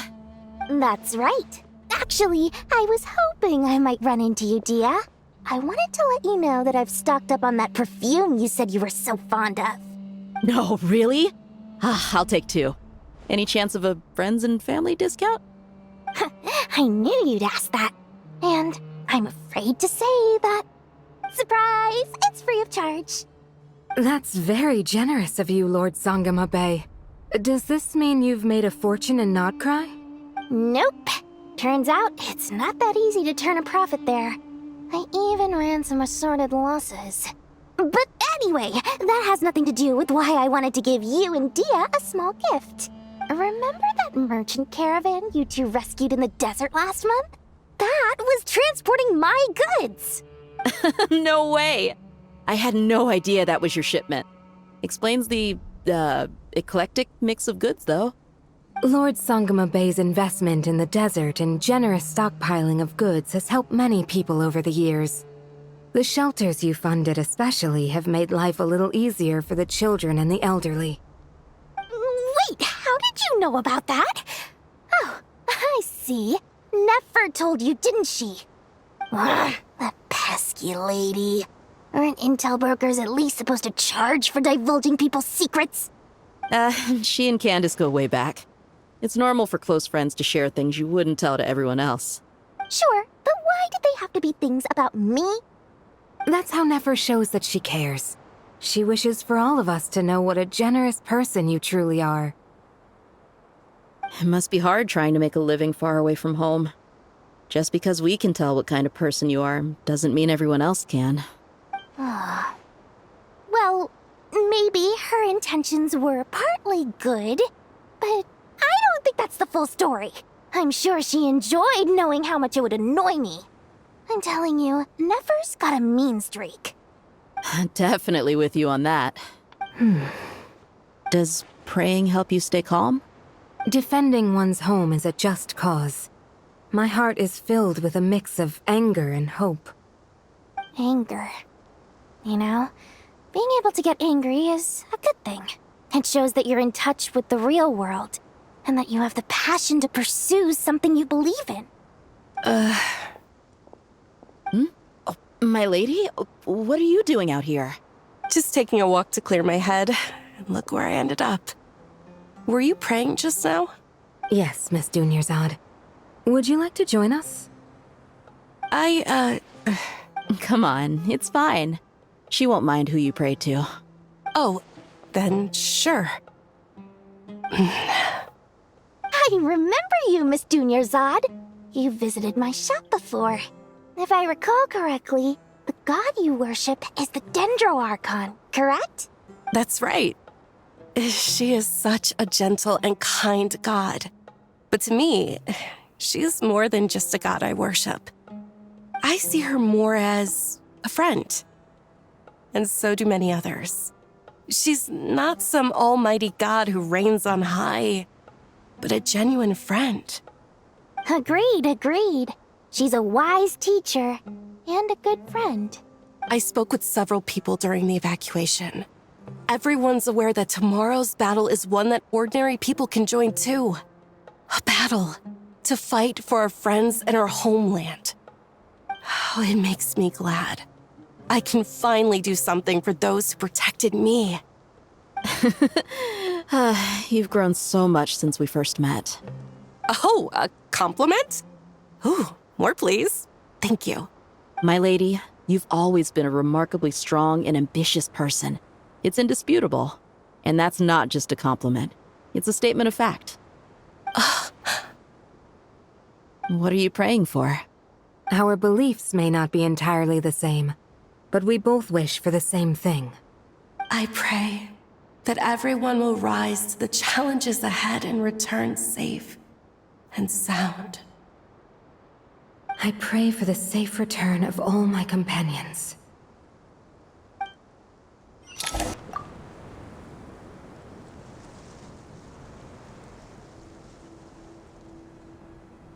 Look at the time. I should head back. I'm so sorry. I was in a hurry and didn't look where I was going. Are you all right? I'm fine. Wait, you're... Have we met? Not exactly. I think we may have crossed paths by the house of Dana before. Oh. You're Hat Guy! From Vahumana, right? You recognize me? The clue's in the name, Mr. Hat Guy. Fair point. It's getting pretty late. What's keeping you up? I could ask you the same question. If I'm not mistaken, All the workload for the Ratawa Darshan wrapped up a good while ago. Well, I have something of a background in Satyavada life, so I was helping the Dendro Archon make some preparations. But I must have lost track of time. Did you find the experience enlightening at all? Honestly, it was tedious and uneventful at first. But eventually, I think I did sense some profound truths. But they also brought a lot of suffering with them. I was told that I even shed tears while I was meditating, though I have no idea why. Sorry. I hope I'm not scaring you. Not at all. It just proves you're very accomplished in your research. Good night. I wish you all the best for tomorrow.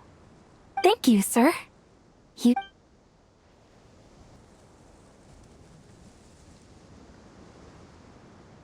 Something on your mind, Miss Nefer? Nothing in particular. It's just... right now, the future feels strange and unfamiliar. But the future has not yet arrived. How can you say how it feels? Some people know that there's an impending disaster. Others remain blissfully unaware. Each group is imagining an entirely different future while walking towards the same one. But when they get there, they'll still find they feel differently about it. People are shaped by their circumstances. Different circumstances create people with different perspectives. I've always found the perspective of the Vahumana Darshan to be a particularly incisive one. Even at the height of the crisis in Nod-Krai, people held diverging opinions. But things are different this time. Indeed. Regardless of faith, gender, wealth, skin color, or eye color, everyone in Sumeru knows what will happen tomorrow. The world has never been an especially fair place. Yet now, against all odds, a moment of unprecedented unity and equality is about to take place. It's fascinating. If only my father could have lived to see this era. Era. To me, that term represents a much greater span of time. It can be an unsettling word. I would even say I'm afraid of it. Do angels even feel fear? Yes, at least I do. I fear the gap that grows wider with each passing day and the never-ending flow of time. Time renders all memories insignificant and reduces all splendor to nothing. But those memories are the one thing I do not want to lose. You're very human in that regard. If angels draw too close to humanity, our wings burn away in the bright flame of awareness, and we fall to the earth. After spending so long among humans, I have lost much of my former glory. Maybe that's a good thing. You're more human than some humans are. I've been talking to Kale a lot in recent days. We seem to be in completely opposite situations. I suppose that makes us good case studies for comparison. Case studies for who? Myself, I suppose. After comparing the two of us, I suddenly discovered that I desired more than before. It was a gentle, pleasant sensation. Just as most people pursue glory and miracles, I too am pursuing miracles of my own. Guiding humans to make the miracles in their hearts a reality. That is my miracle. It doesn't sound so bad, does it?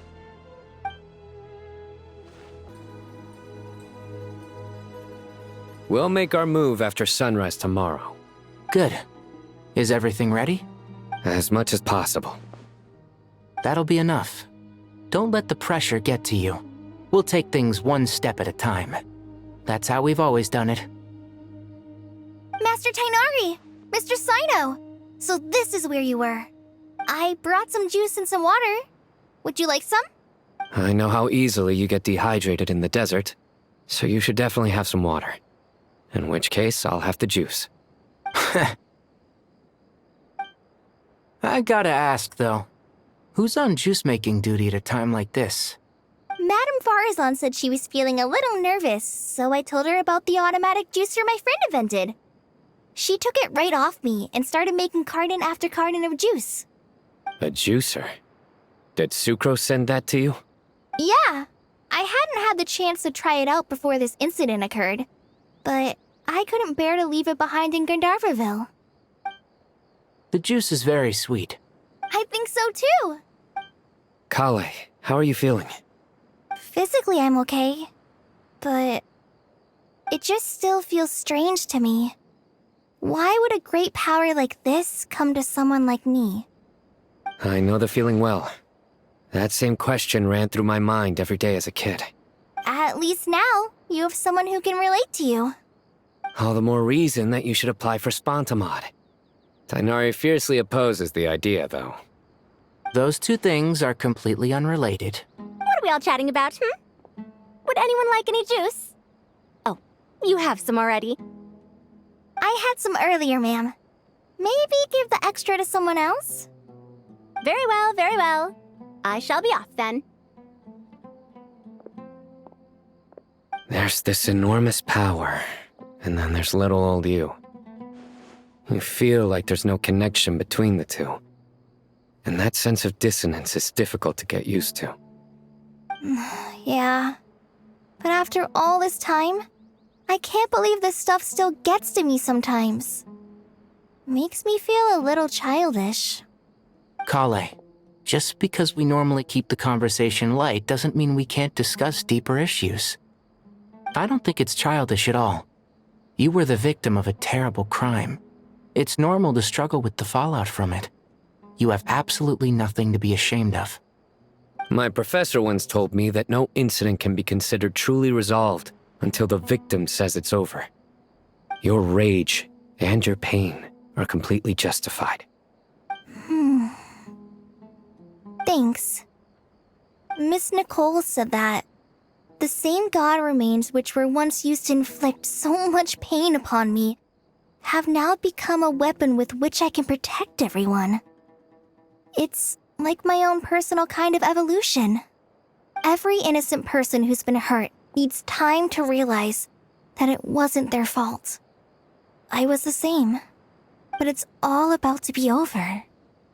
Tomorrow, it ends for good. I don't know if you've noticed, but you rarely stumble over your words anymore, and your outlook has become much more positive. It's a big change from how you used to be. And since this isn't over, you can settle the matter on your own terms. It's time you seized back control. I believe in you. Yeah. Sumero is my home. And it's so important to me. I have to protect it. No.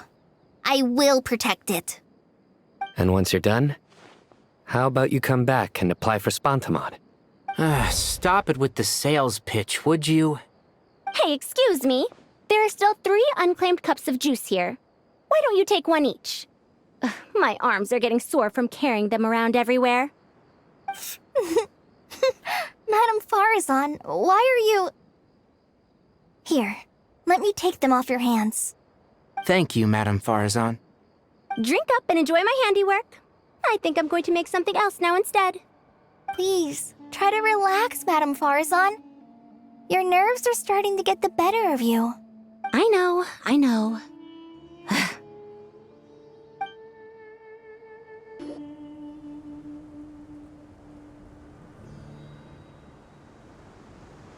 I have not felt this way in a long time. Standing up high, gazing out at the rolling dunes. One cannot know what freedom truly means without first losing it. The golden slumber truly lives up to its name as a dreamland. Though desert sands exist there too, no mirage, no matter how glorious, can compare to true beauty. Dendro Archon, what is on your mind? I was wondering whose counsel I should seek on the questions in my heart. What kind of questions? So many. More than can be put into words. As I once said to a friend, we look, we see, and we comprehend. But the question still troubles us. What are the many disasters that this world faces but the sum of all irresolvable questions? The biggest question you should be asking is how to seize victory. Yes. Although, I would express it differently. I must not fail. And so the question I am most curious about now is whether the path to victory will be an arduous one. What we declare to be a young sapling, we may, in fact, find to be a towering tree, if we would only cast aside our ignorance and look beyond the veil of time to see her true form. Nahida! We're here! Just in time. My preparations are almost complete. Ready when you are. We're here too. Miss Nicole! Miss Nicole! You run so fast! I thought I'd get a lot of exercise as a forest ranger, but I can barely keep up with you. Sorry, I got a little carried away. Lesser Lord Kusanali, the equipment is ready, and the modifications to Aru are all complete. As discussed during our meeting, Accessing Irminsul via the Akasha is no longer feasible at this stage. There are other options, it's just... they're a little more extreme, and more technologically demanding to implement. Maybe you should take it from here. The architecture and functionality of the Akasha terminals overlap considerably with Aru. There is reasonable evidence to suggest that one was developed based on the other, or that they both utilize technology of the same origin. As long as the transplant and merge operation succeeds, Aru should theoretically work on a scale greater than the Akasha and approximately equal to Irminsul. It will become the largest active computing device in all of Teyvat. A system this powerful is capable of a lot of different things. In the past, the Akasha was primarily used for one-way information transmission, but I suspect it could also serve as a central bridging hub. In the pursuit of greater knowledge, some scholars have attempted to connect their consciousness to Irminsul through the use of terminals, incense, and meditation. Correct. In academic language, scholars who reach that stage are said to have entered Satyavada life.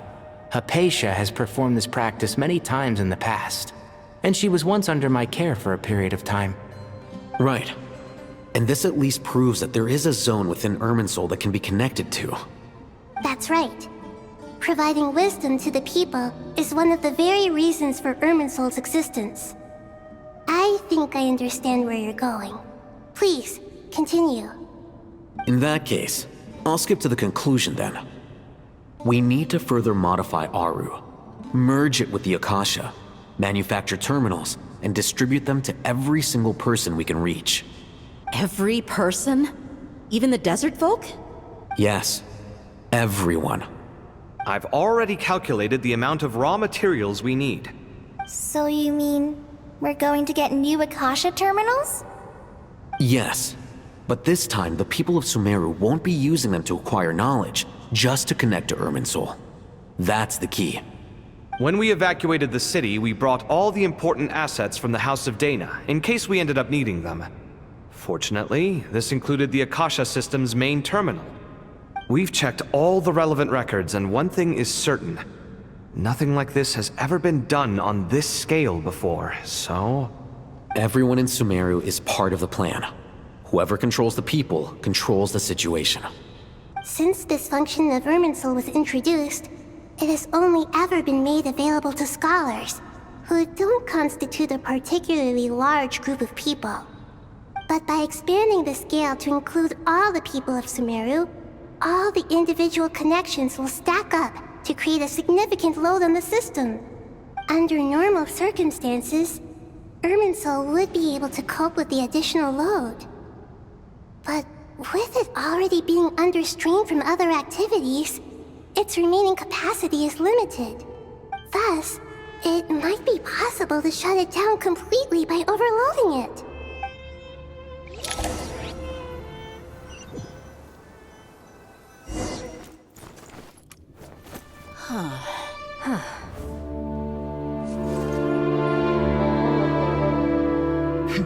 Counting down.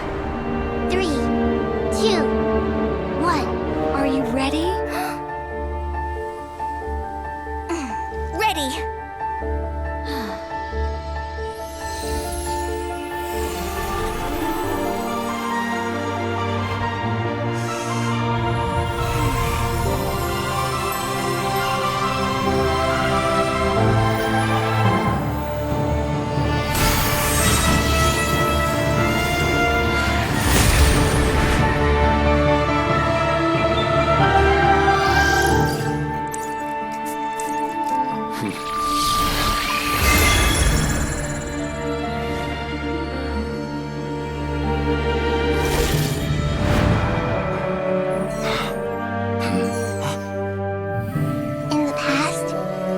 People sought knowledge, they turned to the Tree of Wisdom.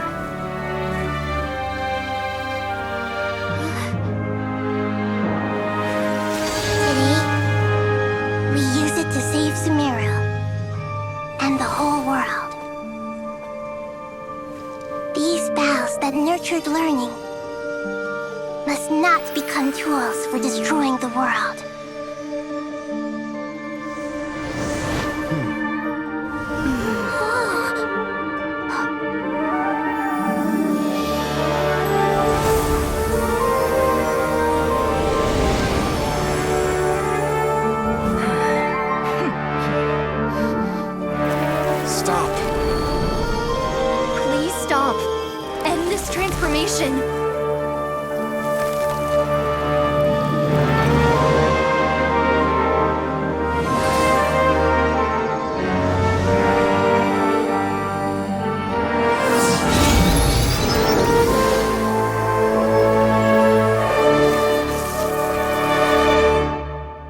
Shut down Irminsul just to stop me? You fools.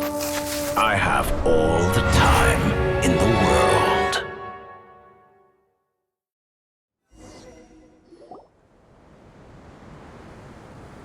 Success! The evil Irminsul tree has stopped growing!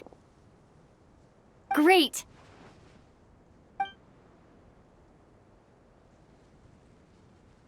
What a display of true courage!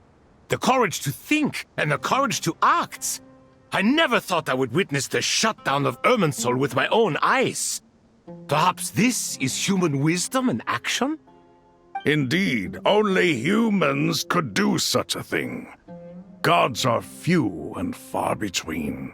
What was once created for spreading knowledge is now used for another purpose. A rather ingenious plan. I am grateful to you three for your help. Only thanks to you were we able to extend Aru's interference capabilities to cover all terminals. Now, nobody who wears a terminal will have their activity accurately tracked by Irminsul. No matter how many eyes Dottore possesses, he will not be able to see us clearly. Now for the next step. I will need the help of your supreme powers once again. How might we be of service, Lord of Dendro? I need to reach the Eternal Oasis immediately. Right now? In that case, Ibis King, would you agree that this is a fine opportunity to dust off our old tricks? Never. I assume you have that chess set with you? You mean the one you gave to me as a gift? Asking for it back, are you? How could I? You misjudge me. I just wanted to show you another way you can use it. Connect to Safei Shatranj.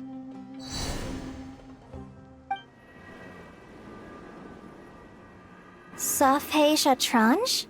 You mean that place in the desert? Thoth's chess set gains its power from the chessboard laid out in the desert by King Deshret and ourselves. All ceremonies conducted using the chess set must be activated via Safei Shatranj. In other words, the chess set is an extension of the chessboard. In the past, moving a chess piece was a sacred and momentous act. Transfer initiated. Entering live combat mode.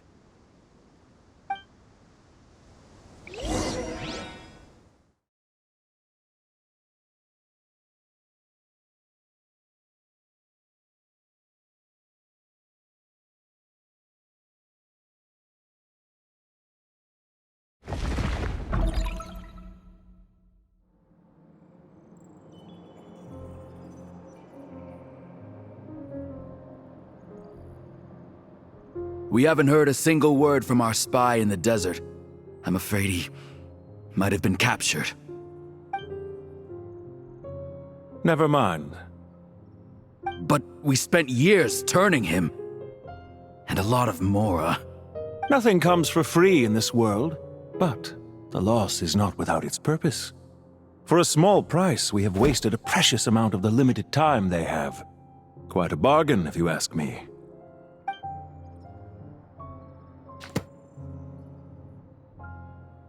Understood. Weighing profit against loss is a necessary part of life.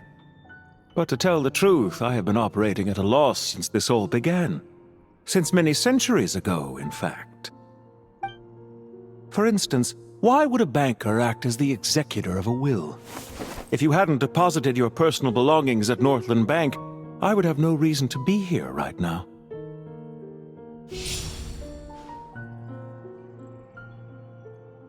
Dottore, I've placed your final data backup into the ley lines as per our contract. I trust we are now square for the safe deposit fees you paid. Is it not a little petty to split hairs like this, given our amicable relationship? I consider sound bookkeeping a matter of principle. Do not forget that you only live to see this day thanks to me. In fact, every day of your life since you met me, you've been living on borrowed time. Why, that's hardly a fair assessment.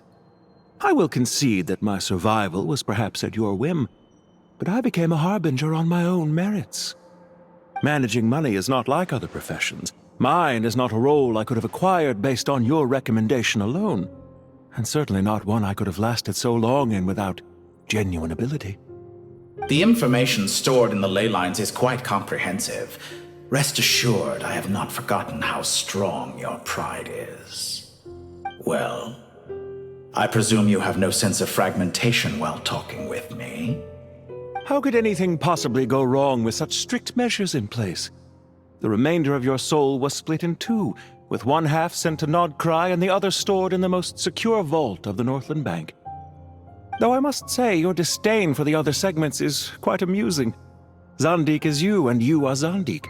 Zandik created the segments, yet you, a segment yourself, reject him.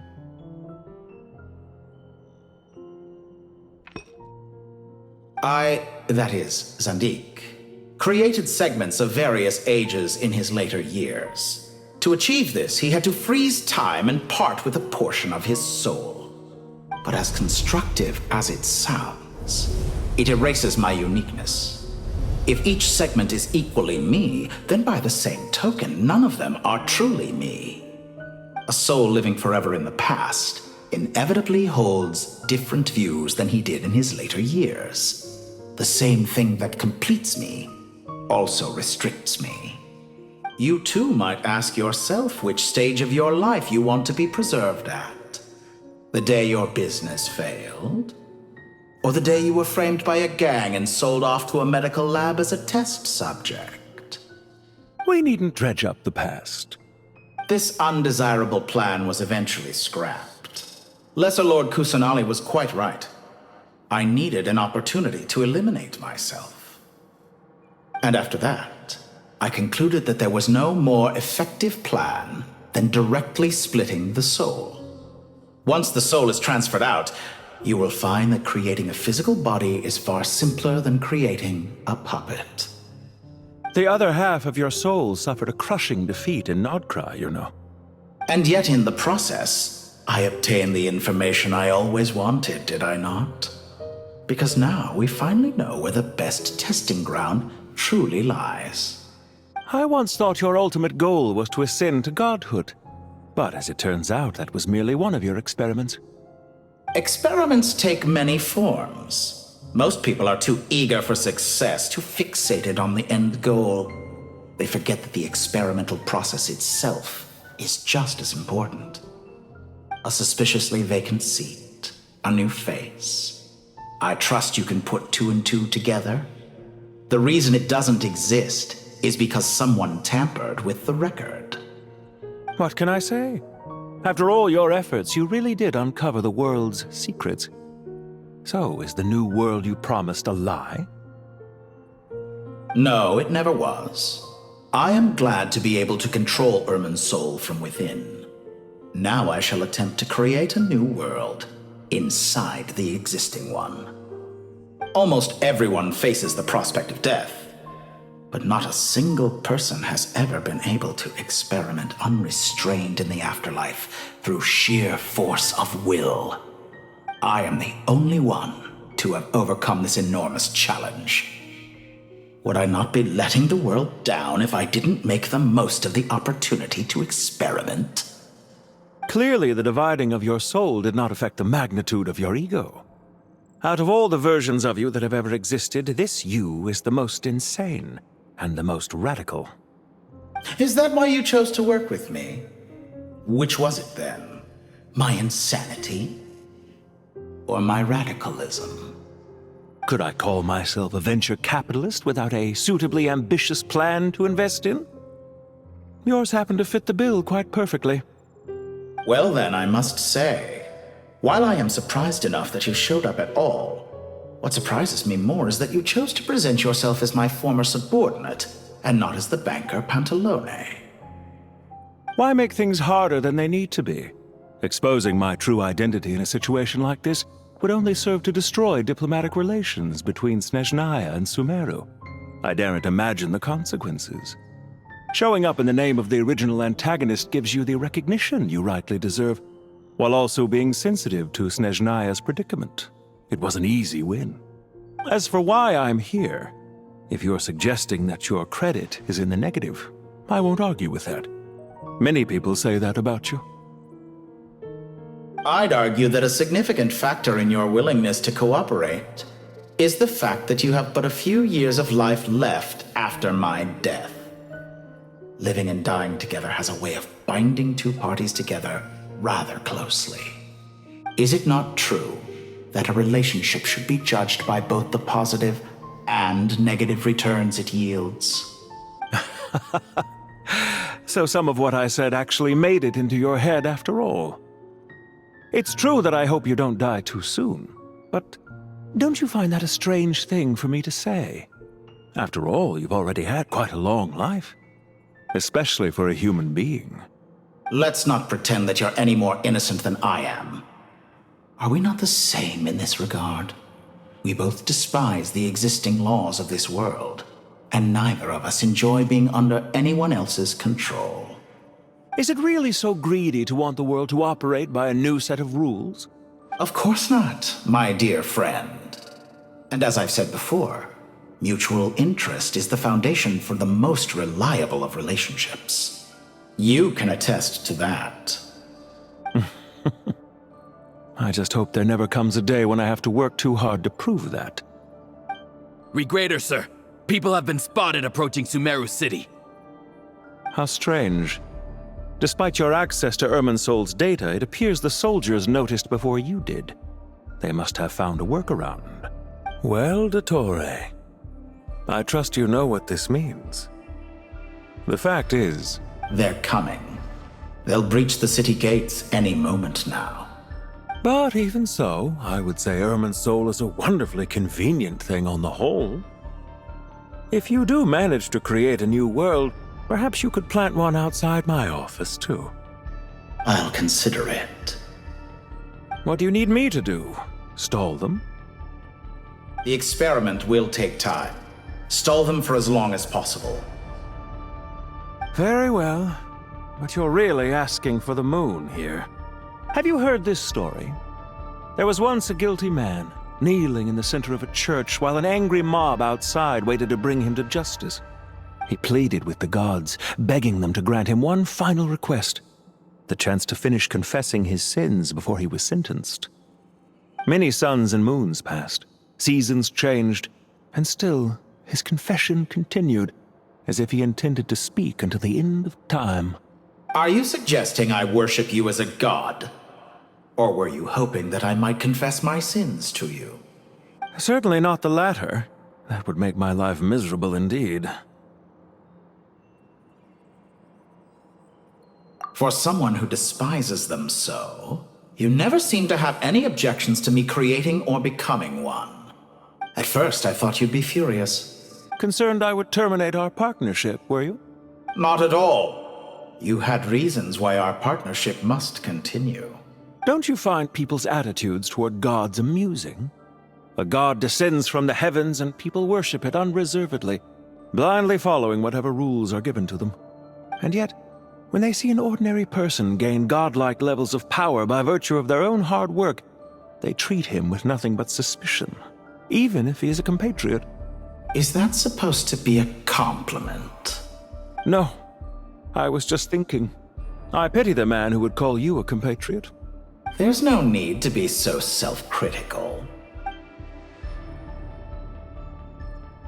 I know it's a little late in the day to be asking this, but how have you been keeping? I'm flattered that you would take the time out of your busy schedule to consider my well-being, Doctor. The part of your soul that went to Nod-Krai caused quite a stir, sending our organization back to the drawing board on numerous fronts. It was quite a headache for everyone involved. Dear me. I must have caused you no end of trouble. You certainly did. I had the rare honor of being summoned before the Tsaritsa with Pulcinella to answer for myself. A terrifying ordeal. Don't worry, I pulled through. At most, it's a public relations nightmare. I made sure of that. Now I'm curious. How did you explain yourself? Oh, it was quite simple. I just pinned the blame on someone who wasn't there to defend himself. I could hardly be expected to defy the demands of someone as insistent as the Second Harbinger, now could I? How you slander me.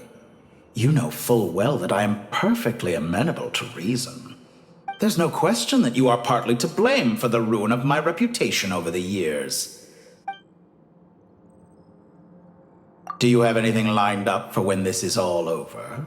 Hard to say. Field work always takes quite a toll on me, as you know. Once I'm back at Snezhnaya, I'll start with a well-earned cigarette. Why are you so eager to ruin your lungs after I went to the trouble of replacing them for you?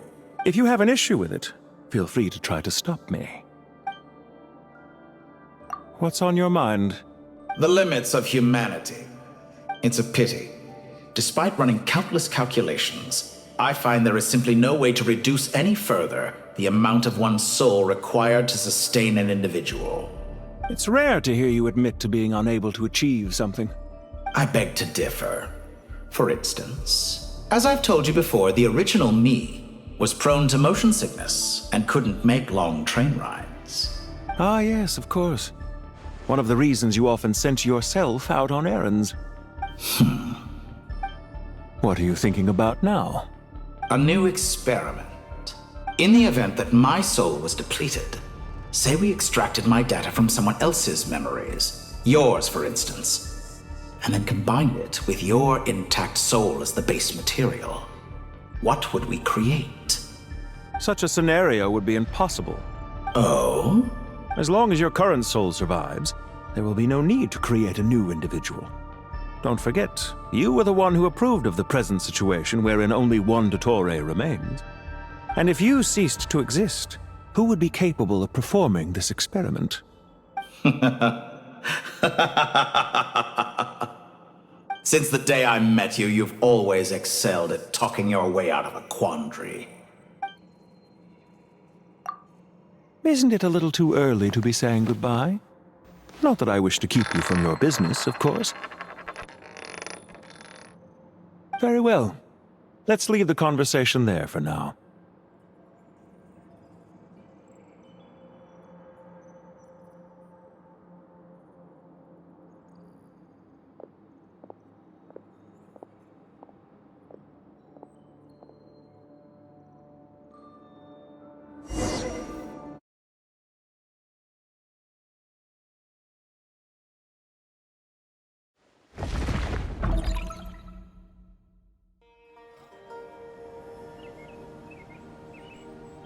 The power of King Deshret's 7 pillars is truly remarkable.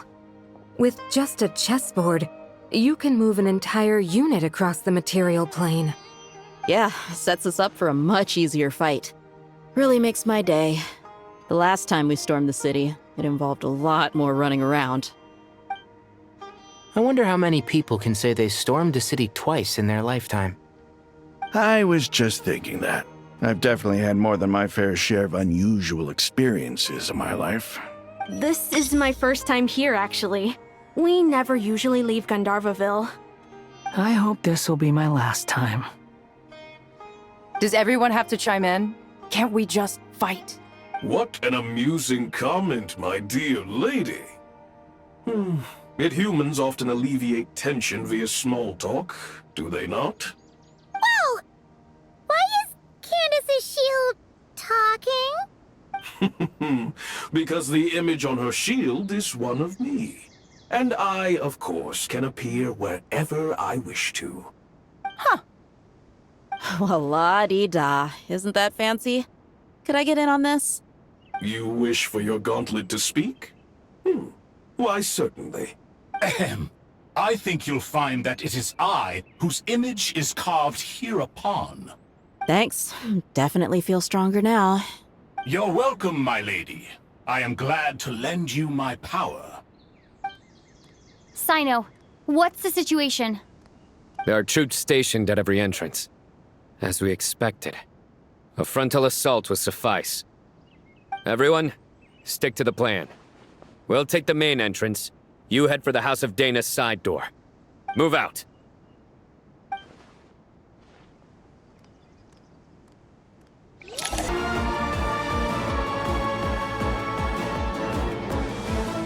Waterway secured. Brothers! Sisters! Perfect. Just in time. Welcome. Once we've linked up, we'll continue the advance. The team has arrived at the north entrance, as planned. Good. Press on.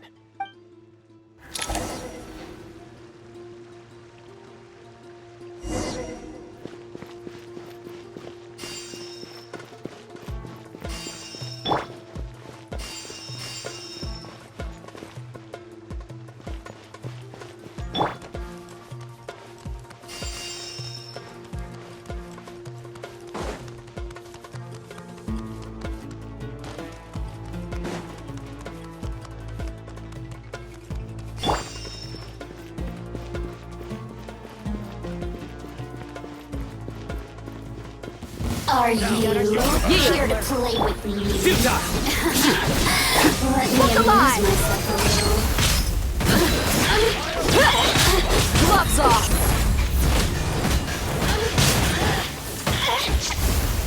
Here, mommy.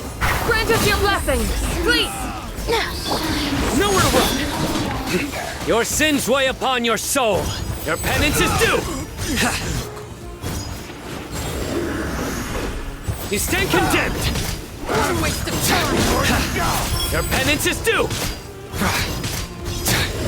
Couldn't fix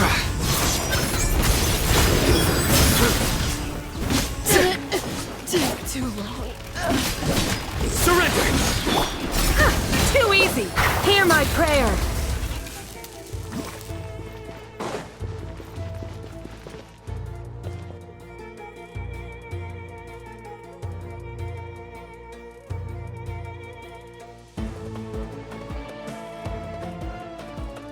Look out!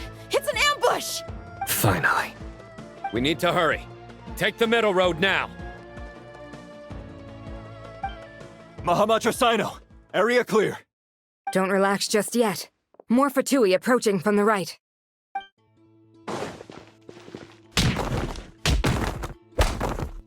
Irminsul cannot track our movements. If necessary, we could split up. Don't worry. We'll wipe them all out. As you can see, our people came raring to go. Good, good. How are things with the Traveler? Can Tainari keep her safe? Don't underestimate Tainari just because he's a forest watcher. He can handle it. All right. You know that's not what I meant.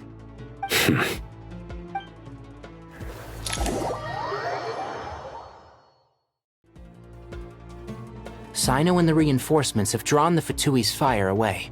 It's our turn. By using a cluster leaf of cultivation, we can pass through certain terrain silently. Good luck with that. We'll just fly up there. Huh? Oh, yeah. Paimon forgot she could fly.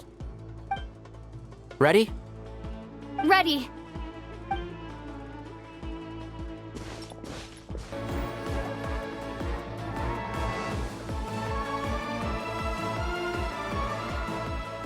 Fatui soldiers up ahead.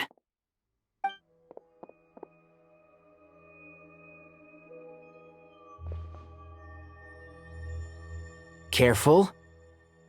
Prepare for battle. Hey! There's people over there. You have some nerve showing your faces here in the center of Sumeru City.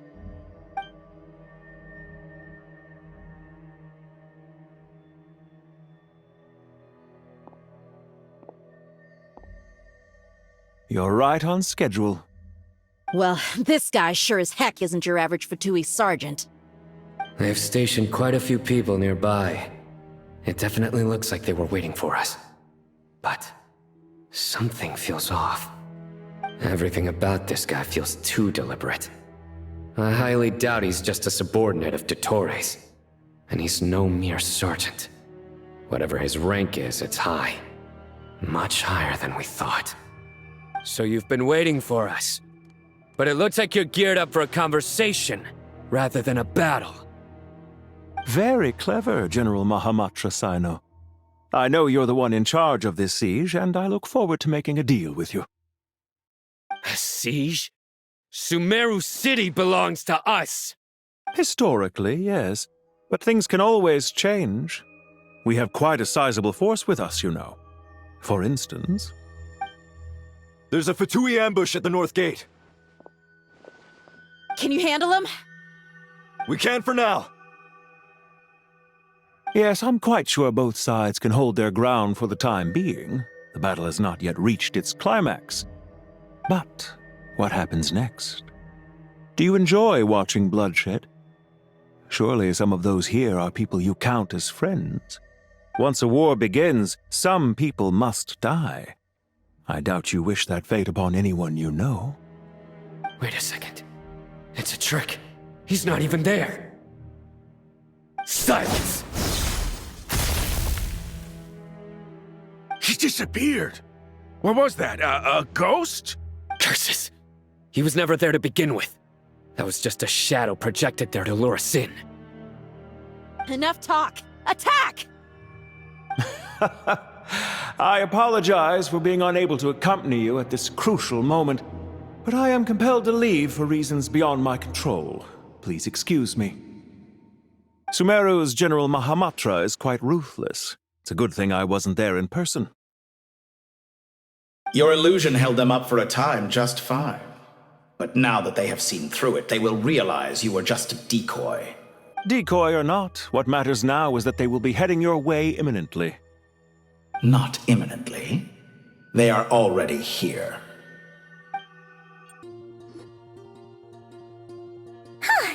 We made it! This is far enough. Tainari, you go help Sino. Don't worry about us. We'll manage from here. Are you sure you don't need me to stand guard? No need. Once the connection is established, we'll disappear from the sanctuary of Surasthana. Go help the others. All right. Goodbye for now, then. Please tread carefully.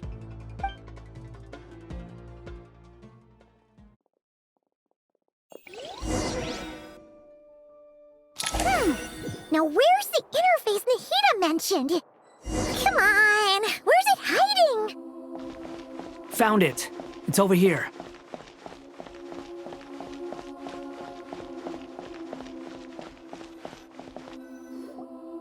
We can connect to the inside of Irminsul through the Sanctuary of Surasthana's built-in security system.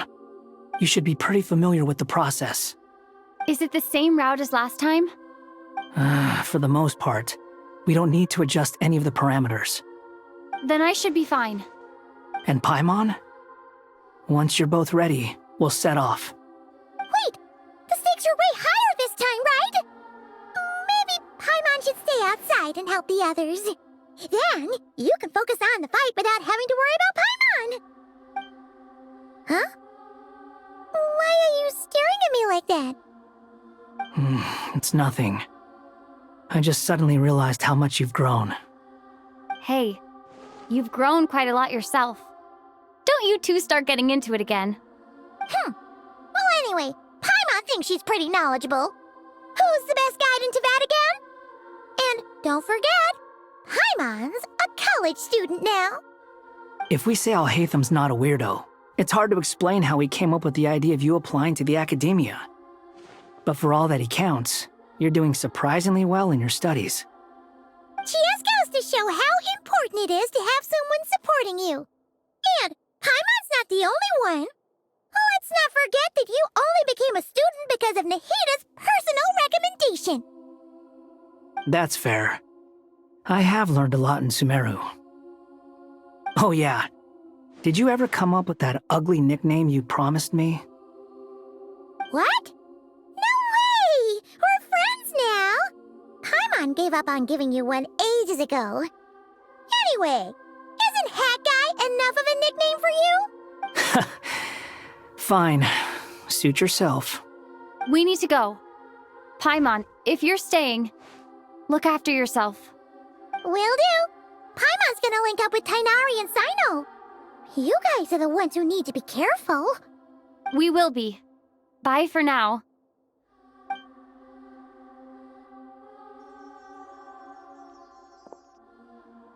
Initiating connection.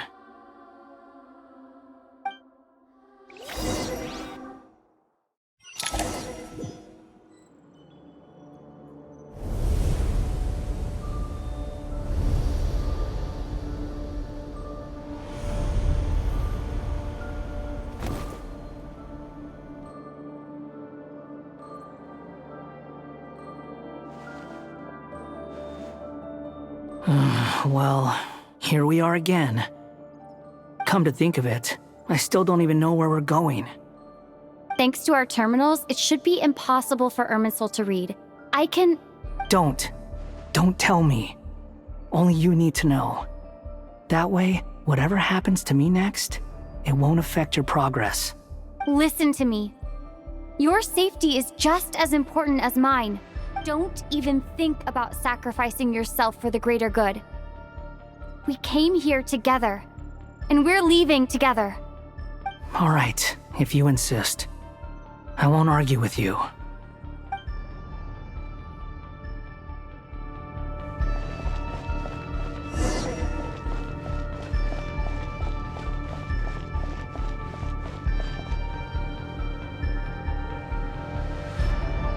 This place looks so different from how I remember.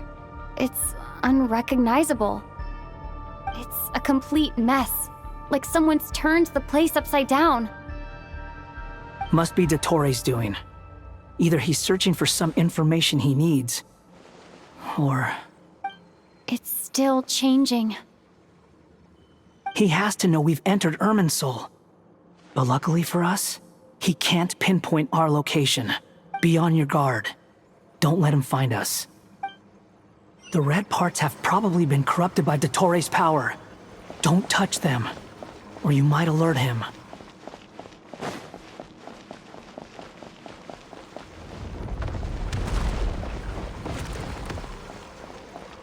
He's looking for us. Tread carefully. That wall could be a problem. Fortunately, it looks breakable. Give it a shot.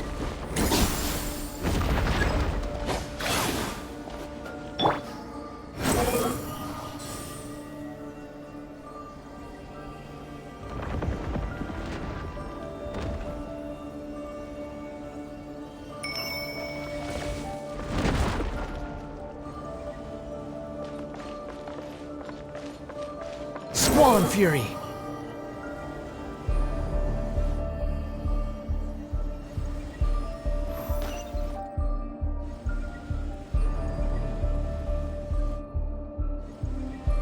The wind rises.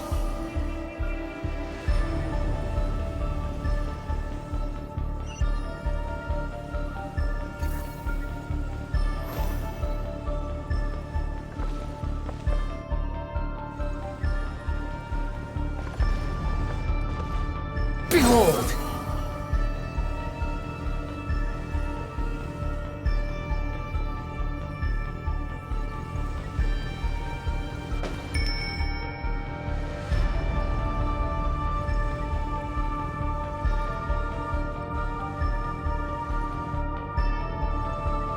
Swollen Fury!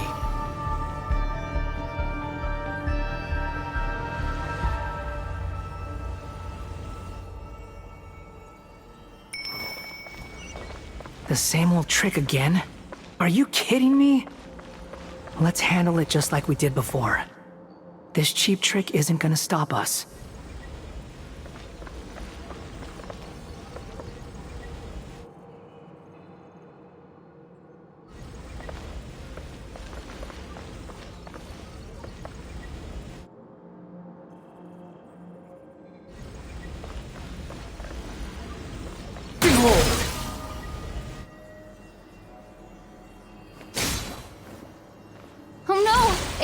A trap! Is that why he was using the same trick over and over again? To get us to lower our guard?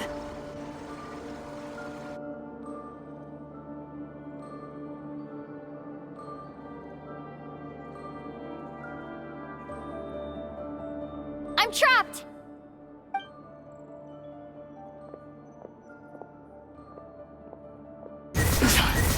Why won't this thing budge? Hello? Hello? Can you hear me? Nicole? Is that you?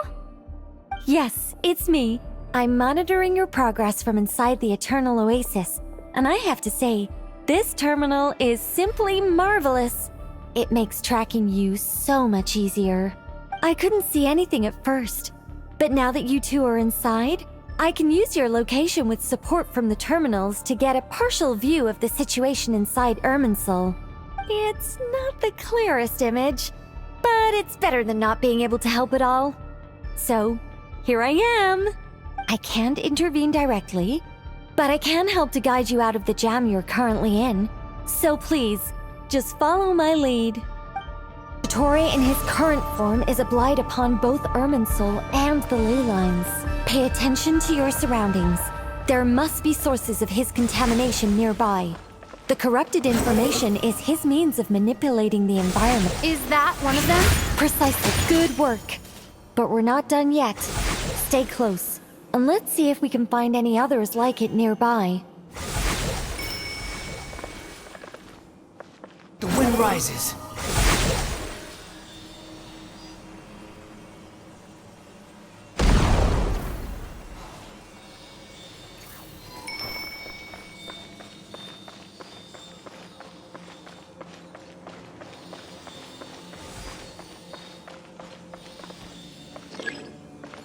Swollen Fury! This must be another one. Agreed. Now... Wait! Watch out! It's Dottore. I think he's found us.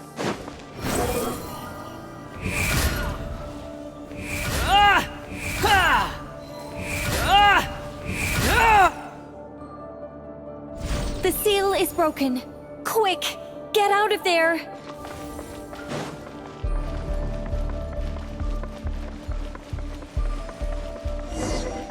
And where exactly do you think you can run to? Wait, what is that? Pursuers. That's gotta be it. Run! Don't let that thing touch you. Dodge that attack!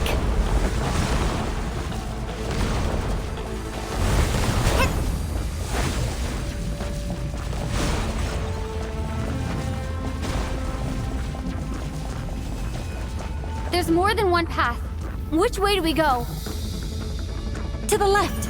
Trust me.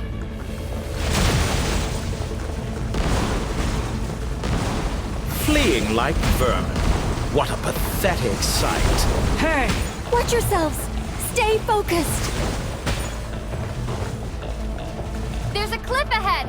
Jump! More of those corruption sources. Destroy them as you did before, and open the exit as quickly as possible.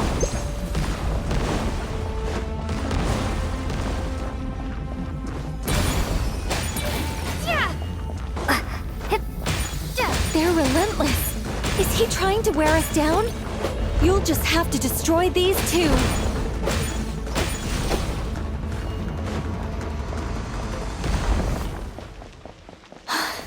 I think the pursuit is over. Hard to say. Stay alert.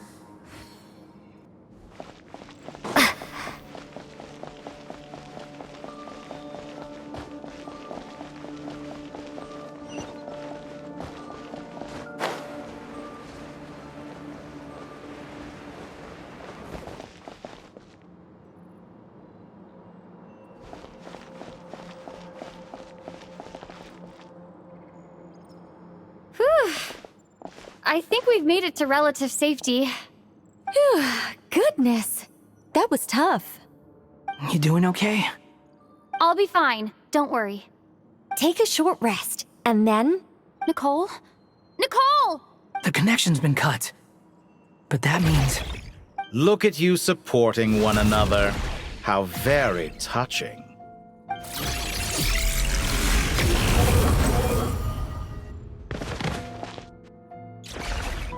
Dottore! Took you long enough to find us. You're more useless than I thought. Oh, really? I think I deserve a little more credit for my methods than that.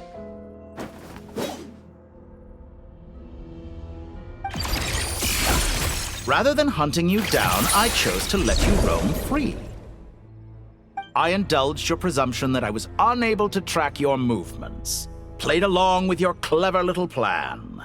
Fleeing is for animals, but I rather enjoy watching you flee. Some things lose the will to run altogether as soon as you put them in a cage. If that's true, then why did you come looking for us? Because I wanted to observe you up close, of course. Don't misunderstand me, I'm not here for a fight. Is it so unusual that I wish to greet my old acquaintances in person? After all, it's been a while. Scaramouche.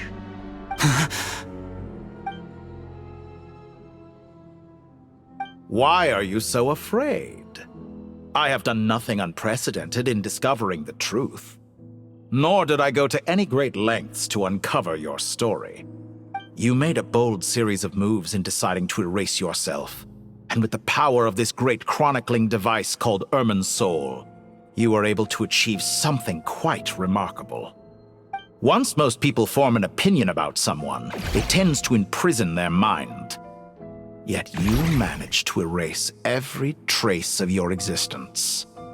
A novel take on death indeed. However, this meant that you stood out to me all the more when I saw you in Nod-Krai. I didn't even have to go looking for you. Just the sight of you was enough for me to intuit the truth. For someone in my position, connecting the dots was a trivial affair. It would have been more surprising if I hadn't managed to piece it together. You seem very pleased with yourself for figuring it out. I'm sure you'd even be more delighted to learn the full extent of your crimes. That would hardly be necessary. Besides, isn't there something that concerns you more right now? Something that fills you with dread?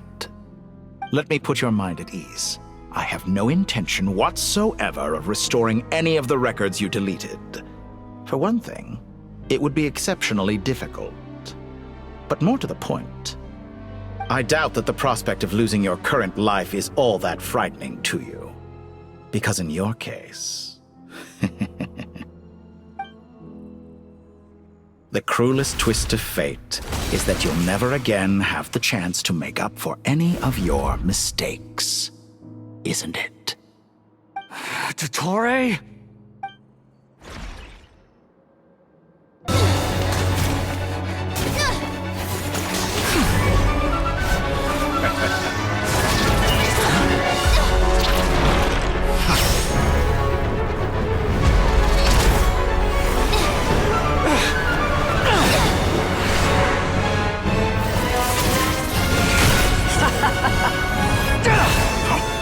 Does the prospect of death amuse you?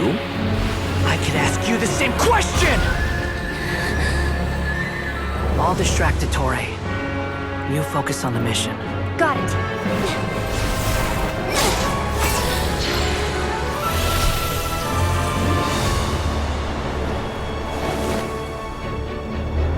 For the hopes and dreams of the masses, open the secret door on this enchanting night. May wisdom's light eradicate ignorance and darkness, and hereby fulfill our ancient vow. Commence data extraction.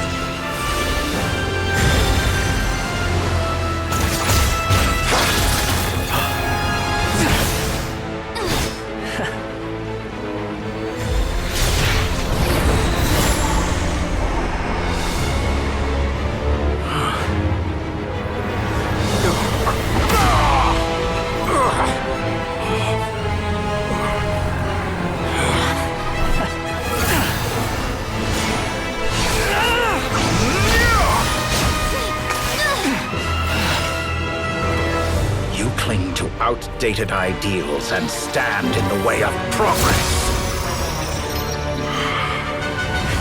You will pay for interfering with the grandest experiment of all time.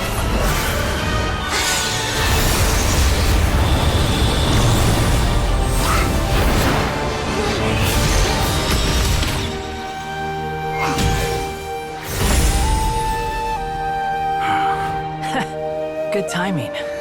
Tori, as clever as you are, you fail to understand wisdom.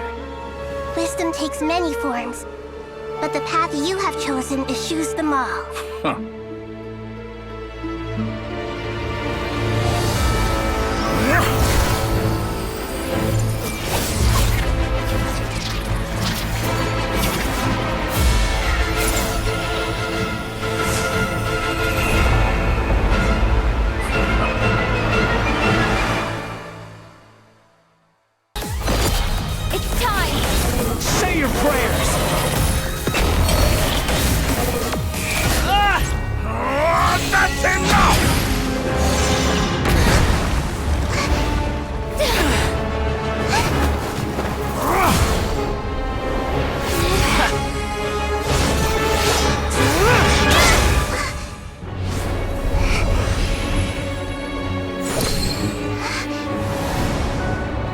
It's all yours.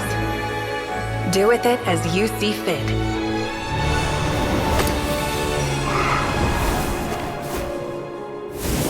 Just as you say, this world is home to some archaic things.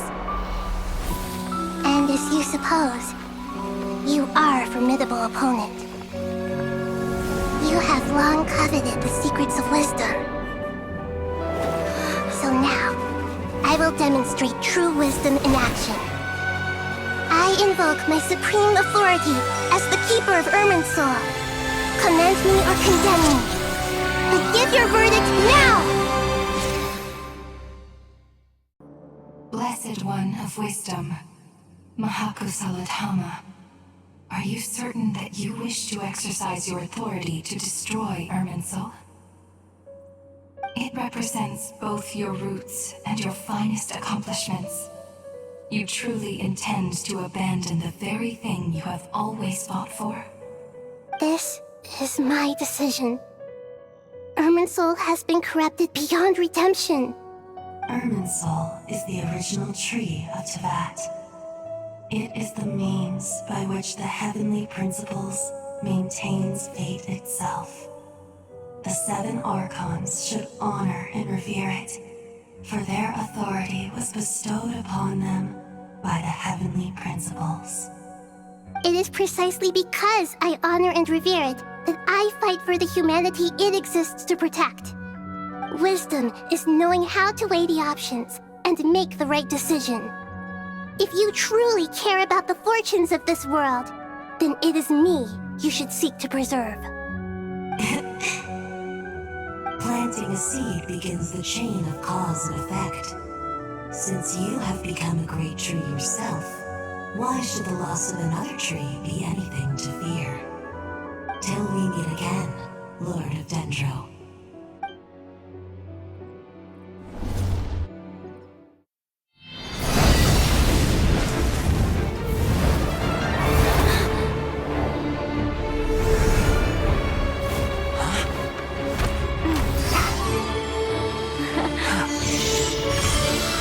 The first flame. The pure, cleansing fire.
shall we?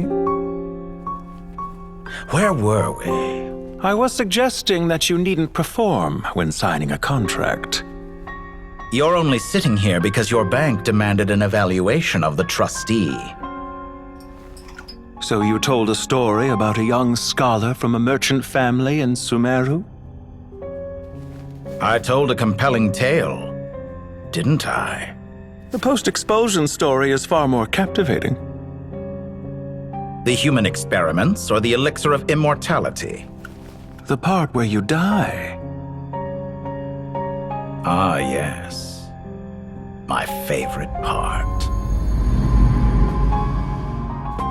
The 35-year-old Segment thought of himself as Dottore, reserving the name Zondik for the original specimen. Of all the Segments, he was the most selfish. After his expulsion, Dottore searched for a new direction. He joined the Fatui, studied Elazar in great depth, secured resources. He was rather fortunate in his career. Zondik turned to Conrian technology and successfully created his segments. But this was not immortality. Even with backup segments, his body would still age. Still, thanks to Snezhnaya, Zondik found the ideal base for his experiments.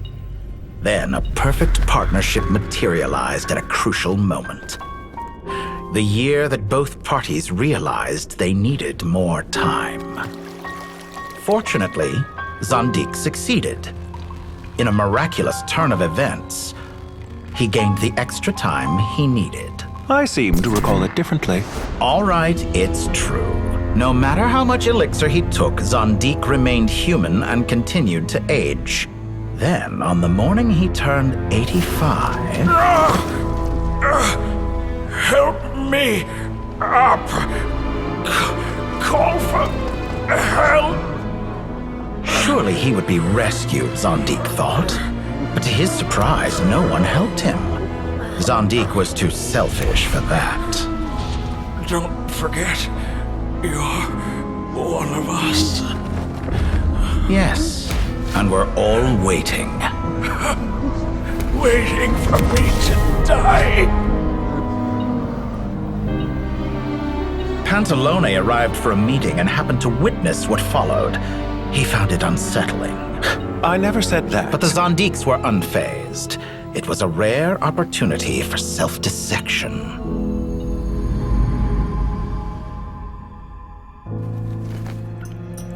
What does all that have to do with you depositing your data at Northland Bank? It has made me cherish my time in this world all the more. Fair enough. So you do have a sense of self-preservation.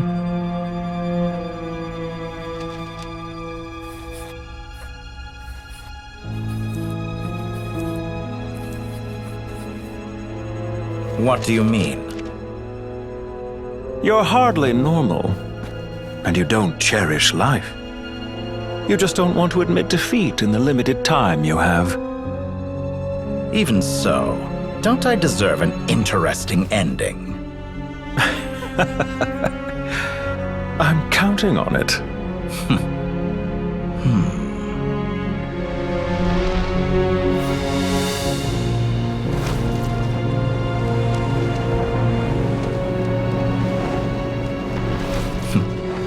If nothing else, I expect my funeral will be a grand affair indeed.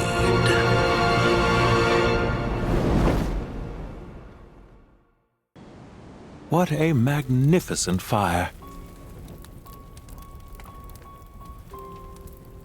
In Snezhnaya, we light fires to ward off the cold. Fire, it seems, is antithetical to ideas such as cold, frozen, and unchanging. Perhaps it has always been that way. From the beginning, fire has been used to drive away wild beasts and warm the body and mind. You could say it's a form of treatment. One that cures the human heart of mortal fear. Mortal fear? Something you haven't been acquainted with in a long time, by the sounds of it. Whereas you, I'm sure, must know the feeling quite well indeed. I remember when we first discussed the elixir of immortality. You claimed that extending your lifespan was about buying more time. But was that really the truth? You fear the prospect of dying a wretched end in this world, don't you? Of course I do. I'm only human after all. And while you may have forgotten it, you cannot deny that you too were once human, Dottore. I do not believe that there is no such fear in your heart. Perhaps you are right. But I abandoned it long ago and devoted myself to my experiments. I have felt no fear since.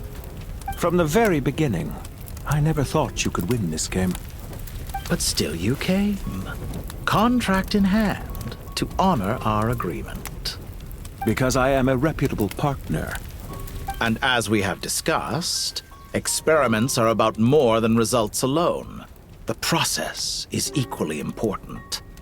I have come here and completed my creation, and I do not regret my decision. I'm afraid your journey ends here. After I die, there will be no one to make the elixir of immortality, and your remaining stock will only last a few more years. How then will you prove that you didn't perish in this incident alongside everyone else? When I feel optimistic about market environments, I never forcibly adjust them. They have their own direction, and I myself am one such environment. I have been quite particular about many things in my life, but where the manner of my death is concerned, I choose not to be. You make yourself sound so magnanimous. Oh, but I am, and I hope you will be too. It may have been a long time since anyone told you this, Dottore, but I recognize that you are a truly rare talent. Ha! I can see it. The experiment in blasphemy that I've been performing all this time. It has been a long process, and I do not care about the results as much as people might imagine. If the very goal of your experiment was to explore infinite possibilities, then there was never any reason for it to end. Indeed. Yet now, the experiment has officially drawn to a close.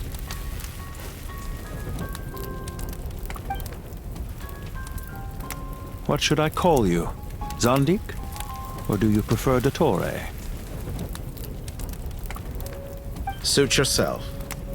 Goodbye, Feofan. This time, that's what it truly is.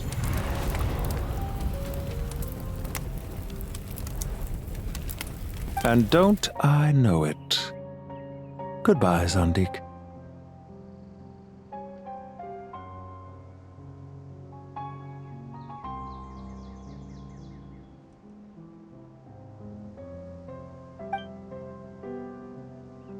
I could have carried out many more experiments, but to me, Lord of Dendro, this outcome is certainly not the worst.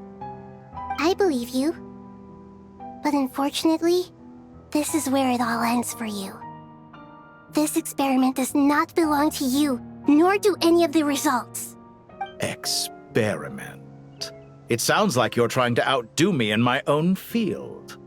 Wisdom is conveying information in terms that people can clearly understand. You know exactly what I mean. Indeed. I can see no further outcomes. Ha. You have a formidable mind, and you are braver than I thought.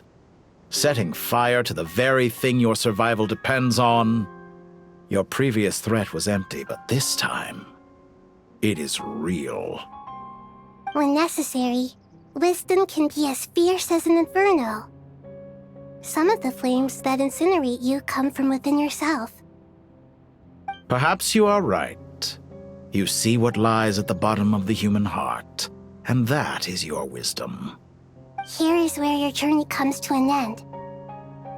All that is yet unknown belongs to those of us who will carry on living. It seems I have unwittingly been your arch-enemy all along. But now, it's all over. I do not deny your intelligence. But what you refer to as experiments, I would never describe in those terms. They are events that take place in the real world, and they are so much more than mere data. Goodbye. we will never meet again.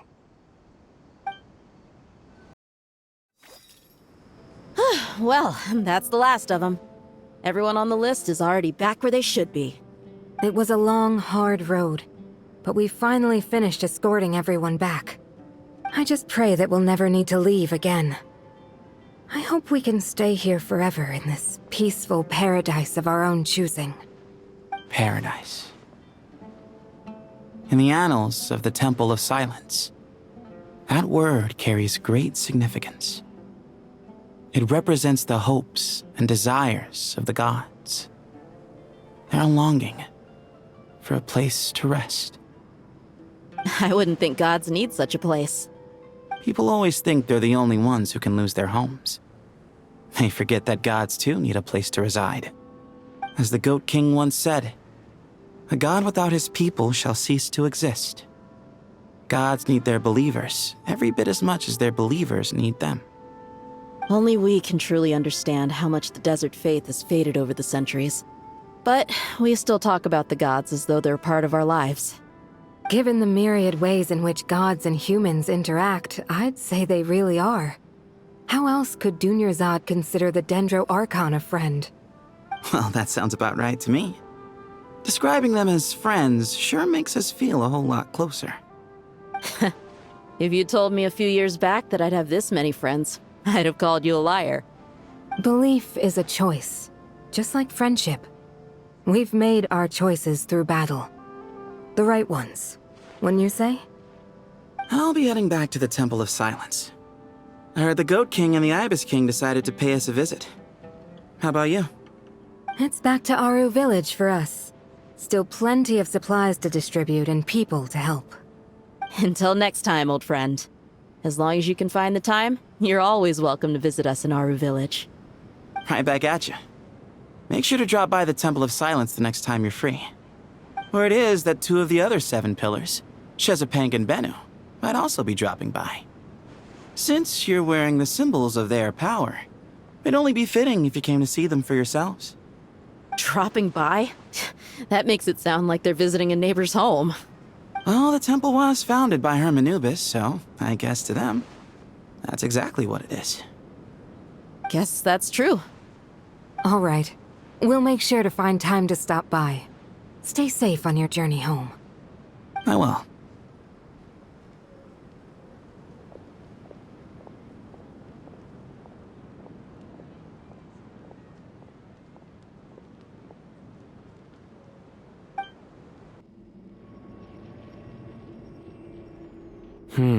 You do have a point. See? Retirement has always been a problem, especially for old-timers like us who've been locked away all these years. You finally step out into the light, and bam! You're face to face with a whole different world. Naturally. What do you think, Layla? Huh? Why would you think to ask me? How could I possibly be qualified to decide where the servants of King Deshret should live? Sorry if my question was unclear. Do you think their statues will stand out too much if we place them here? Hey, I never agreed to this. How could we possibly allow our statues to be left in Hermanubis' home? That would be like breaking into someone's house, then pretending it belonged to you in the first place.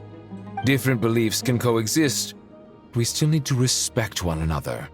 By which you mean, you two plan to stay at the Temple of Silence, for a while at least, but you have no intention of relocating your statues here. So, you see this as sort of a family visit? Is that correct? Family. You could say that. In a sense, Hermanubis would view this as his home. Just look at this place. Magnificent, is it not? The sad truth is, in the past, all 3 of us invested so much into misguided ventures. We failed to build what we should have, and wasted so much time instead. And what do you mean by that? I mean that for the most part, time spent associating with the likes of Sobek and, let's say, Thoth, might reasonably be considered wasted. Why does that not surprise me? Go on. Anyway, given how much time we'll all be spending together, I'd say that the bonds we built will end up proving to have been a sound investment.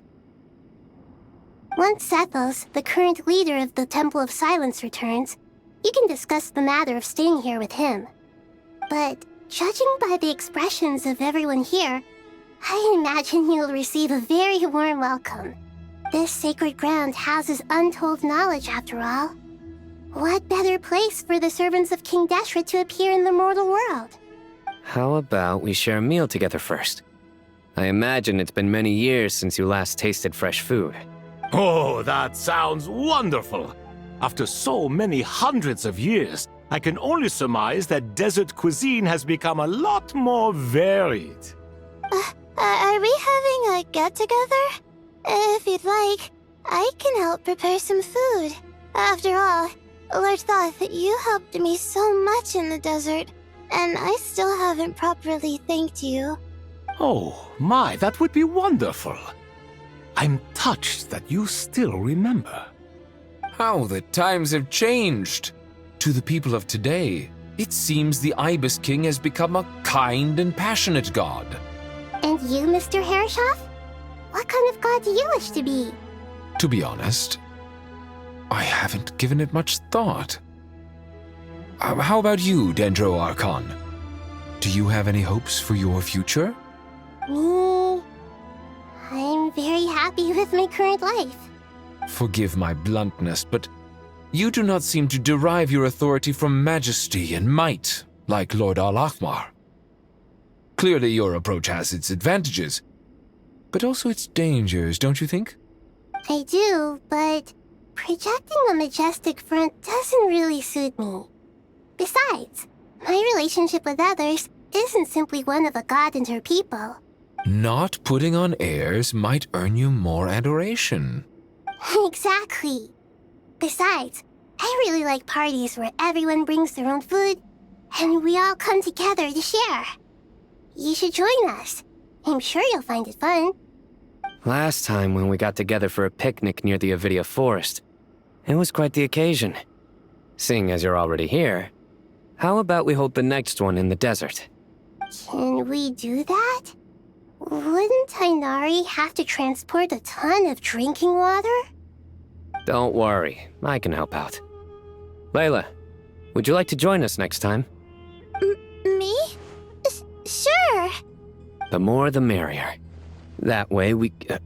Don't take this the wrong way. I just think you should know. When it comes to passing the time, chess is more our thing. In that case, Dendro Archon, what do you say? If I were to compete against you, I can't say with certainty I'd win, but I certainly wouldn't mind giving it a shot. Where's Sobek? I'm sure he'd be good for a few rounds. Cards, cards, cards! I'll always prefer chess. I wonder what variant of chess we're talking here. Mr. Thoth, is there some sort of astrological significance to this game? Oh, I'm glad you brought that up. As long as the leader of the Temple of Silence agrees, we can search Hermanubis' place for books to teach you how to play.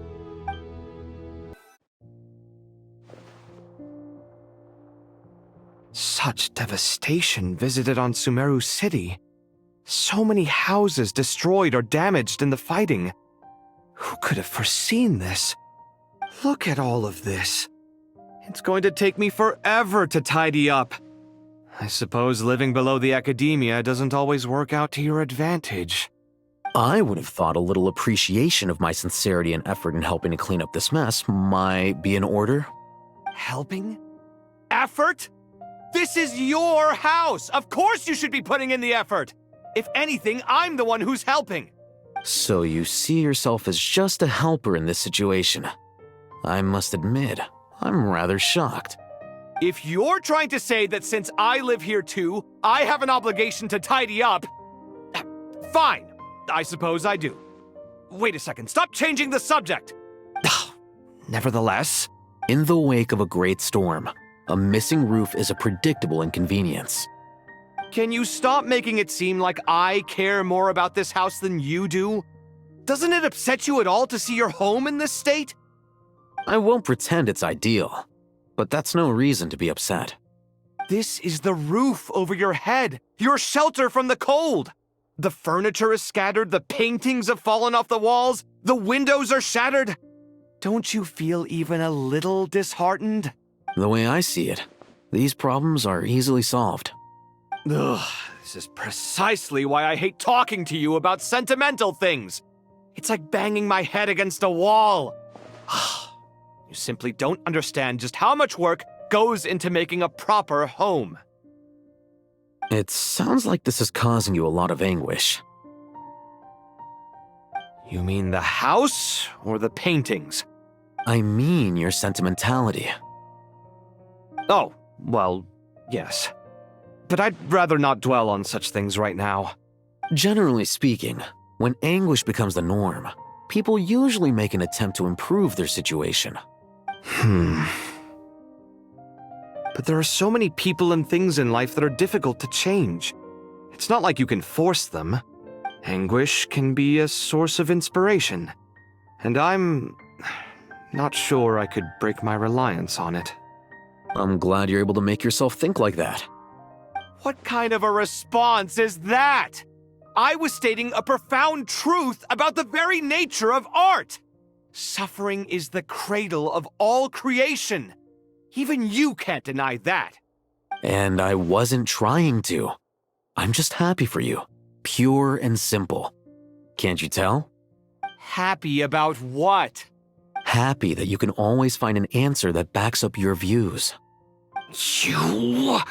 More often than not, life is a process of running into problems and then searching for answers. Yours more than most. Not everyone's so good at justifying things to themselves. It's something that you've been steadily mastering. Huh. What about you, then? What skills have you been mastering lately? Pass me that box. Huh? Okay.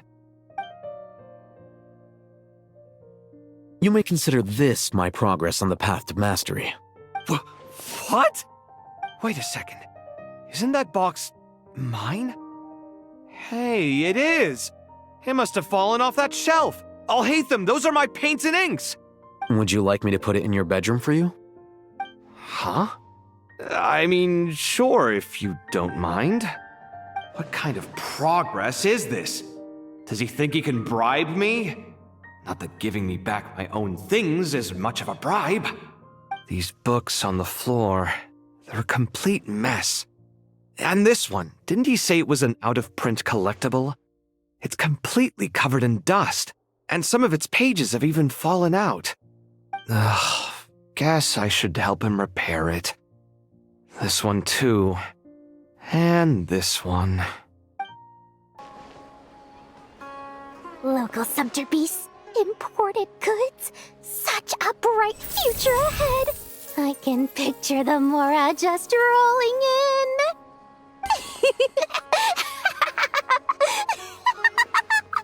You do realize you sound like a choking cow? It's called being imposing. Can't you feel it? Are you not intimidated? Oh, I'm positively shaking in my sandals. What commands do you have for me, oh mighty Lord Sangamabe?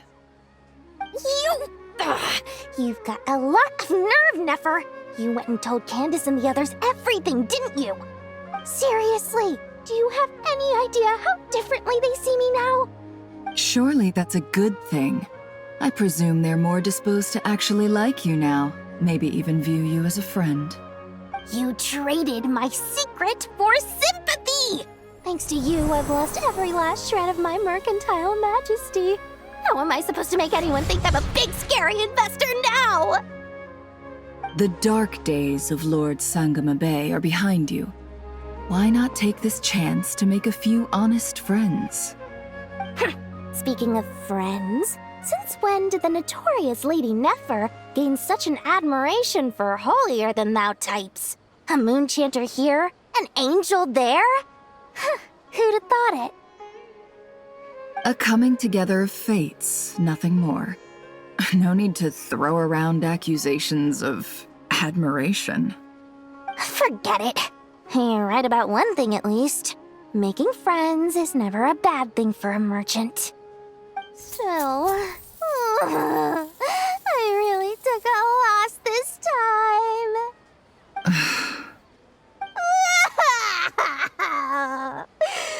What are you looking at?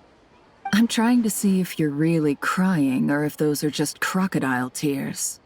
A little birdie told me that when Lord Sangamabe makes money, the tears flow from the center of her eyes. But when she loses it, they flow from the corners. Which is it this time? Ugh, you are so annoying. I'm not talking to you anymore. Nefer, thank goodness you're here. I've been looking everywhere for you. Huh? Well. If it isn't the House of Dana's very own librarian. What can I offer you today, Miss Katayun? Oh, no, I'm not here to buy. I'm here to bring Lady Nefer a book, and a fascinating one at that. We agreed to meet at the entrance to the mausoleum of King Deshret. One more thing, I bought this copy with my own money. It's not borrowed. Reasoning knows not time of day, but suspense always follows a blizzard. That's quite the mouthful. Huh? Isn't that the one that... It was all the rage for a while. People throughout the city were clamoring to get their hands on a copy. The names inside were all circled. Everyone thought it was a riddle. Don't bring up that book in my presence. I don't even want to hear its name. That thing was nothing but a scam. Surprisingly enough, I've actually heard of this book. Though it doesn't seem of much consequence. So what truth lies behind it? You're from the Vahumana and you're asking me what the truth is? I'd say the actual truth was about the least important part of the whole episode. I brought you this book because it probably has the most interesting backstory of any in the House of Dana's collection, at least in recent years. As for its quality, well, you can judge that for yourself. Don't tell me it's actually any good. You may not know this, Lord Sangamabe, but Lady Nefer has a fondness for books with... How should I put this? Mixed reviews? No eye for good literature, huh? Perhaps she feels that bad books hide interesting secrets? But I shouldn't put words in her mouth. It's probably fair to say she prefers the conversations that books can spark over the substance of the books themselves. Suits my style as an intel broker, wouldn't you say? Very interesting, thank you. I'll return it to you once I'm done reading. And as it happens, I have something for you, too. Incense? I imagine you've already used up the incense I gave you last time. Here's some more. This batch is from Nod-Krai, so the scent won't be quite the same. Well, actually, I've been saving the incense you gave me. I couldn't bring myself to waste it without a special occasion. But I'll gladly accept this, too.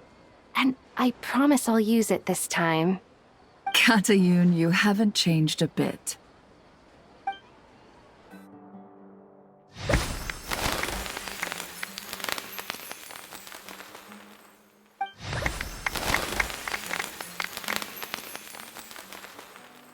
Congratulations, Kale. Well done, Kale. After studying for so long, you've finally become a full-fledged ranger. Sure hasn't been easy for you, huh? This really is fantastic news. All grown up. No longer a trainee, but an official forest ranger. Oh, the next step is to secure tenure in the academia. Thanks, everyone. It's true. I'm an official forest ranger now.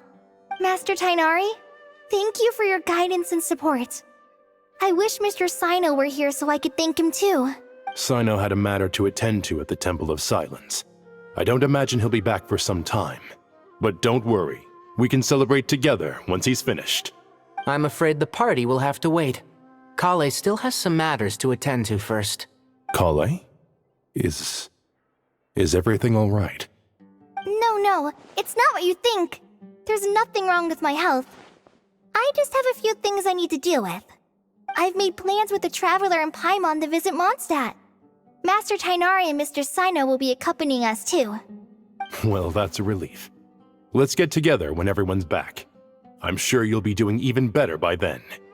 Of course. I have a feeling you're right.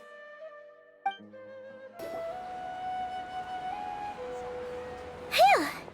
After all that catching up on sleep and food, Paimon's feeling full of vim and vigor again. For someone who spends so much time resting, your recovery routine is surprisingly simple.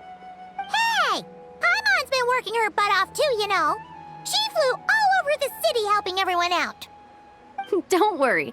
I saw how hard you worked.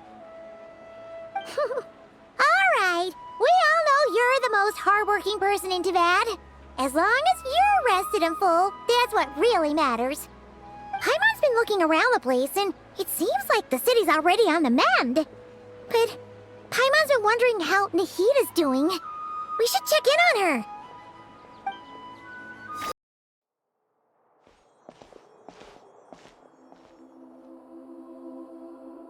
Hey, Nahida! And Hat Guy's here too! Traveler, Paimon! What's going on here? Nothing much. Nahida was just expressing concern for my physical and mental well-being. Oh, the Traveler told Paimon all about that. We've both been very worried about you. Are you feeling alright? You make it sound like I'm on the brink of some kind of breakdown.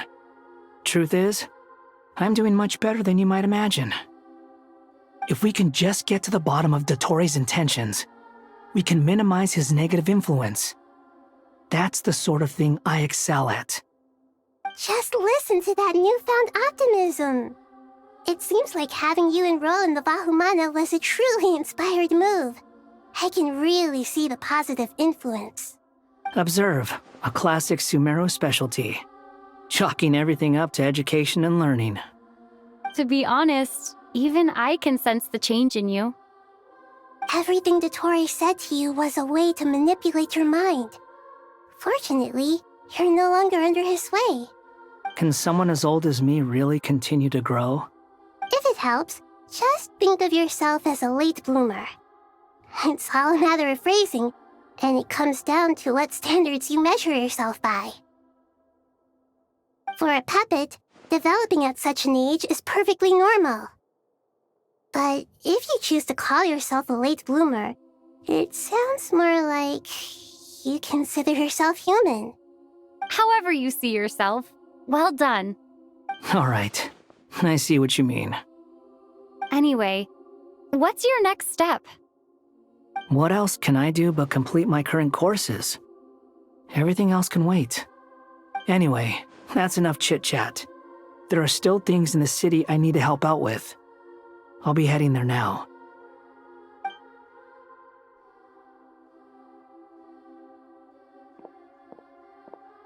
I'm so happy that Hat Guy is doing better than we thought. But what about you, Nahida? How are you holding up? The pyronosis burned down the corrupted Irminsul. The flames blazed for 7 days and 7 nights before they finally subsided. All that was left were the parts underground. Now, Aru shoulders the responsibilities that once belonged to Irminsul. The situation was contained before it got out of hand, so Teyvat's most vital information has largely been preserved. Irminsul has a strong influence over you, doesn't it? How will you cope now that it's gone? There is no need to worry.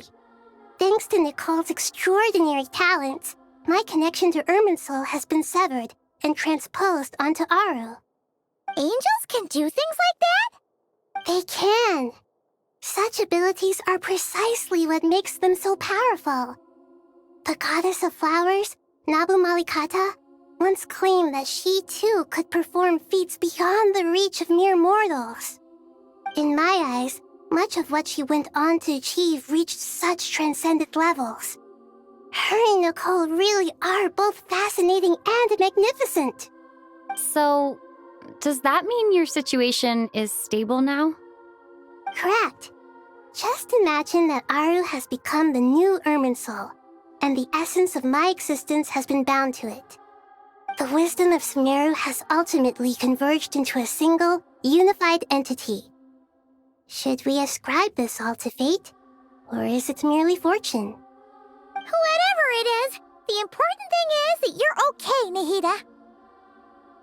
Dendro Archon, Lesser Lord Kusanali. Oh, thank goodness you're here. Greetings, Traveler and Paimon. Sir Nevis, do you have something urgent to say? Yes, there's something I need to report. We've received a message from Snezhnaya.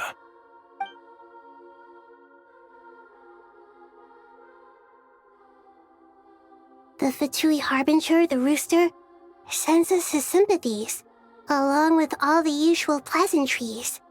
His stance is that, following the unrest in Nod-Krai, Dottore was subjected to internal censure.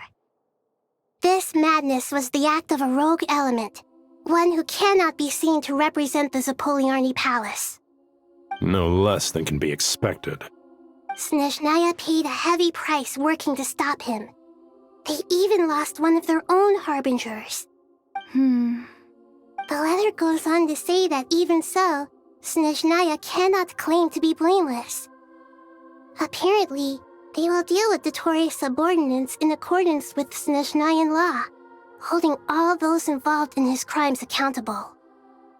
Additionally, they are supplying relief funds and supplies, which are already en route. They hope this will aid in Sumeru's reconstruction. Sounds like he's got an answer for everything. True, but as diplomatic rhetoric goes, it's highly effective. Completely watertight, both in logic and sentiment. This disaster has had a profound impact on Sumeru. There is much that I will keep in my heart. The matter of Dottore can be seen as settled for now. We are sure to cross paths again in the future, and in that light, Snezhnaya would do well to uphold their responsibilities and keep a tight rein over their actions. With Irminsul burned, the flow of fate now carries many more possibilities. I will be watching carefully. Perhaps we can move on to a less serious matter? Dendro Archon, will you eat with us once this matter is dealt with? Everyone wishes to celebrate together. Your presence would be most welcome. Of course! Junior Zod, Sino, and Hypatia all told me the same thing. If there isn't enough room for everyone, we can arrange back-to-back feasts. What a wonderful idea. That just leaves the question of what we should eat. Not more tomatoes, surely. More? Dendro Archon, what do you mean by more tomatoes? Those good friends of yours are always talking about tomatoes. Sometimes when I'm walking through the city, I can even hear them arguing in the fields. Since you see them so often, you must hear about tomatoes even more than I do. Tomatoes. Tomatoes. The word has a certain magic to it. Like the autumn fur of a sumpter beast swirling in the wind, sometimes flying up my nose. Tomatoes. What can we make with tomatoes? Wait, why tomatoes? Take your time, there's no need to rush. The Traveler, Paimon, and I still have somewhere we need to visit. You'll have plenty of time to think it over before I return. Does this mean you're going to Natlan? Meet them there in person. It will require a long journey. I know. But this is necessary. I must go myself.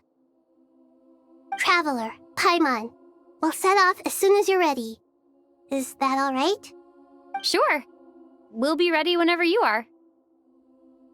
You'll hear no objections from Paimon. We should grab some snacks along the way, though. It'll be just like going on a long holiday. Wonderful. I'm looking forward to this so much.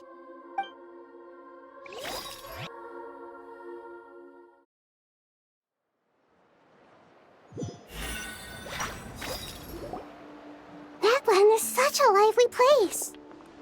It's super cheerful and positive, too. I can see that. There are people outside exercising at all hours.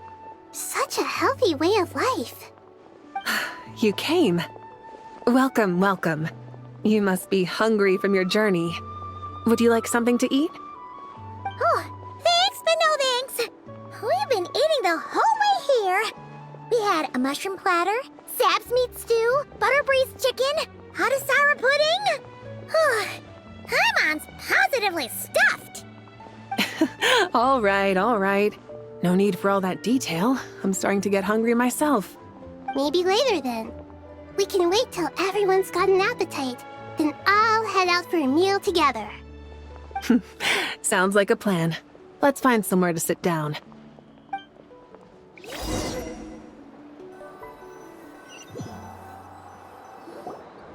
I should tell you, I already have some sense of why you've come.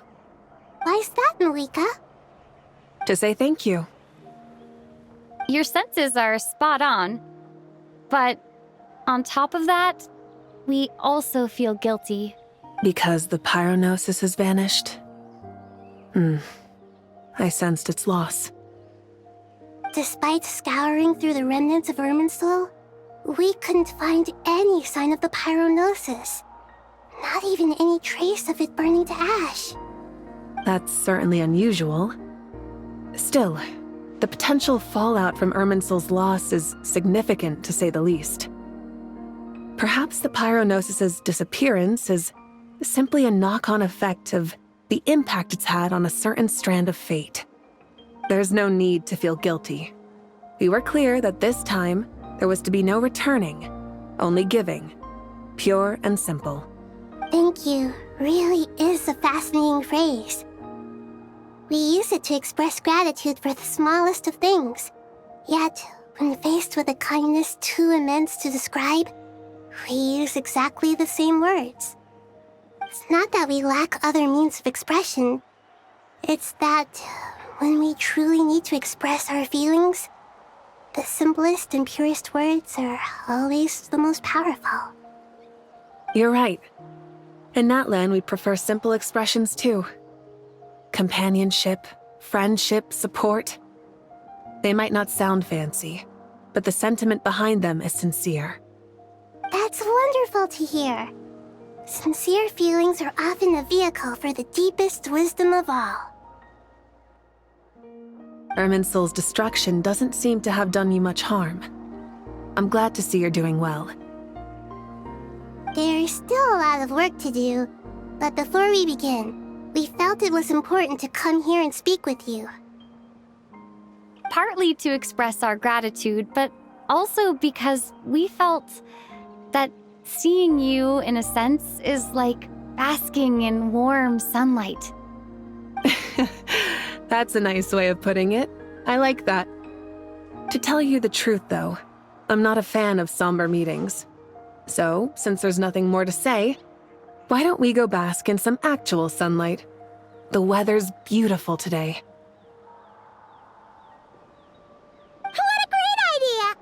Paimon's gonna lie back and soak up some rays.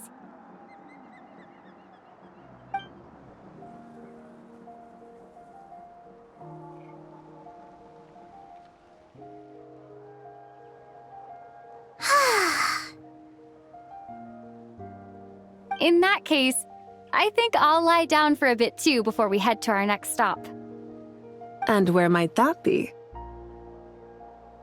Mondstadt.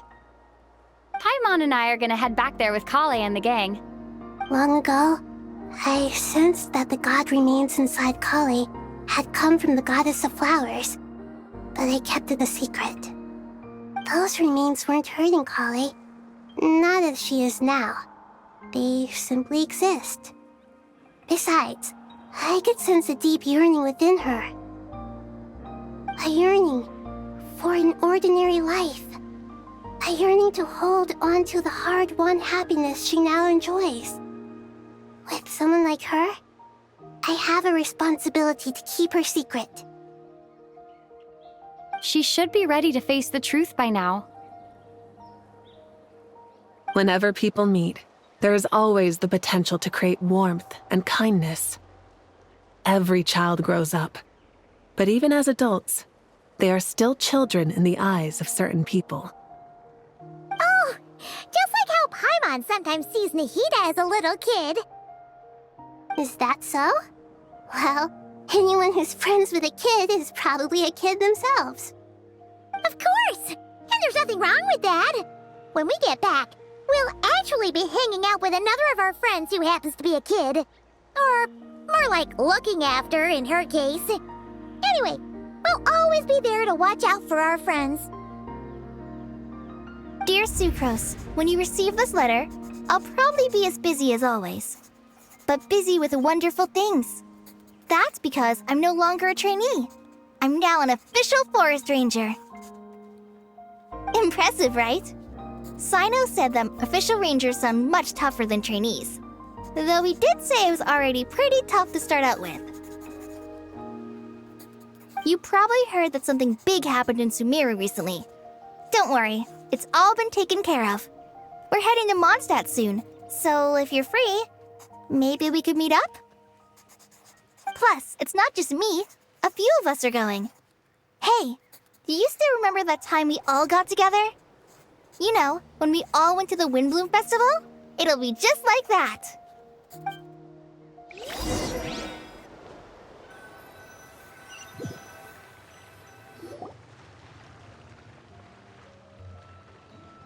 Tainari, is that... Don't you say it! Is that the great Vayu-Vyastra? Behold, the great Vayu-Vyastra, General Mahamatra. How times have changed. I wasn't expecting you to beat me to the punchline. You've changed. You've really upped the aggression in your battle against Sino's jokes. Kale, how did you know what I was going to say? For the love of... Hey!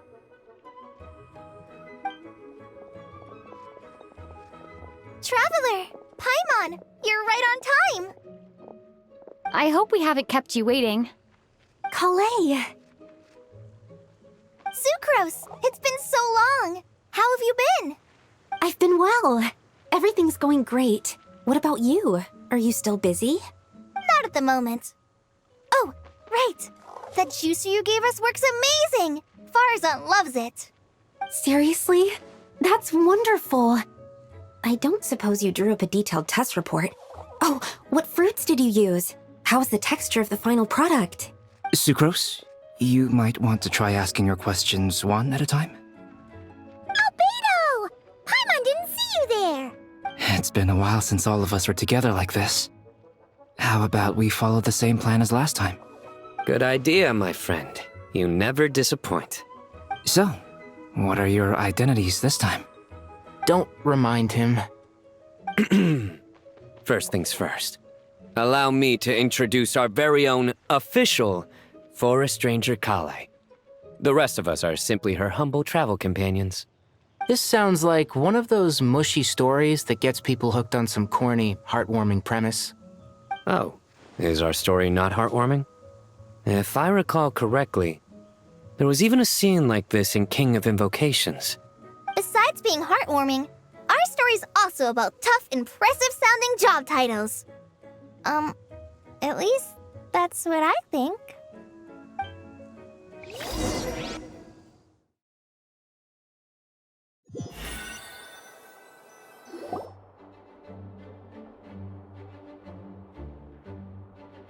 Oh, you're here already? I'm still giving Dodeko a little trim. I won't be a moment. A trim? Does Dodoko need haircuts too?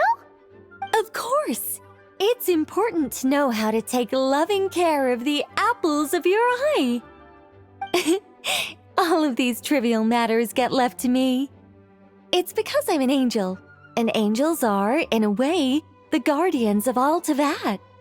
Oh, right! Well, that's definitely an impressive-sounding job title. What are you writing? I'm just brainstorming some cool-sounding lines. Oh, write them on these card backs. Of course. my lines are pretty amazing, wouldn't you say? Miss Nicole? Kale? You seem a little nervous. I was just wondering, who was the person you mentioned who needed their wish fulfilled? Wish? What do you mean?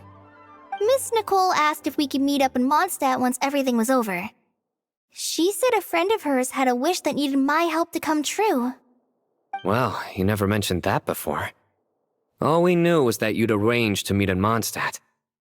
But we thought it had something to do with the god remains. To be fair, everything I told you was true.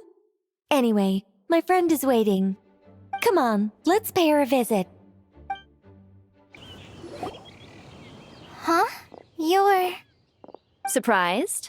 I bet you weren't expecting to meet a woman like me beneath this beautiful tree in a faraway land. An oasis will spring from the place where a djinn resides. That saying falls somewhat flat here in Mondstadt, given that everywhere is already so lush and green. Lilupar! What are you doing here? I made friends with Miss Nicole. I asked her to bring me here and then invite Kale to come. The prologue to this story is that I have a wish. It has stirred within my heart for centuries, millennia even. Originally, it was merely Al-Ahmar's lie, but now it has become reality. Could this be related to the goddess of flowers? My dear young lady, my mistress left her final trace in this world upon you. I can't tell you how glad I am to see you here. And now I have seen you, and peered into your heart. You have experienced hardships and suffered setbacks. The torment an ordinary person might expect to face has befallen you threefold. This is the source of your resilience. But beneath all this, I've witnessed the seeds of desire. You yearn to return to the simple life you once knew, do you not? I do. I want to throw away everything that isn't mine. But how do you decide what is yours? The scars that others carve into your flesh? The kindness and love they inscribe? Are these things not yours as well? They are. This is something I've talked about with Miss Nicole. Miss Nicole said I should learn how to adjust my standards. I just want to live as an ordinary human. Anything beyond that isn't mine. Don't you want anything from the remains of the goddess of flowers? She gave me a revelation once. I think that's already more than enough. In the past, you would not have possessed such a rich heart. Your brief life has taught you to hold on to everything good, to home in on kindness. How fascinating. You're nothing like Nabu Malikata, and you're certainly not her. Of course not. I'm not some great and powerful being, Miss Lilupar. Yet I am a djinn. We exist because of the Lord of Flowers. We revere and love her. My wish is to see her one last time, to give everything for her. Kale, can you do this for me? But her remains won't be easy to remove. Are you sure this is what you want? That's beside the point. First, I need to know. Are you willing to do something for the soul of this lonely, wandering woman? I'm willing. But look, you know nothing about me. Even if you have heard the stories about me, all you would know is that I was rightly punished for the many evil deeds I committed. Ah, so you do know. Your lips are quivering, your eyes trembling, and still you're willing to do something for me.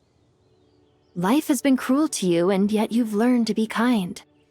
My dear young lady, to repay your kindness, I too must play my part. Are you sure about this, Lilupar? I yearn to see my mistress.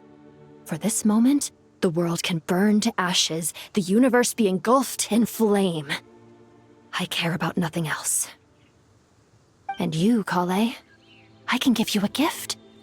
You'll become just another ordinary human. But Miss Lilupar, what will happen to you? My wish will be fulfilled, and I can die happy. Why would you wish for that? A long, unending life might seem desirable for one who has never possessed it, yet it brings torment to one who has. My remains are scattered across the yellow sands, but my soul can find no peace. Since you've promised to grant my wish, give me that release. Allow the dying to die, and let the dead rest in peace.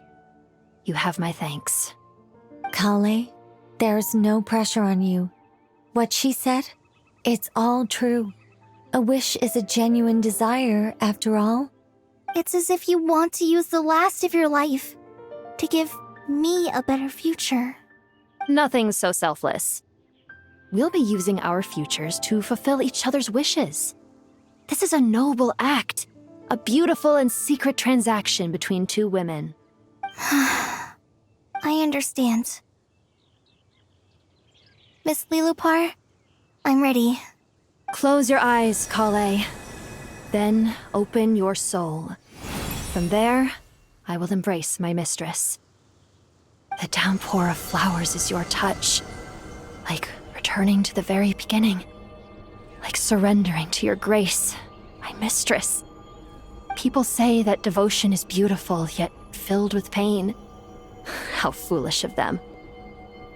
For me, devotion is beautiful, pure and painless. Devotion is my love. Thank you.